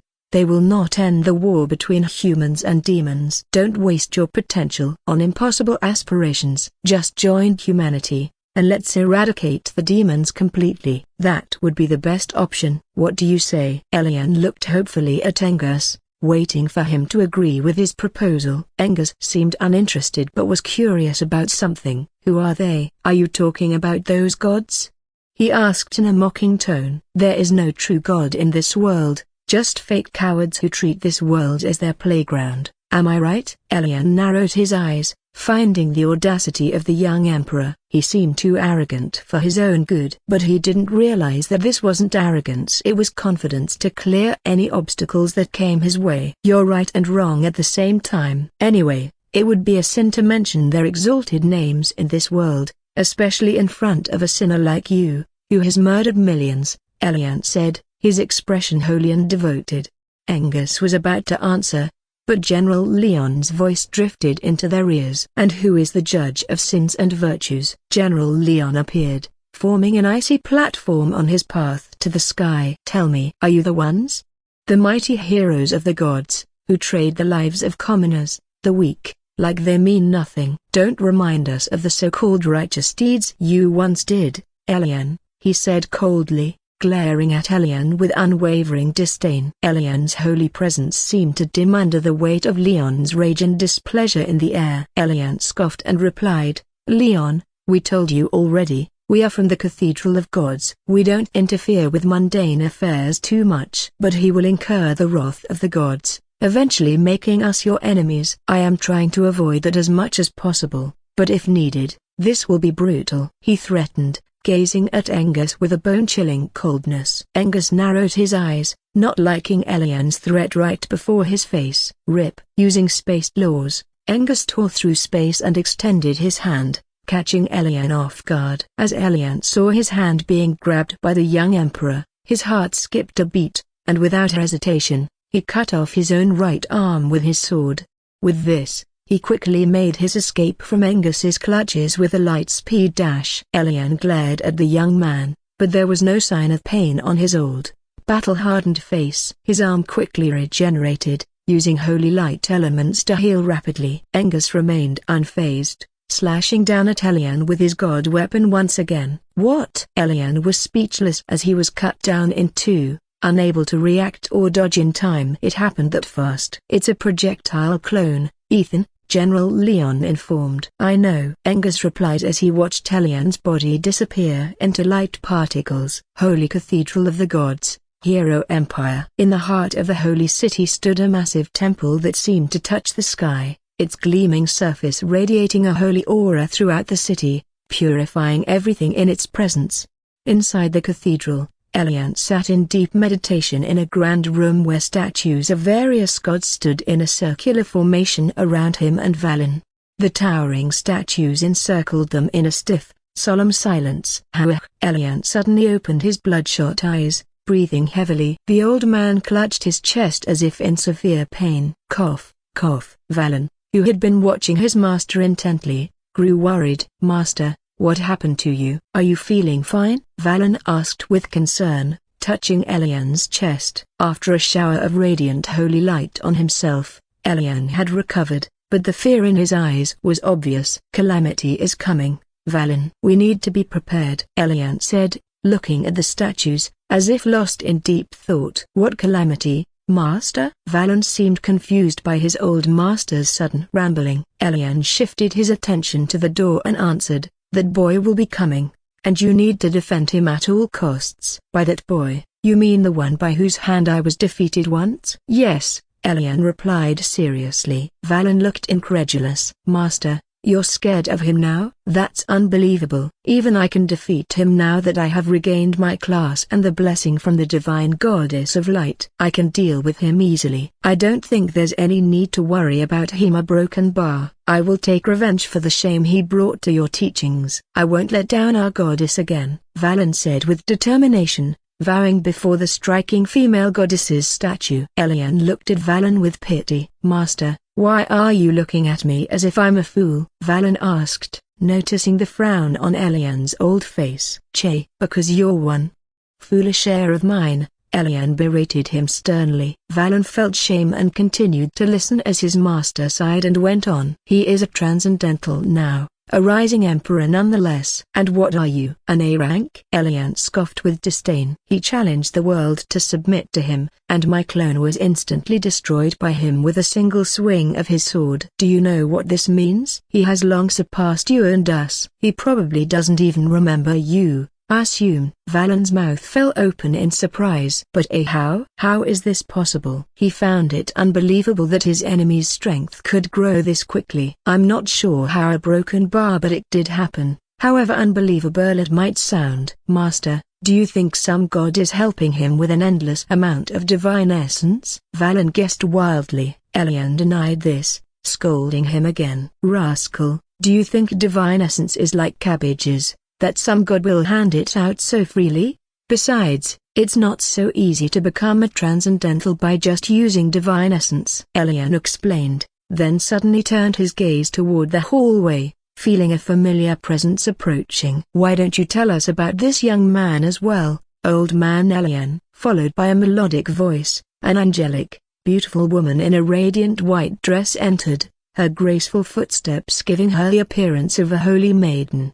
Saintess Luminaria. Welcome, Elian said with a natural smile, bowing slightly before her. Greetings, Saintess. Please accept my bow, Valen said, bowing slightly out of respect for her holy presence. She was also someone who had taught him at times, so his respect came from deep within. Little Valen, I see you have fully recovered after consuming the divine essence. That's wonderful, she said kindly. Her compassion for humanity was well known, spreading her reputation as a representative of the goddess of light. Valen blushed slightly at the beauty of the saintess, struggling to suppress the feelings that had begun to emerge ever since Angus stole the heart of light. He wasn't sure if he should feel grateful or resentful for these feelings, but he was enjoying this sense of freedom. Saintess Luminaria, sensing the young man's admiration, dismissed it as a child's innocent awe of her beauty. So, tell me about the young man you mentioned.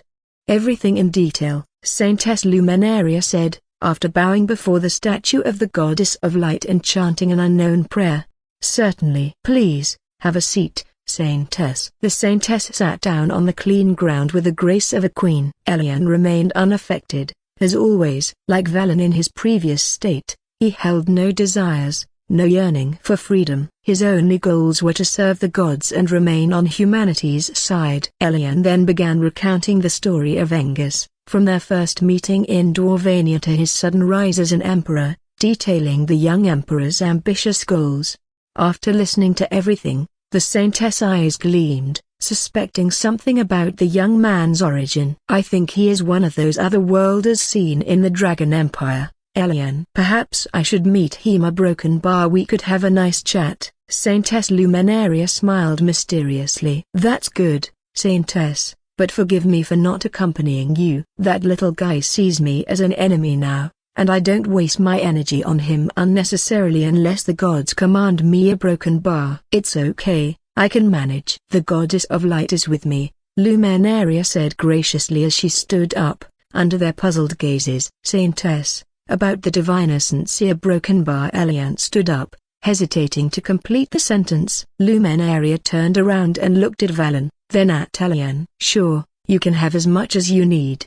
If it works for young Valen, I have no problem. It is time for the final war. Elian looked pleased after hearing her approval. Valen looked gratefully at Saintess Luminaria as she left the place. He vowed to absorb all the divine essence and become a transcendental, whatever it took. Let's go, Valen. It's time to do or die. Class, Chaos Creator, Stage 1, Rank, SSS Plus. Description: as a master of chaos and controller of the battlefield, this class allows you to harness the rage and emotions of everyone, bending them to your own will or that of your allies to make them stronger, even more determined for victory.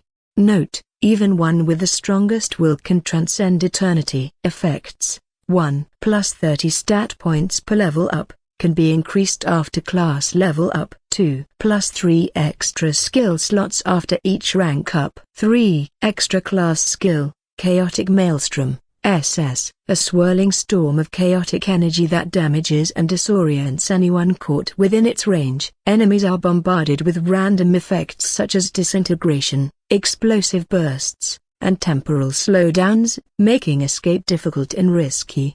4. Passive effect: your power level will now be accurately measured from now on. Current balanced level, 267. Angus finally chose a class he found useful after so long. Alongside rage and other emotions, it allows him to gather the power of destruction and chaos from the battlefield to make him more formidable when needed.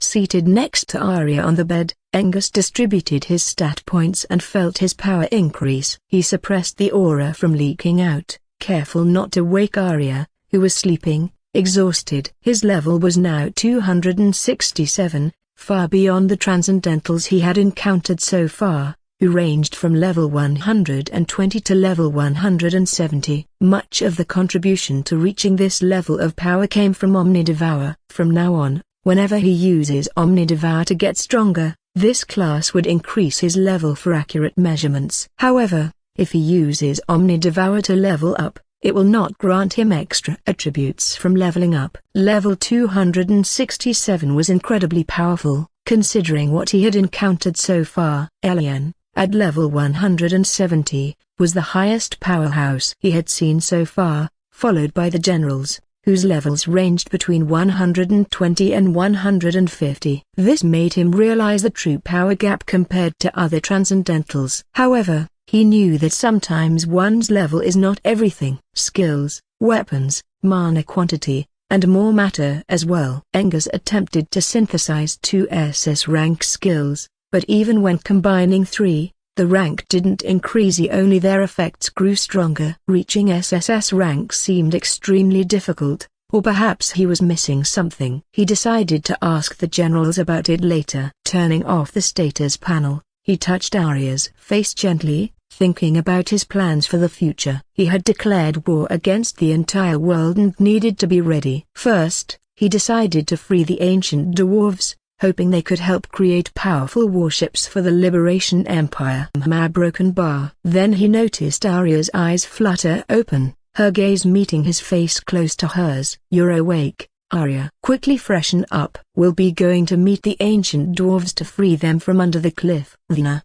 She didn't let him finish. Arya's face suddenly moved close as she kissed him deeply, her breathing heavy, her eyes filled with temptation. Angus accepted her invitation, and they became entangled on the bed, casting an isolation barrier around them. "Make me yours, Ethan," Arya whispered sweetly beside his ear. "Are you sure?" Angus asked for confirmation, remembering her reserved nature. Arya nodded gently. "Yes, I'm sure. This was my original gift for your birthday. I want to make this day memorable." Her voice was low and passionate. Angus glanced at her body, which seemed to rise with warm invitation. "All right. I'll be gentle," Angus said softly as he began to undress, making Arya gulp silently in nervous anticipation. But the excitement inside her outshone her fear as she prepared herself for the new experience. Outside, Drake, Yona, and Delilah were sitting under the warm sun, enjoying the moment. They glanced now and then at Arya and Angus's quarters,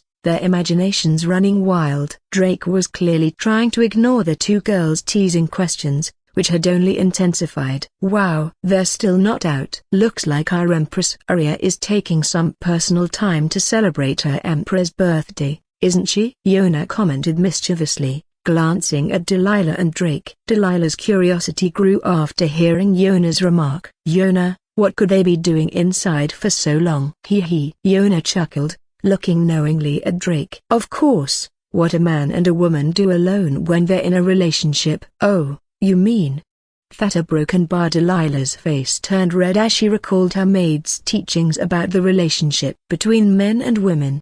Stop it, you two. She's my cousin. Can we change the topic now, please? Drake said, exasperated, feeling awkward around the two women. Oh, are you feeling shy, Drake? Don't be a kid, be a man, Yona taunted. We're broken bar. Drake looked irritated and playfully tackled Yona, intending to teach her a lesson. They both tumbled onto the ground, neither willing to back down from the friendly fight. Hey, that's rude to a lady, Yona protested, finding herself pinned under Drake's grip, her hands held down as his face hovered close to hers. Her cheeks flushed at the unexpected closeness. Drake had already passed puberty, so it felt only natural to feel something for the opposite gender. He had some thoughts about Yona, who was around his age. Her changed personality intrigued him. Her courage on the battlefield and her spirited nature had become qualities he admired. He glanced at her from the corner of his eye, but he had no intention of confessing his feelings yet. A lingering sense of inferiority held him back, something he knew he needed to overcome first. Whether Yona would accept him or not was still uncertain, but he was willing to give it his all. Delilah covered her face with one hand, feeling a bit embarrassed. Her thoughts drifted to her father's recent suggestion about becoming Angus's concubine. She felt torn between two choices, to accept or reject. She hadn't given a definite answer. She did like Ethan. He was reliable and strong, but they weren't that close, so there was a chance he might reject her. Moreover, Arya was her friend, and she didn't want to betray her. She knew Arya held a monogamous mindset, making the idea of a three-way relationship more challenging, even if she agreed to be a concubine. What are you two doing, Yona, Drake? Suddenly, Arya's voice made them freeze. They looked up to see Arya and Angus, appearing completely normal, as if nothing had happened between them. But upon closer inspection, they noticed a subtle difference in how Arya was walking. Yona stood up and began circling Arya, inspecting her, which made Arya blush with a mix of embarrassment and feigned irritation. What are you doing, Yona? We haven't done a thing, Arya replied hastily, but then she paused, realizing her slip. Yona stopped and gave a knowing smile. And, Lady Arya, how did you assume I was talking about that thing? How broken bar, Yona? Arya took out her dagger and glared at Yona like a fierce lioness. Angus cleared his throat, reminding Arya to avoid any strenuous movements. He felt a little guilty for being so rough in excitement. He could heal her using light element, but she had refused his offer, insisting on leaving it as it was, which surprised him. He understood her reasoning, which only made his affection for her grow more. Arya touched belly time to time, but her movements only caught by Angus. Yona, startled by Angus's voice, quickly straightened up. Oh, sorry. I forgot our emperor is present here, she said in a teasing tone, though the respect and hint of distance in her eyes were clear. Angus wasn't just a friend now, he was an emperor with an ambition to liberate the world from the oppressors. Angus ignored Yona's teasing and continued, Yona, Drake, and you as well, Princess Delilah. I have a gift for each of you, though you haven't given me one yet. Yona and Drake looked intrigued. Hey, we are planning something for you, Yona retorted. Forget about her, brother-in-law. What is the gift? Drake asked excitedly, finally acknowledging Angus as his brother-in-law. Angus found it a little awkward, but his face remained casual. Arya smiled at the term of address, pleased with Drake's thoughtfulness. Delilah's expression faltered suddenly. No, Your Imperial Highness, please just call me by my name. Don't call me a princess. Aren't we friends?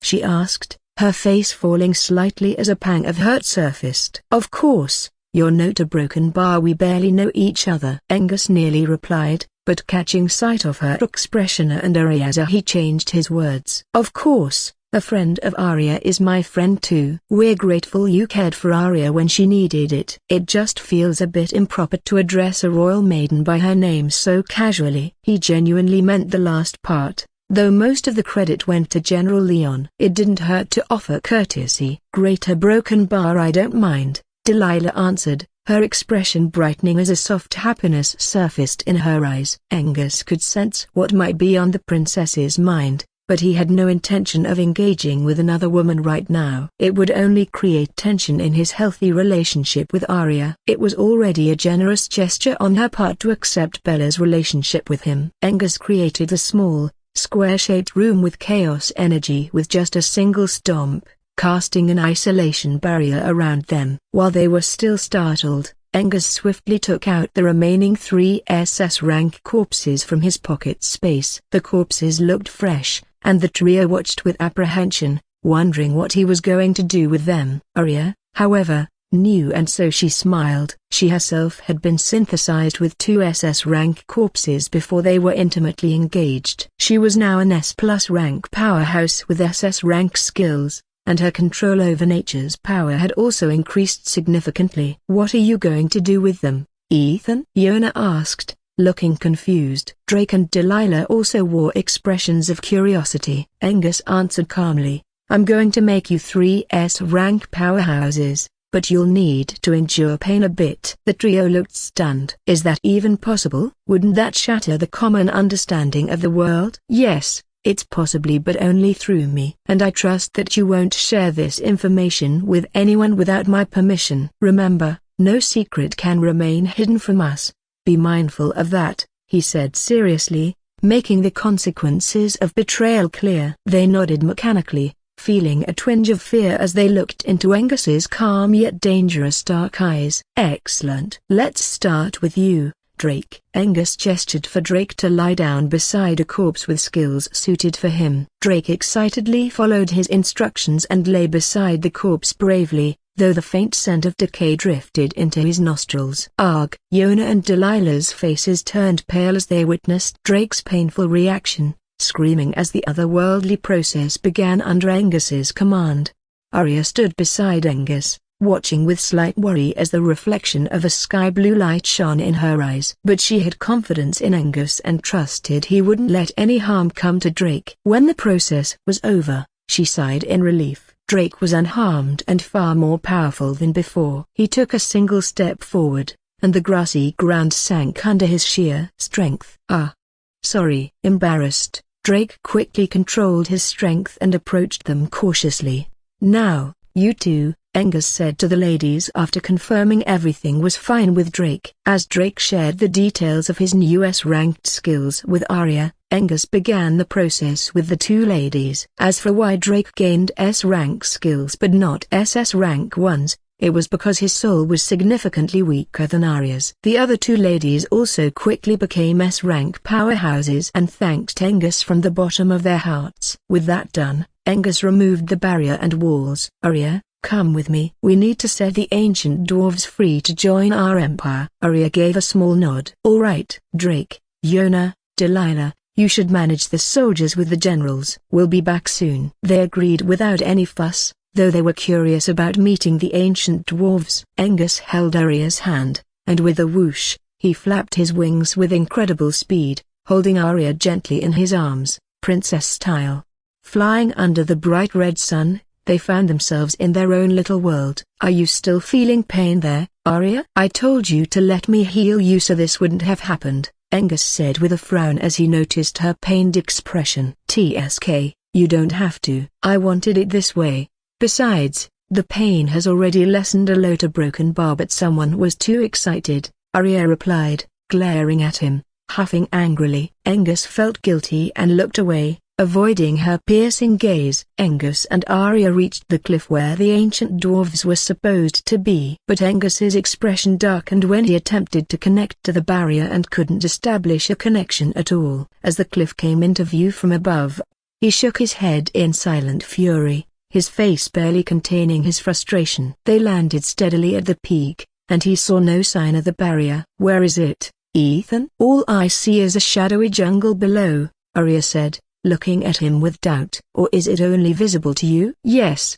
that must be it." "No," Angus replied, suppressing his anger. "The barrier is gone, and so are the dwarves, for some reason." "Huh? Gone? But you said only you could release them from the barrier, so how could it have disappeared so suddenly?" Arya asked, looking slightly tense. "I don't know. Give me some time to investigate. But I know one thing, They wouldn't disappoint me for no reason. Arya nodded. All right, let me come down too. Both of them descended the 500-meter cliff as smoothly as feathers. Angus, with all his senses, including his sixth sense and the skills he had gained, began searching the area thoroughly. Surely, there had to be some traces left somewhere. And they didn't have to wait long. Angus detected traces of intense nether energy clashing with mana. It was now confirmed that demons were somehow involved in this kidnapping. But he couldn't understand how could someone from this world have managed to break past the barrier of ruination? Even the demon lords shouldn't be able to do that. So,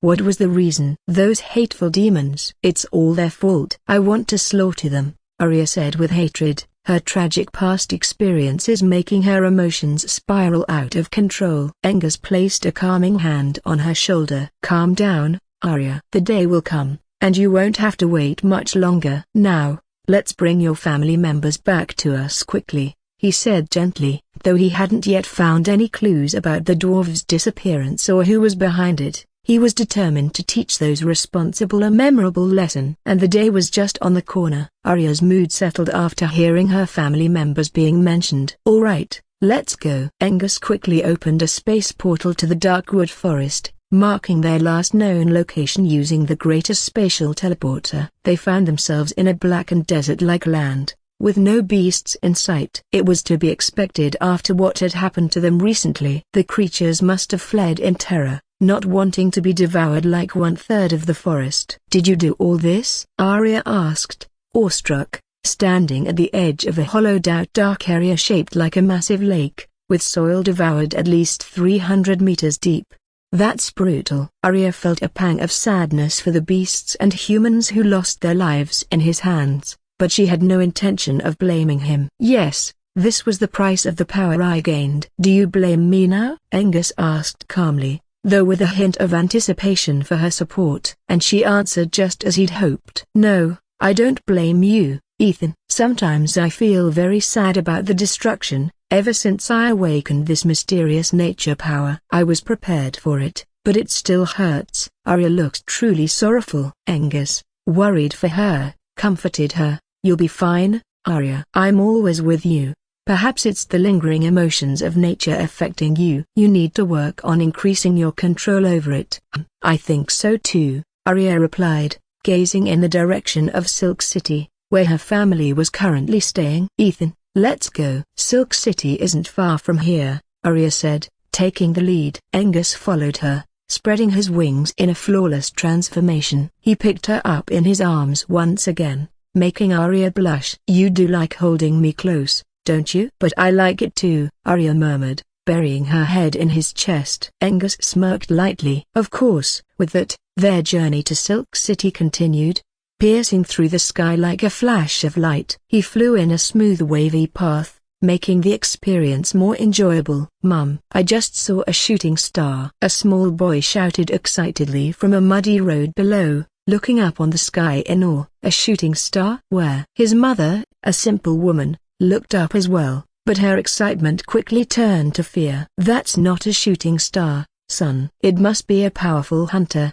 she murmured, staying alert. Wow, I want to be like them someday. I a broken bar to protect you, Mum, the boy said, his voice filled with a dreamy longing. His mother smiled gently. I'm sure you will, Kian. Now, let's head back. She lifted him onto her shoulders, but the boy's gaze never left the figures soaring through the sky, heading towards Silk City. Their destination lay elsewhere. Ethan, we're here, Arya said, pointing below. Angus slowed their speed, noticing the vibrant city below. They floated above the bustling mid-sized city, alive with activity. Their imposing presence quickly drew the attention of the citizens on the streets and in their homes. Some closed their windows, not wanting to get involved. Others looked up with displeasure, feeling that the duo showed no respect for the city's laws as they hovered boldly above their heads, hurting their pride.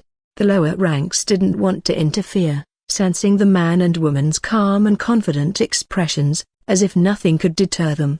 Just when Angus and Arya landed on the road, they were immediately surrounded by a few C-rank guards. Angus and Arya remained calm, but the guards could feel a powerful, suppressed force radiating from them, especially from the young man. Upon closer inspection, they noticed that the unknown young man wore a sophisticated military uniform with 7 stars on each shoulder. His upper garment was midnight black, with intricate gold streaks woven into the embroidery. It was the temporary uniform given to him by the generals, marking him as the Supreme of Liberation Empire. The guards then judged he must be a high-ranking official from another kingdom or somewhere unfamiliar, as they didn't recognize the uniform. "Lord, why are you two here?" "This is trespassing and against the city's rules," one of the guards cautiously reminded. "Just call your city lord." "He should know me by now," Angus replied calmly, continuing his walk toward a small, run-down house alongside Arya. "The city lord?" The guards were startled. As simple guards, they rarely saw the city lord, yet this young man spoke of him casually. Their initial aggression faded almost instantly. However, a few disgruntled nobles murmured nearby. "Who does this young man think he is? Why is he acting so arrogantly?" "Guards, you should capture him. He might just be bluffing," barked a wealthy young noble in an expensive outfit. A few lackeys behind him eagerly chimed in, flattering him. "Young master is right. Look where he's going, to a doghouse, no less." "There's no way someone like him knows the city lord. That arrogant bastard is beneath our mighty city lord," one lackey sneered condescendingly. "Yes, you should do what young Master Quinn says," another added, fueling the situation further. The guards hesitated. There was some truth to the words, but the young man seemed dangerous, and they didn't dare take him lightly. "Forgive us, young Master Quinn, but we believe we need to inform the higher-ups," one of the guards replied before they began marching toward the city hall. They didn't want to risk facing Quinn's wrath by staying there either. "Cowards!" Quinn spat, waving his folding fan dismissively at their cowardice. "Hey, you two, go gather our men. We'll teach him a lesson. How dare he disrespect the whole city?" Quinn barked at his lackeys. The two nodded and disappeared. "Fouquet, without power, I have to rely on these fools." "Without power, even a stranger dares to disrespect me." Quinn kicked a big tree by the roadside in anger. "Ouch! What's the use of being a noble clan heir without those Fouquet God's gift?" Once inside, Angus looked around the run-down wooden house. Dust and decay everywhere. He couldn't believe his eyes that the Silvermoon family members were living here. Soon, a woman came into view just outside the kitchen. Arya, you're back." Angus looked at Drake's mother, dressed in a violet dress, remembering the last time they met at the Silvermoon clan estate. He found irony in their sudden change in condition from a noble clan to poor commoners. It almost felt instant. She looked tired and worn out as wrinkles began to emerge on her once beautiful, flawless skin. "Hello, Aunt." Arya greeted respectfully, and Angus followed suit. "Hello," Angus said simply, but it buzzed as fiercely as a beast in Arya's Aunt Noelle's ears. Noelle looked stunned at the sight of Arya with an unfamiliar young man. She couldn't recognize him as the same young man who had defeated her son in a duel. She found the young man extremely handsome, as the overbearing charm from Angus's presence began to affect her as well. It was embarrassing, but Angus could do nothing more, as he had been suppressing his charm with his power as much as possible from the beginning. Seeing this, Arya felt proud, but she knew she couldn't let her uncle's wife be so flustered. "Aunt, this is Ethan, my husband," Arya reminded, a faint blush creeping onto her cheeks after she mentioned him as her husband. Noelle looked awkward, realizing she had been staring at an unknown young man for too long. Then she registered the word husband in her mind, processing it immediately. She studied the young man and felt she had seen him somewhere before. She looked Arya in the eye. "Your husband? Since when did you marry, Arya? And why does he look so familiar?" "What did you say his name was?" Noelle asked, not having registered Arya's words clearly. Arya reminded her with a smile. "He's Ethan. He came to our clan months back." Noelle looked enlightened, her eyes widening in surprise as she matched the previous face of Ethan with his current one. It matched completely, but he looked more handsome and mature. There was a temperament of a true powerhouse in his posture, which she didn't miss. She felt insignificant before his presence. Even Astrid, her husband, had never given her the same pressure as Angus did. "I can't believe you're the same young man, Ethan." Welcome. Please, Take a seat. Noelle seemed flustered, pointing towards the wooden chair in the waiting room just beside the kitchen. Forgive us that you had to see us in such an unsightly condition, Noelle said with a hint of shame as she began dusting off the chairs. Angus didn't move and stayed rooted on the spot. It's okay, Aunt, I've seen worse. You don't need to feel ashamed of past experiences. We're family now.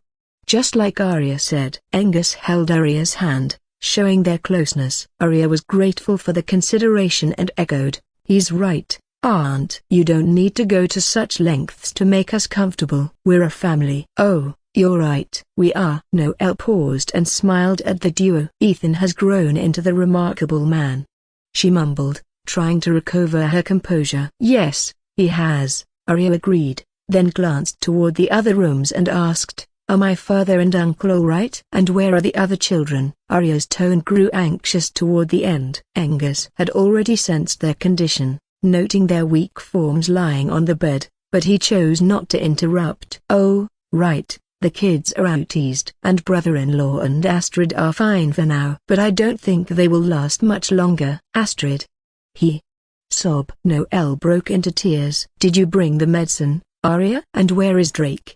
she asked through her sobs. Noelle looked desperately behind their backs towards the entrance but found no one. Arya, seeing her aunt's miserable state, felt a pang of sadness. Gently holding Noelle's hand, she answered, "They're currently in the capital, Aunt. They're safe. You don't have to worry. And we brought the medicine to cure father and uncle as well." "I'm not lying. Everything will be fine, just like in the past," Arya promised. "Really? That's great. That's great." Noelle wiped her tears and stood up, a glimmer of hope returning to her eyes. "Follow me quickly." "Save them." She led the way, her steps filled with renewed hope. Angus entered an old room illuminated by a magical lamp. He observed the two unconscious figures lying on wooden beds, each attached to a wall on the left and right sides of the room. A window in the center allowed light to filter in. Arya was already crying beside her father's bed, seeing that their condition had worsened since she last left. Angus remained silent, using his appraisal and all-seeing eyes to assess their state. Their bodies were withered, almost mummy-like, with arms emaciated and remnants of nether energy swirling inside them. They looked almost dead, but the faint heartbeat in their chest told they weren't. It was already impressive they had held on this long. The lingering scent of potions and herbs suggested they had already used precious resources to sustain them. "Ethan." Arya suddenly turned to Angus, her eyes filled with tears. Understanding her silent plea, Angus answered reassuringly, "Arya, don't worry. They both have soul injuries as well, but with me here, you have nothing to fear." At first, Arya and her aunt looked apprehensive, but his words filled them with confidence. Noelle looked at Angus as if seeing a new version of his former self. He was now calm, confident, loving, and, of course, overwhelmingly powerful. Though she didn't know exactly how strong he had become, it was astonishing to imagine the once weak boy he had been. She was already grateful that he held no grudges over their past poor hospitality or how he had once been treated as beneath them. "Is this how karma hits you back?" she wondered silently, with a sense of irony. She was even more surprised by what happened next. Angus casually took out 8S-grade healing potions in vials, each filled with a deep, blood-red liquid. Finding it slightly inadequate to fully restore their health, he began synthesizing the potions into SS-grade right before their astonished gaze.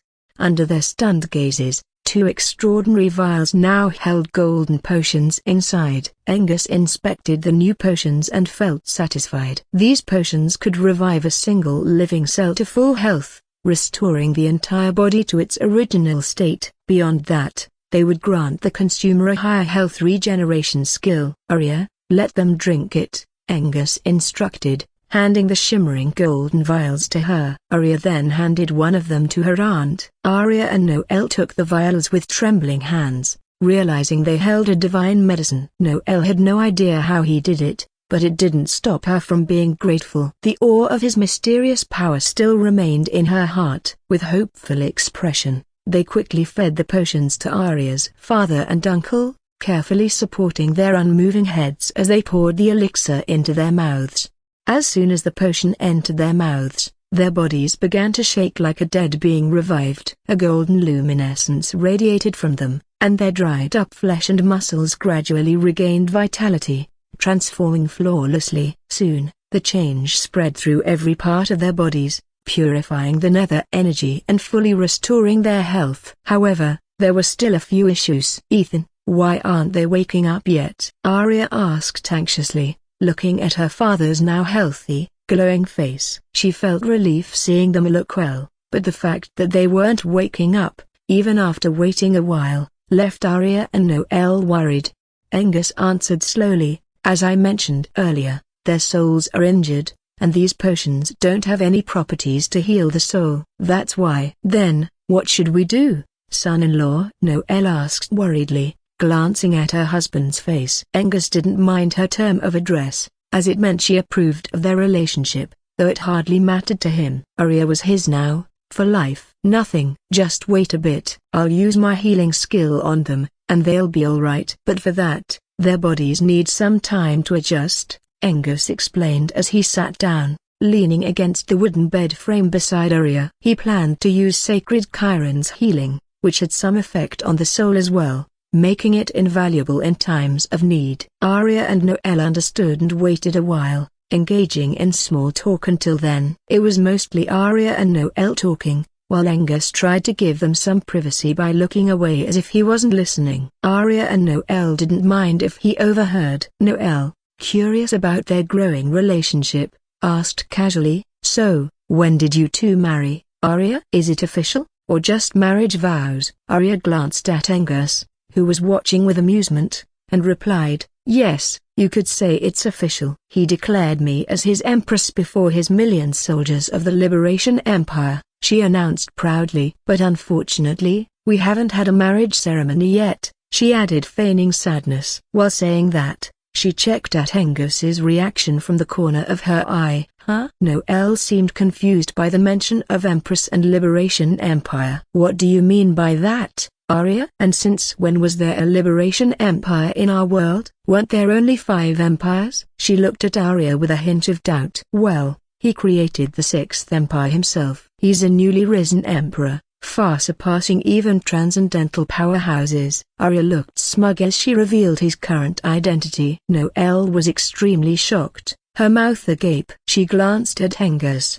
and only then noticed the 7 stars on his outfit. She found it hard to believe. She had thought the young man was strong, but this was entirely different. He had long surpassed her proud son, Drake, who had been nearly his equal the last time they dueled. Forget about her son. Her brother-in-law and husband won't be able to him. In just over 2 months, he had acquired transcendental power, which was literally one step closer to godhood. She couldn't believe her eyes. "Really? Tell me everything, Arya. Tell me how it all happened." Noelle shook Arya's shoulder, eager to know more. If this was all true, they would be related to an emperor, however unbelievable it sounded. They could regain the former influence and glory the Silvermoon assassin clan once held. As Arya and her aunt conversed, Angus noticed some people attempting to barge into the house rudely. Sure. He quickly cast a defensive barrier, not wanting to waste time on them. They were weak and nothing to take seriously. He was amused to see their hard efforts to break down the door, though. Bang! TSK. Weaklings. One more time. Break the door. Outside, young Master Quinn shouted in frustration, watching his 6 C-rank servants struggle to break down the simple-looking wooden door despite all their effort. The 6 burly men scratched their heads, casting displeased glances at their useless young master after hearing his insults. Reluctantly, they lifted the heavy wooden log again to strike the door with all their strength. This time, a fierce collision ensued. Boom! Arg! The 6 servants were knocked back, landing hard on the ground from the impact. The wooden log fell onto the lower bodies of 2 of them, causing them to scream in pain, their tongues sticking out from the sheer force on their penis. On the opposite side, the door remained completely intact, without even a slight shake or vibration visible on the rundown hut. "What the hell? What is this house made of?"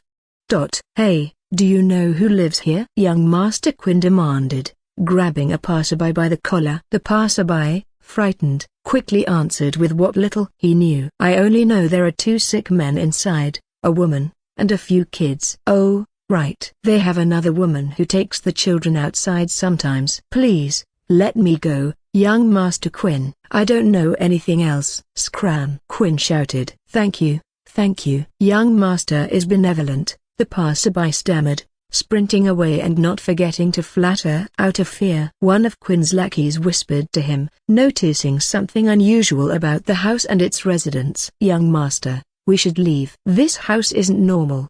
Perhaps it's better to forget about them. Pa. As soon as the lackey spoke, he received a hard slap from Quinn, who then spat on his face. You think I'm useless too, don't you?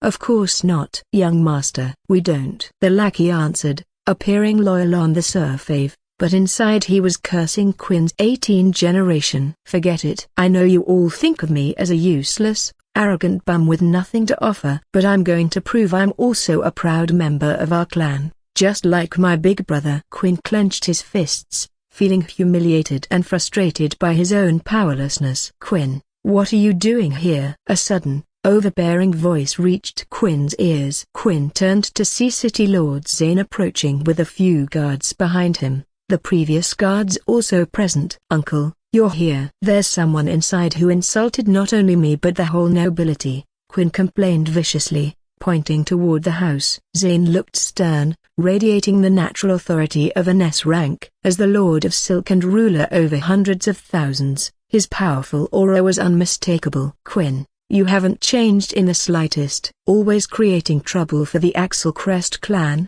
City Lord Zane shook his head in disappointment. Instead of feeling inferior or wasting time like this, why don't you contribute to the clan's trade business? You can achieve something beyond just following in the footsteps of your brothers and forefathers. You don't have to be a hunter to make a difference. Quinn looked reluctant. But, uncle, that won't give me the power to survive in this world. So, I'm sorry, but I refuse. I know that without my status as a young master of Axelcrest, I'd end up as a slave.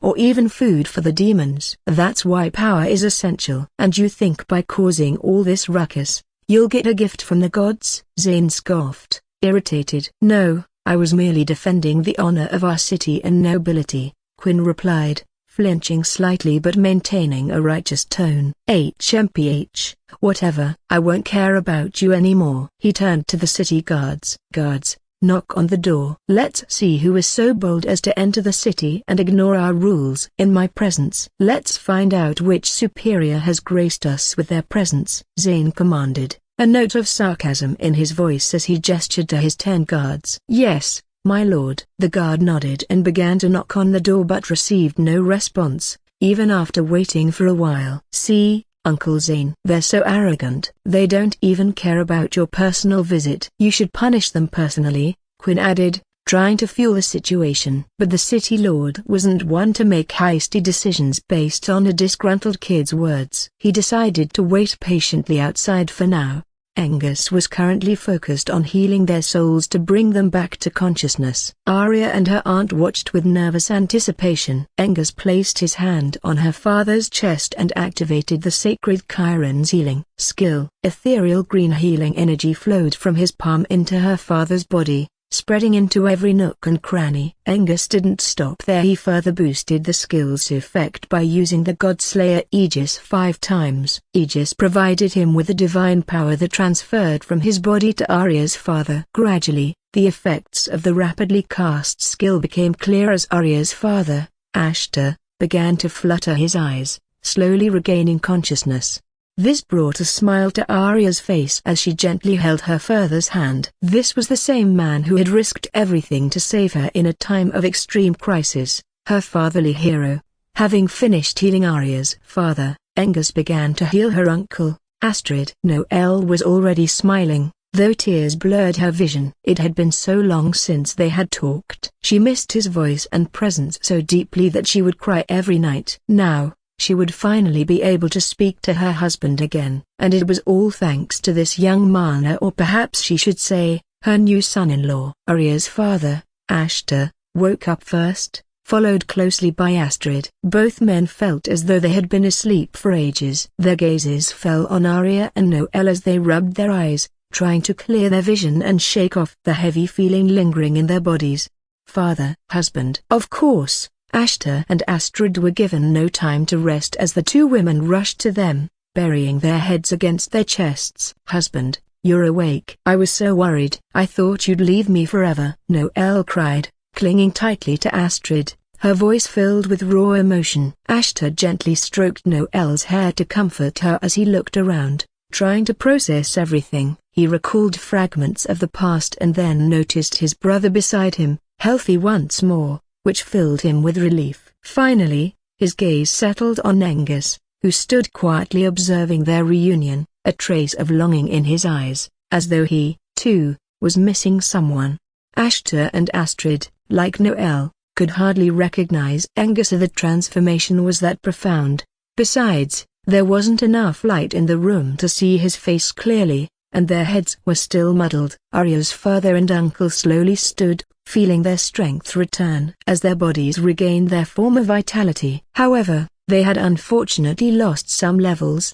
Having fought on the front lines against Beelzebub's devouring force, they were overpowered, but the thought of their children had driven them forward. Of course, the sacrifices of their clan members and the contribution of the Void Treasure had been undeniable. Arya and Noel fed them water, and they gulped it down to quench their thirst. Arya, who is this? Is he the one who saved us? After drinking, Arya's father felt refreshed and asked the question on his mind. Astrid had the same curiosity flickering in his eyes. Brother-in-law, his name is Ethana, the same boy you didn't approve of being close to Arya 2 months ago. Arya was about to answer, but her aunt beat her to it. Noel seemed excited to announce this personally. What? What did you say? Arya's father could accept that they had been in a coma for that long, but the identity of the striking young man surprised him. Noel added, not only that, he is now our son-in-law. Arya fidgeted slightly in nervousness, but all she could see in her father's eyes was an incredulous expression. Father-in-law,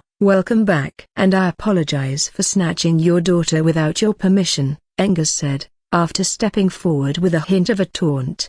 Arya nudged his waist to stop him, not to make her further too uncomfortable at the moment. She couldn't bear to see him disrespected further. Arya then held her father's hand in a pleading motion. Father, please forgive me as well. Ethan and I are now officially married, Arya said, looking her father in the eye, feeling a tinge of guilt. But we decided to hold a marriage ceremony with you present. Arya's father was still processing everything. His daughter was already married to a commoner boy, no less. Even though Ethan seemed strong now, he thought a person without a powerful background was still nothing in this world. But he waited to hear the full explanation and story. Who knows?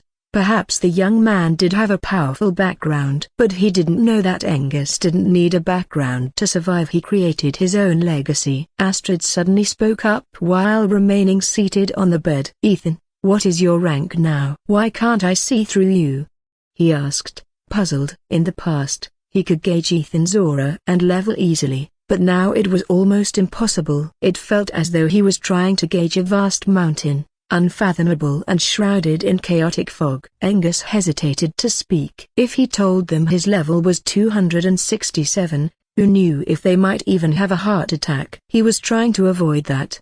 Besides, he never liked to show off or boast about these things. Fortunately, Noel and Arya came to the rescue. Husband, he is now a transcendental, a newly risen emperor with millions of soldiers under his rule. Even the king of Erinis has acknowledged his Ragnar broken bar, Noel announced enthusiastically, unable to hide the awe in her eyes. What? The two men stood up in shock. Is it true? Arya's father asked Angus directly, looking straight into his eyes. In reply, Angus released some of his aura, confirming their statements. Yes. I hope this eases any reluctance you have about our relationship, Angus replied calmly. Arya's father and uncle's hearts skipped a beat as they stared at each other, wide-eyed and incredulous. The overpowering, chaotic aura radiating from Angus made it clearer they were mere ants to him now. Phew. They sat back down, feeling utterly defeated. It dealt a considerable blow to their pride as leaders of a noble clan.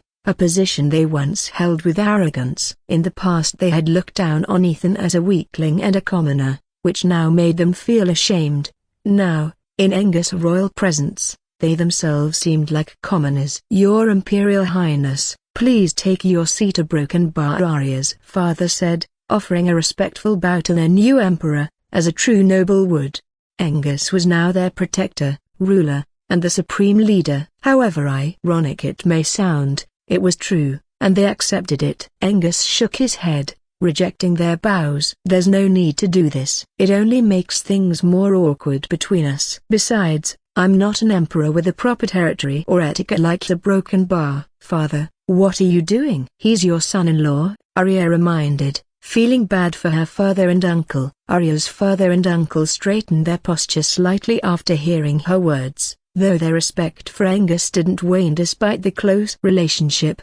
Ashta looked at Arya and said seriously, "Arya, my daughter, whatever our relationship might be, an emperor should always receive the respect and honor they deserve as our protector. Being an emperor is not just about etiquette and territory, it's about having the power to dominate the masses.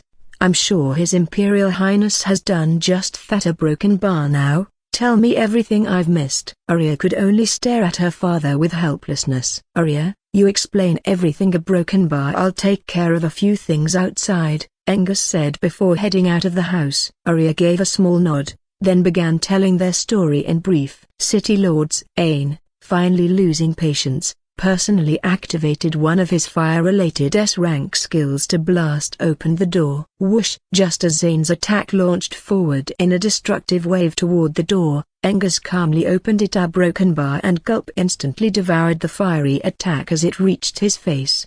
Angus then began to approach City Lords Ain, step by step. To Zane's horror, each step struck his heart with a dreadful weight, as if silently telling him that he had made a grave mistake. His heart trembled, pain coursed through him, and his veins bulged visibly beneath his skin. Quinn finally looked frightened after witnessing the mighty S-rank City Lord's condition. The aura of the unfamiliar young man began to intensify with each passing moment. "Aga broken bar." Quinn was quickly forced to kneel, his knees buckling and cracking under the stranger's sheer pressure. A few moments later, his strength completely gave out, and he collapsed face first, feeling as though he were choking as his blood circulation nearly stopped. He realized he had directed his frustration at the wrong person. This stranger, who appeared similar in age, wielded an unfathomable power. In comparison, he was nothing more than a speck before this formidable presence. Laying flat on the ground, Quinn looked up at Angus with helplessness. "I knew this day would come, and I still did it. Why are the gods doing this to me? They were never fair to me. I hate the gods, I hate everything," Quinn roared in his mind. Meanwhile, Zane, still suppressed, pleaded through gritted teeth. "Your Imperial Highness, please forgive us. I didn't recognize our Emperor had come in person." Angus paused and retracted his aura, having sensed their true thoughts. That was why he stopped. One was a frustrated fool, and the other was at least somewhat decent. Quinn was injured but alive. Both he and Zane slowly rose to their feet, while most of their lackeys and guards lay unconscious on the ground. Thud. The City Lord stepped forward, then knelt before Angus, gazing up at him with deep reverence. He knew now that their coup had succeeded, and it was all thanks to this one young man, their new emperor, the force behind the newly risen banner of the Liberation Empire. Angus ignored the City Lord for now and approached Quinn. Quinn was stunned as he realized the stranger's identity. This was Emperor Zero, whose recent ascension had only just reached him at his clan estate. He couldn't believe he had been venting his frustrations on their new emperor. As the emperor drew closer, Quinn fidgeted nervously, dreading the punishment he might face for the disturbance. Angus stopped just before him, standing a little taller and more muscular than Quinn. In every way, they couldn't even be compared, and this stark difference intensified Quinn's sense of inferiority, causing him to lower his head instinctively.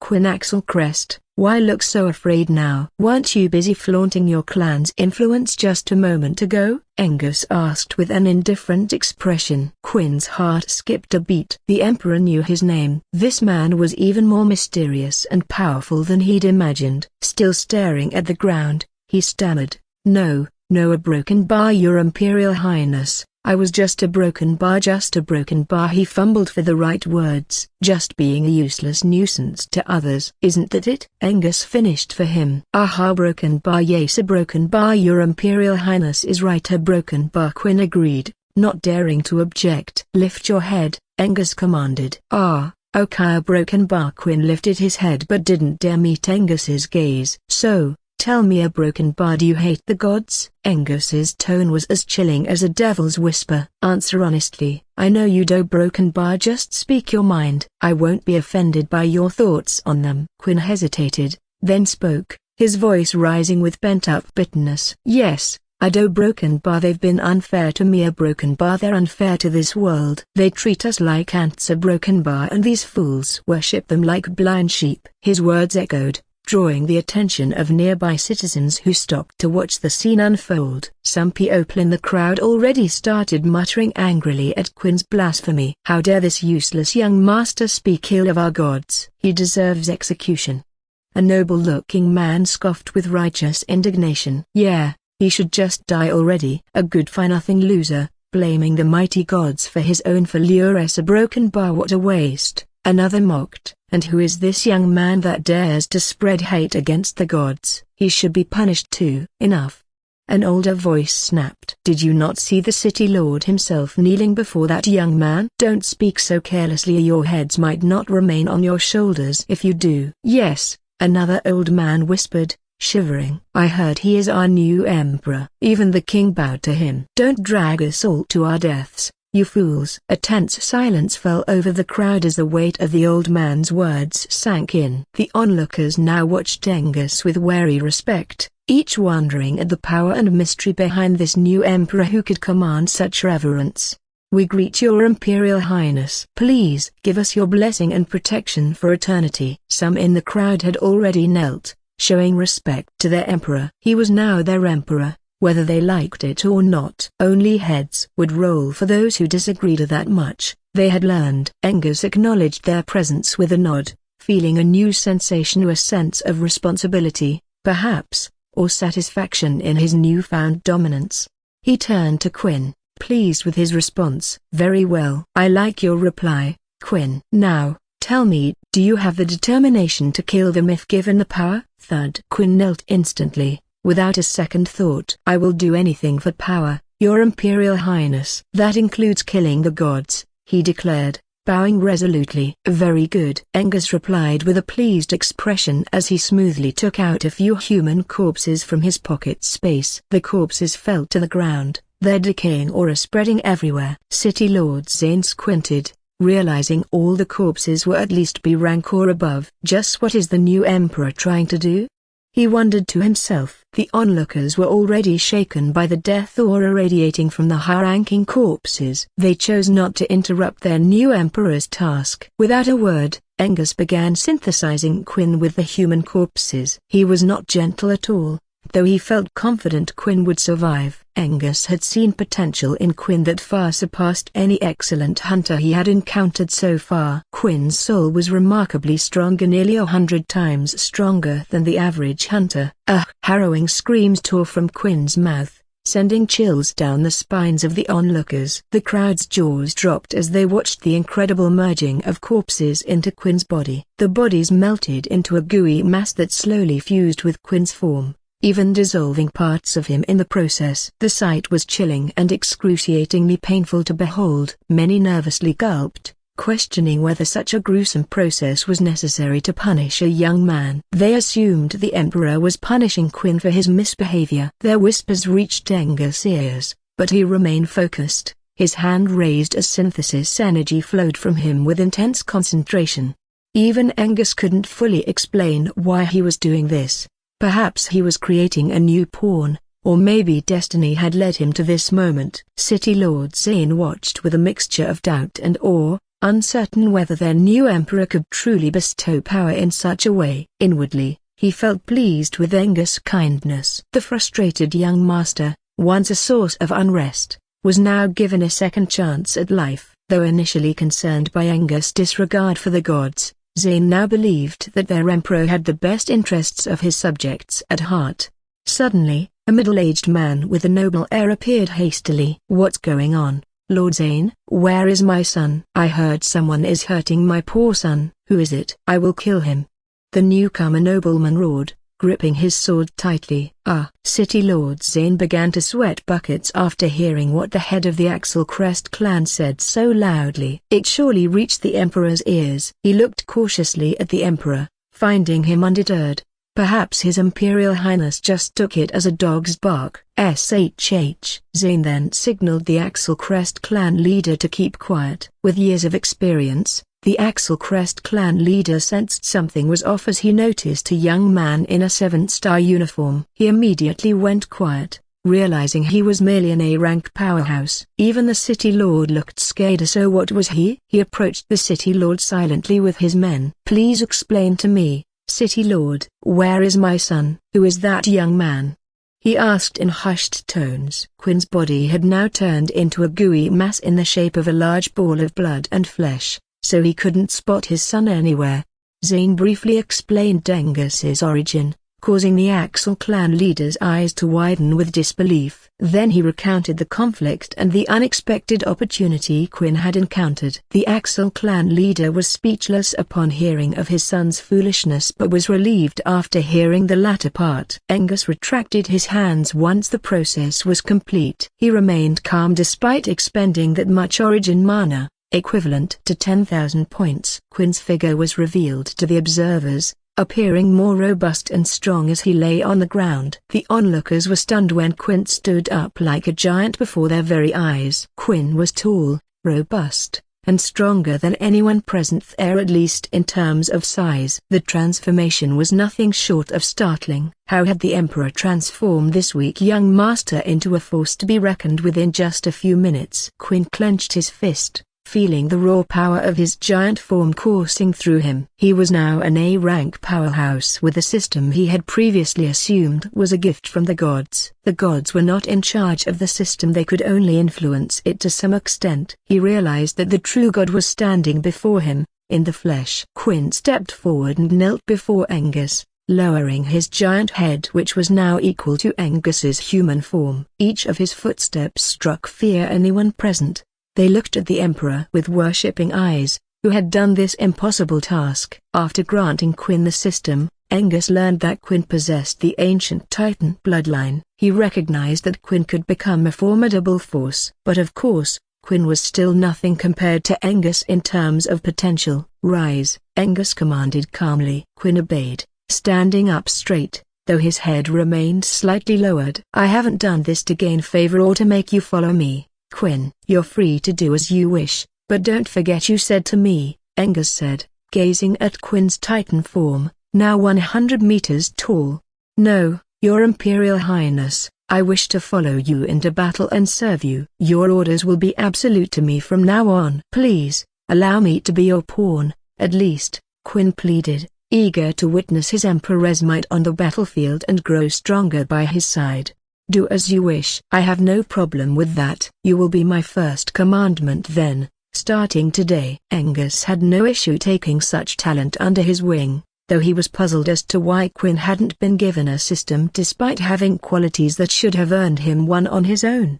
Just who decides this world's rules? Or was this one of those gods' tricks? Quinn became exhilarated after hearing his Emperor's approval. He was now the first commandment, a position that signified his true value. But he didn't become arrogant, as it made him feel properly valued in this nasty world. His previous, ugly character qualities began to reshape with just one person's influence. "Thank you for the title, my Emperor. I will serve with all my heart," he said gratefully. Angus gave a small nod, having judged Quinn's loyalty to be genuine through his body language. Angus then turned to Zane and the Axelcrest clan leader and said, "I hope this answers your queries, Silk City's lord." Now a broken bar clear the crowd, as your Empress is inside," Angus said sternly, observing the whole city's population gathering around them like moths drawn to a flame. The gathering crowd wanted to satisfy their curiosity about their new emperor,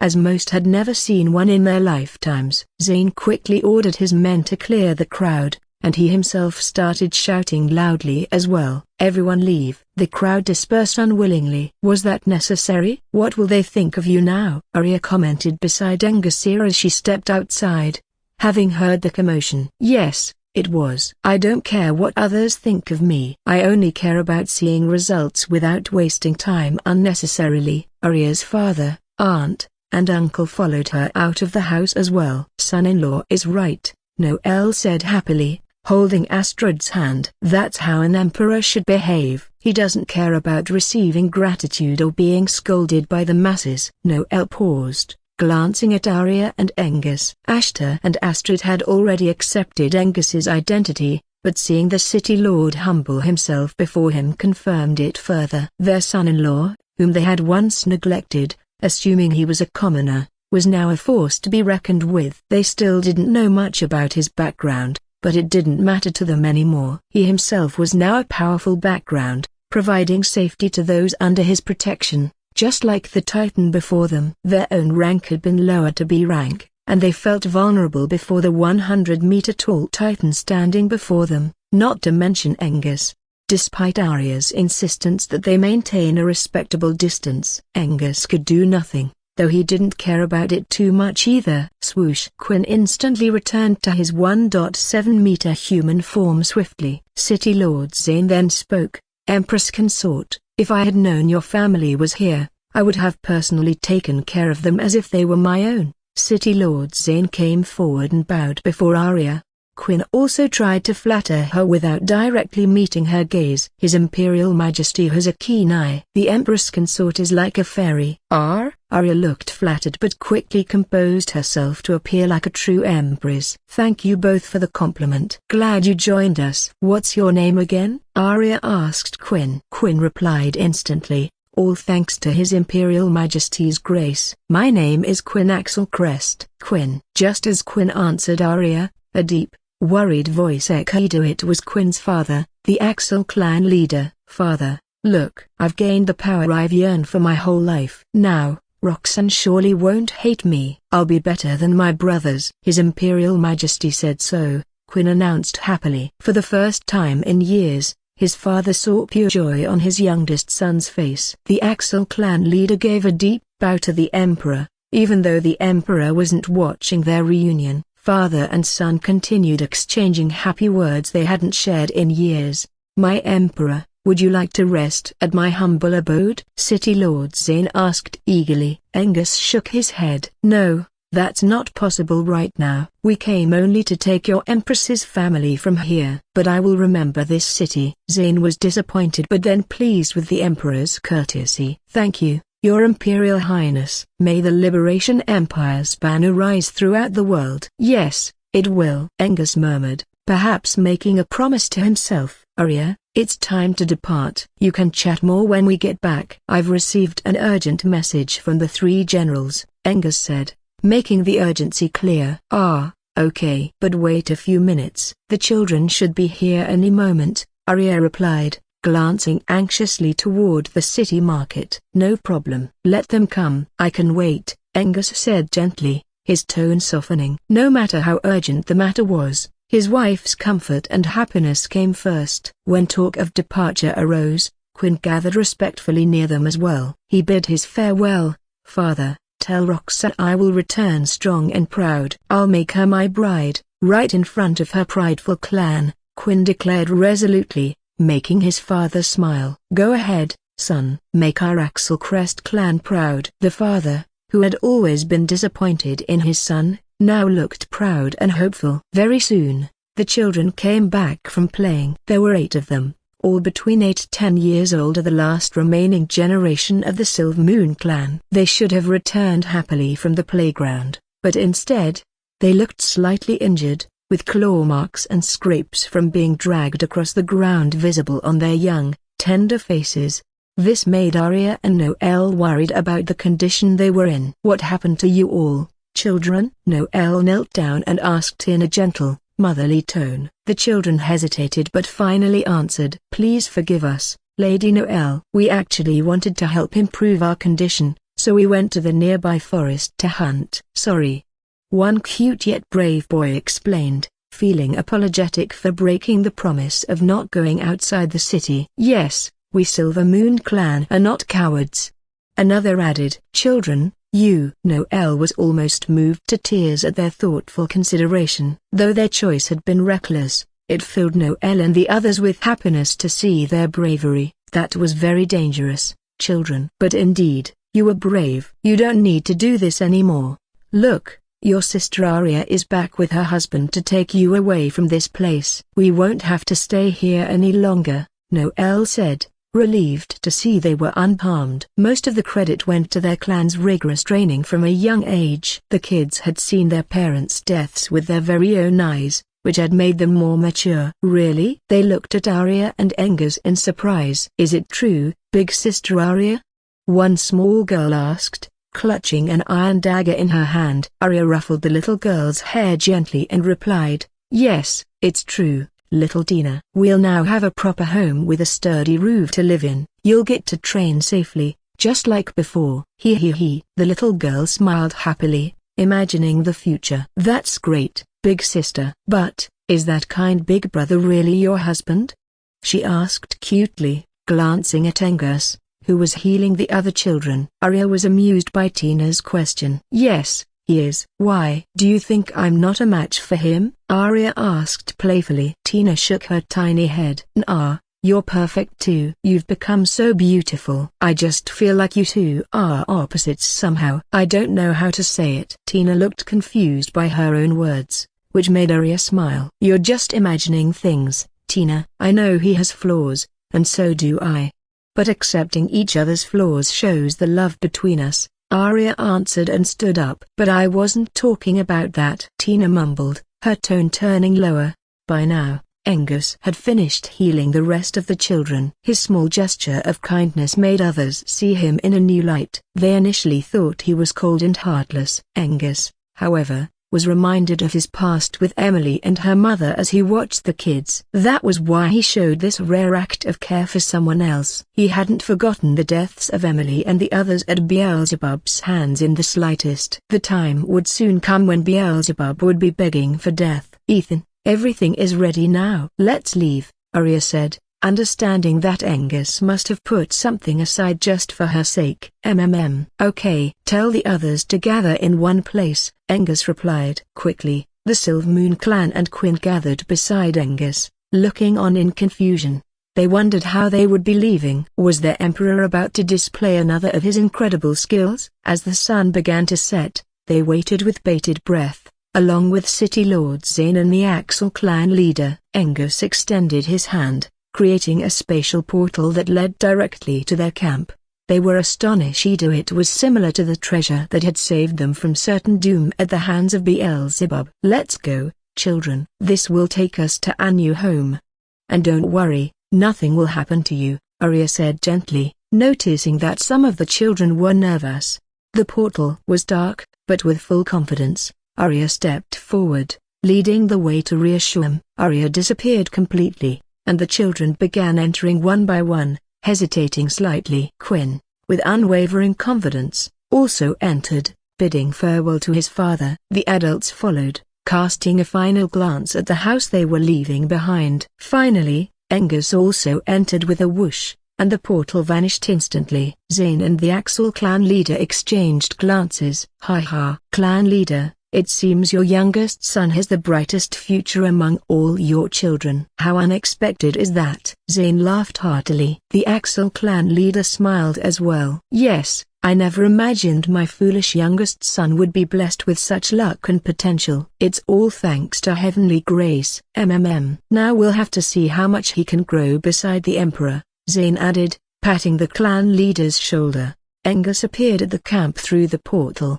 instantly surrounded by the three generals, who looked alarmed and worried. "Your Imperial Highness, she is here." "You should go and hear what she has to say," General Felix said cautiously. Angus gave them a curt nod. "Sure." Turning to Arya, he spoke gently. "Arya, please settle your family here temporarily. It won't be long before we secure our rightful territory and throne." "Okay, but who is she?" "Who are you all talking about?" Arya asked, puzzled. Her thoughts turned to the succubus woman, Bella. Perhaps she was here. If so, Arya was curious to meet her as well, to find out whether Bella had truly charmed Angus or if it had been genuine affection. She wanted answers. Reading her expression, Angus replied, "She is Saintess Luminaria. Perhaps you've heard of her?" Arya looked a bit relieved. Yes, I know her. But be careful," she reminded him before moving forward to settle her family. Saintess Luminaria was no for maiden for eternity. So, Arya was not worried. Her father and uncle were already conversing respectfully with General Leon, astonished to see the three great generals personally working for their son-in-law. They were even more amazed at the sight of millions of soldiers under the Liberation Empire's banner. "I'm glad to see you both safe and healthy, Silvermoon clan leaders." "I assume it's thanks to Ethan's efforts," Leon said with a slight smile. "Oh, yes, General," they replied, feeling slightly embarrassed. Leon was amused to see this. Leon could still remember their disdain for Angus in the past, but now the situation had completely reversed. It reminded him that nothing in this world was set in stone. Rise and fall are two sides of the same coin. Yet, as he glanced at Angus's departing figure, he found himself questioning that statement. Does it apply to him as well? Leon wondered inwardly. He chuckled to himself. Ha ha. What am I even thinking? Of course not. General Leon shook his head, leaving Arya's father confused. Angus entered a well-built cottage made of iron and stone. It his current temporary residence. Only he and Arya could enter without permission. He sat down on a black iron throne and waited patiently for the unexpected guest to arrive. His mood was calm, showing neither fear nor eagerness, as he leaned his head slightly to the side, resting on the arm supported by his right hand on the armrest. Step, step, step. Soon, footsteps echoed on the smooth, rocky floor. Angus watched as a stunningly fair maiden, dressed in white holy robes bathed in a soft, divine radiance, approached. Saintess Luminaria appeared to be a mature woman, as if she had lived through years filled with life's ups and downs. Her presence held both wisdom and grace, a testament to her years of experiences. "Won't you welcome us, O young Emperor?" Saintess Luminaria asked with a displeased expression as she halted a short distance from Angus. Angus gestured to the seat on his right. "You can sit there and speak your mind. I don't see why I need to welcome someone who trades innocent human lives for so-called divine commands, do I?" he replied in a mocking tone, not swayed by her beauty in the slightest. The air between them grew tense, as Angus's disdain clashed with the Saintess's calm but unyielding presence. Saintess Luminaria remained unfazed as she sat down gracefully. "I can't speak for others, young Emperor, but I follow the commands of the Goddess of Light, and I have never personally taken innocent lives," the Saintess said naturally, ignoring Angus's displeasure. "By the way, why is the young Emperor so concerned about harming innocents? That's not exactly a desirable trait for an emperor." "Can the young Emperor swear that you've never taken an innocent life to attain such power?" "Surely, at least one innocent has fallen, albeit a magical beast, a human, or some other species," she added with a sly, almost victorious smile. Angus replied calmly, "That's irrelevant, Saintess. My purpose is the betterment of the world, and I feel no guilt for actions taken toward that goal. I may have sinned unknowingly, but I don't toy with lives as the gods do." He. The Saintess giggled amusedly. "Oh, you will, once you reach that stage, young Emperor. When mortals seem like ants to you. Anyway, you can't even begin to comprehend the true power of the gods, so they have already transcended mortality." "Oh." Angus appeared not to take her words seriously, but inwardly, he was fully aware of reality. He was probably still an ant to the gods, or perhaps a slightly bigger one. But an ant is still an ant. Even so, he firmly believed it wouldn't be long before he reached their level. His conviction was unshakable. HMPH. Where are the gods anyway? Do they even have the power to change this world? Or was my previous assumption correct? Angus asked, his gaze piercing directly into hers. Saintess Luminaria was visibly displeased by his nonchalant attitude and clear disrespect. However,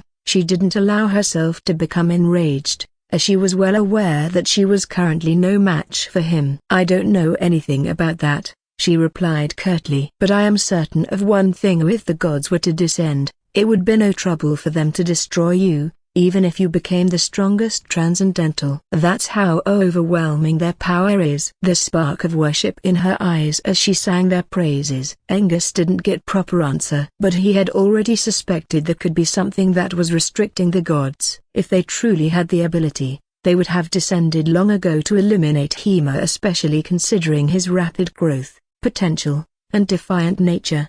Or perhaps they had already broken free from the confines of this world and no longer cared about its affairs. This realization sparked a new thought in his mind, a potential clue to find a way to free Arya and Bella from this mess. He mentally noted it down as he shifted his attention back to the Saintess. Anyway, I heard your goal is to unify the world. But why are you doing this? You don't belong in this world anyway. You got what you came here for, so why?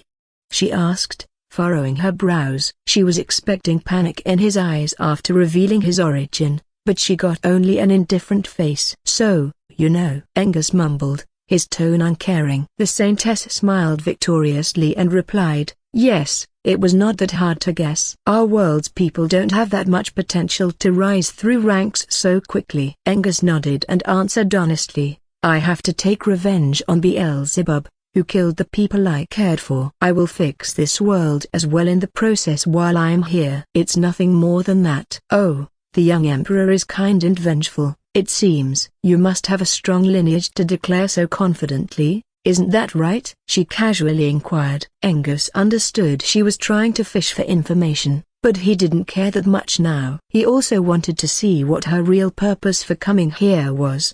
You could say so. But what do you really want? You came here even after knowing I am stronger than you. Are you that confident in your goddess's protection?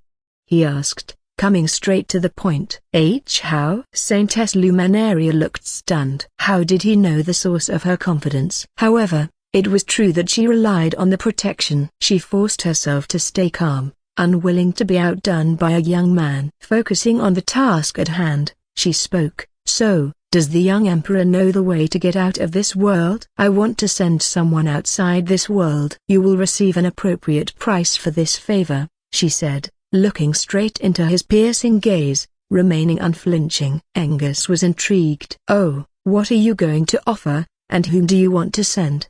He asked, prying further to uncover her weakness. He needed to find her vulnerability because he doubted whether he would be able to harm her with the personal protection of the Goddess of Light.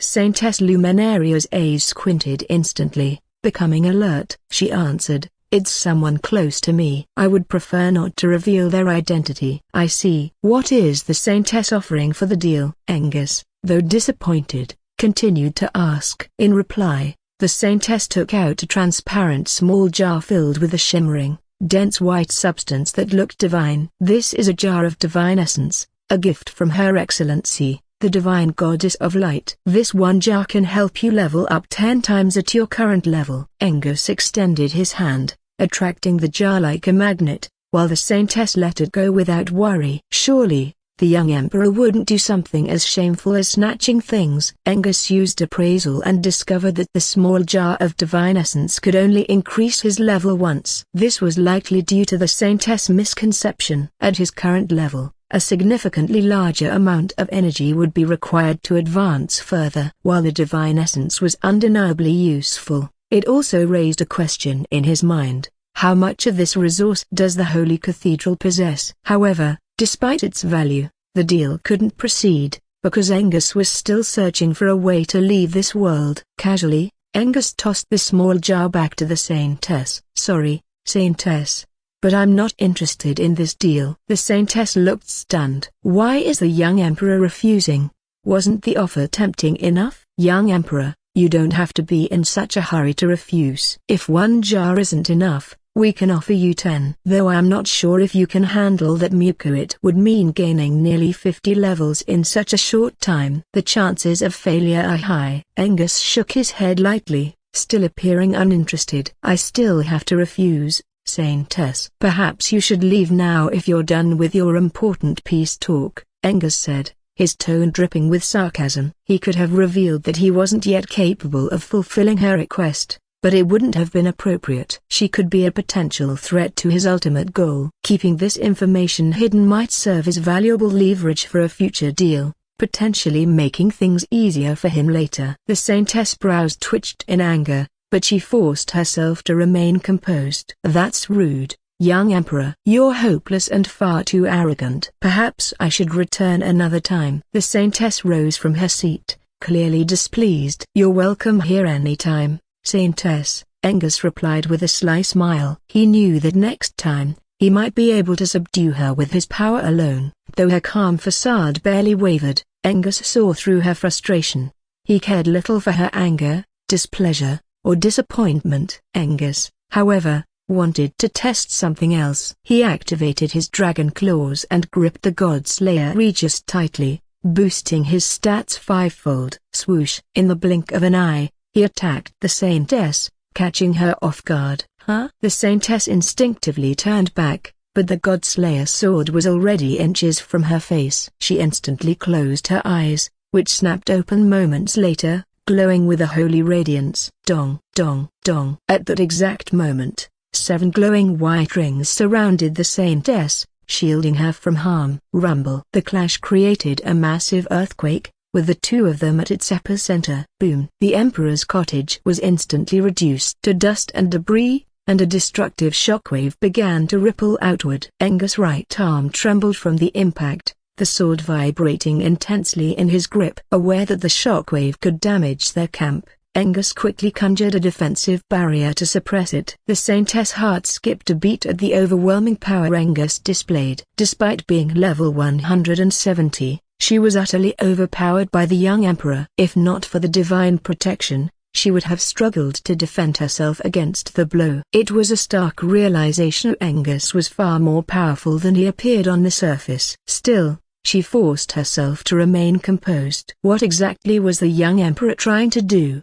She asked, frowning. Now standing in the open ground under the crimson light of dawn, the two were illuminated by the eerie glow. A growing crowd gathered nearby, drawn by the sound of the earlier collision, curious about the disturbance. Angus responded with practiced calm. "Oh, nothing much. I was merely testing the protection granted by your goddess. I must say, I'm quite impressed that the goddess of light cares so deeply for you. Truly admirable." He flashed her a sly, mocking smile. "HMPH." The Saintess huffed, her beautiful face turning a deep shade of red as she suppressed her rage. "The young Emperor doesn't even know how to treat a lady with kindness. Very disappointing."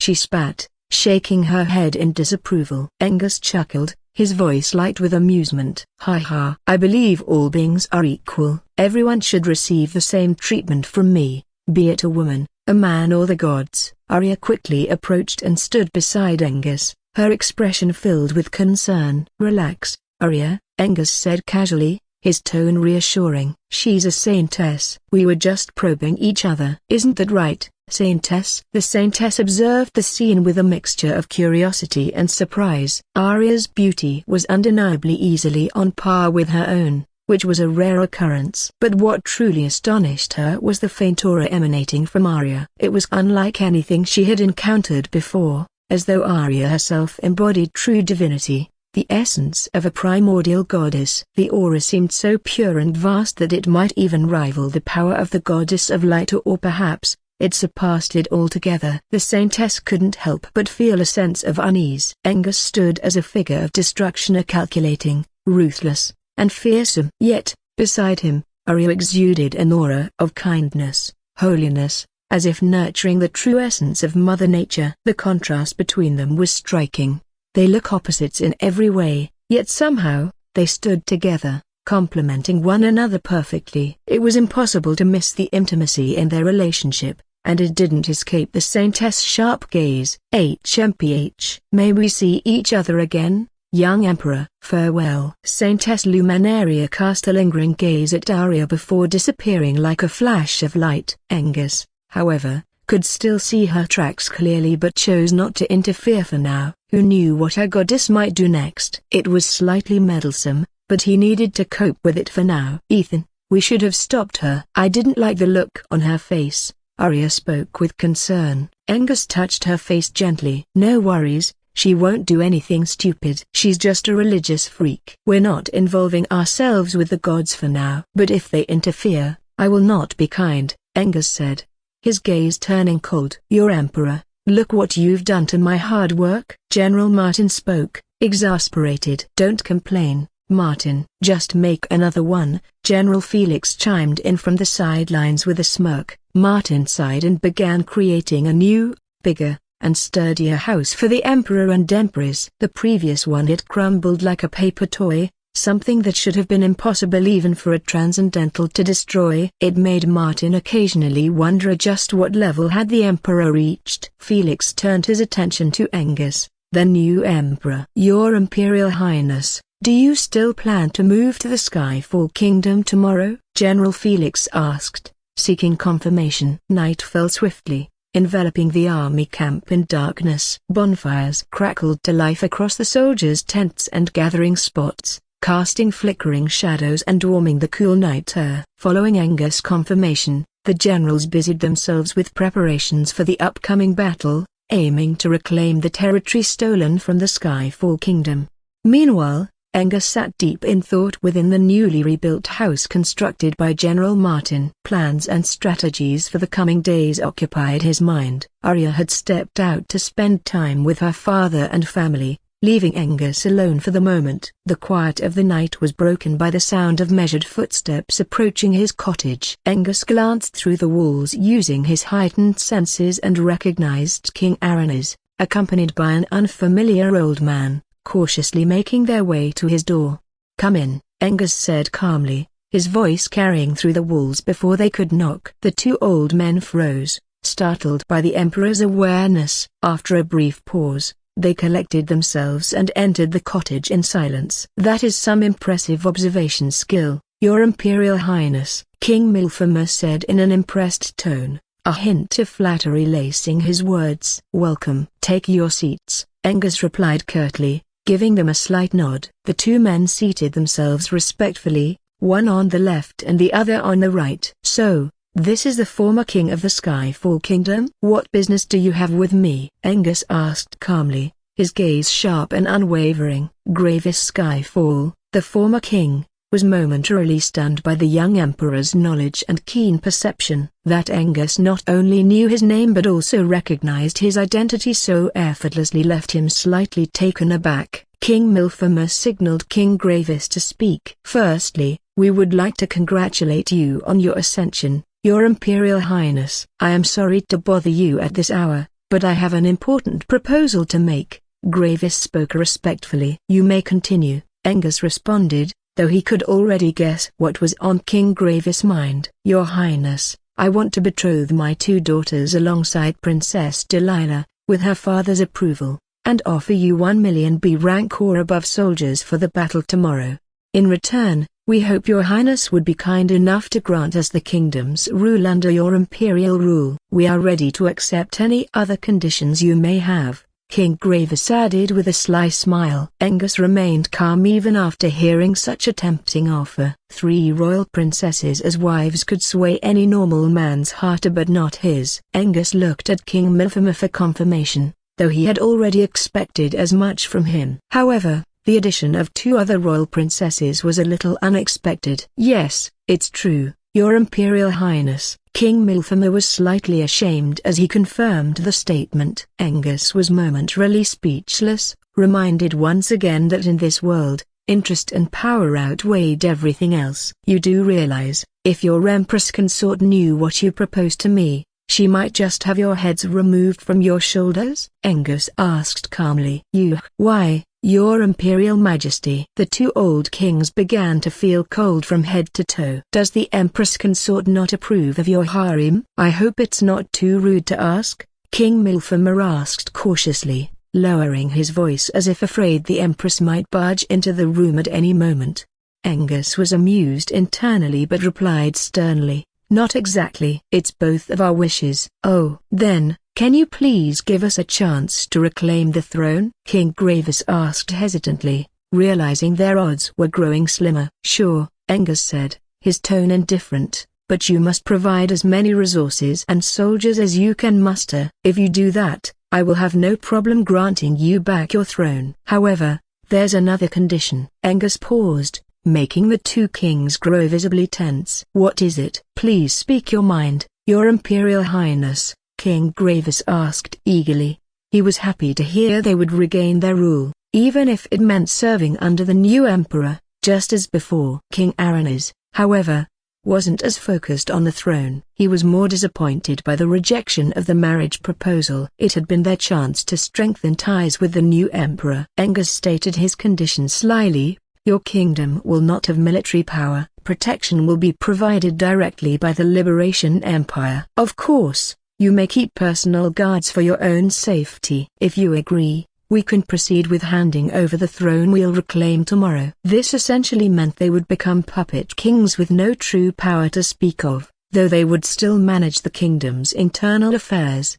Angus planned to implement the same strategy for the other kingdoms he intended to conquer in the near future. The only exception would be Aranis' kingdom, due to his promise to General Leon. King Gravis' old face fell, a reaction that didn't escape Angus' sharp eyes. What? You can't agree? If so, perhaps you should forget about the throne, Angus said coldly. There will only be one army unified under our command. Kings Aranis and Gravis flinched at the domineering pressure radiating from Angus.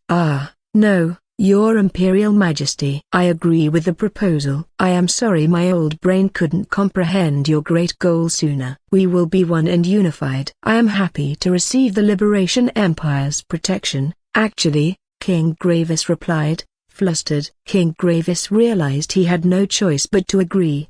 Besides, it wasn't entirely bad to relinquish military power to the Emperor while securing the kingdom's protection. Though he was convinced, he worried the nobles might disagree with the arrangement. Surrendering their forces to the Empire would strip them of power. As for the nobles who had betrayed King Gravis, they wouldn't even get the chance to bargain, or they would be granted swift death. That much confidence King Gravis had, especially after hearing King Milfama's praise of the young emperor. All right then, it's a deal. Have your soldiers join the Liberation Army as per the agreement. We will send an official document soon. Be sure to sign it with your kingdom's crest, Angus said, waving his hand dismissively. And one last thing, King Aranis, please tell your daughter that if she harbors any special feelings for me, it would be best for her to forget them, Angus added, ignoring King Milfama's depressed mood. King Aranis could only acquiesce, giving Angus a small nod.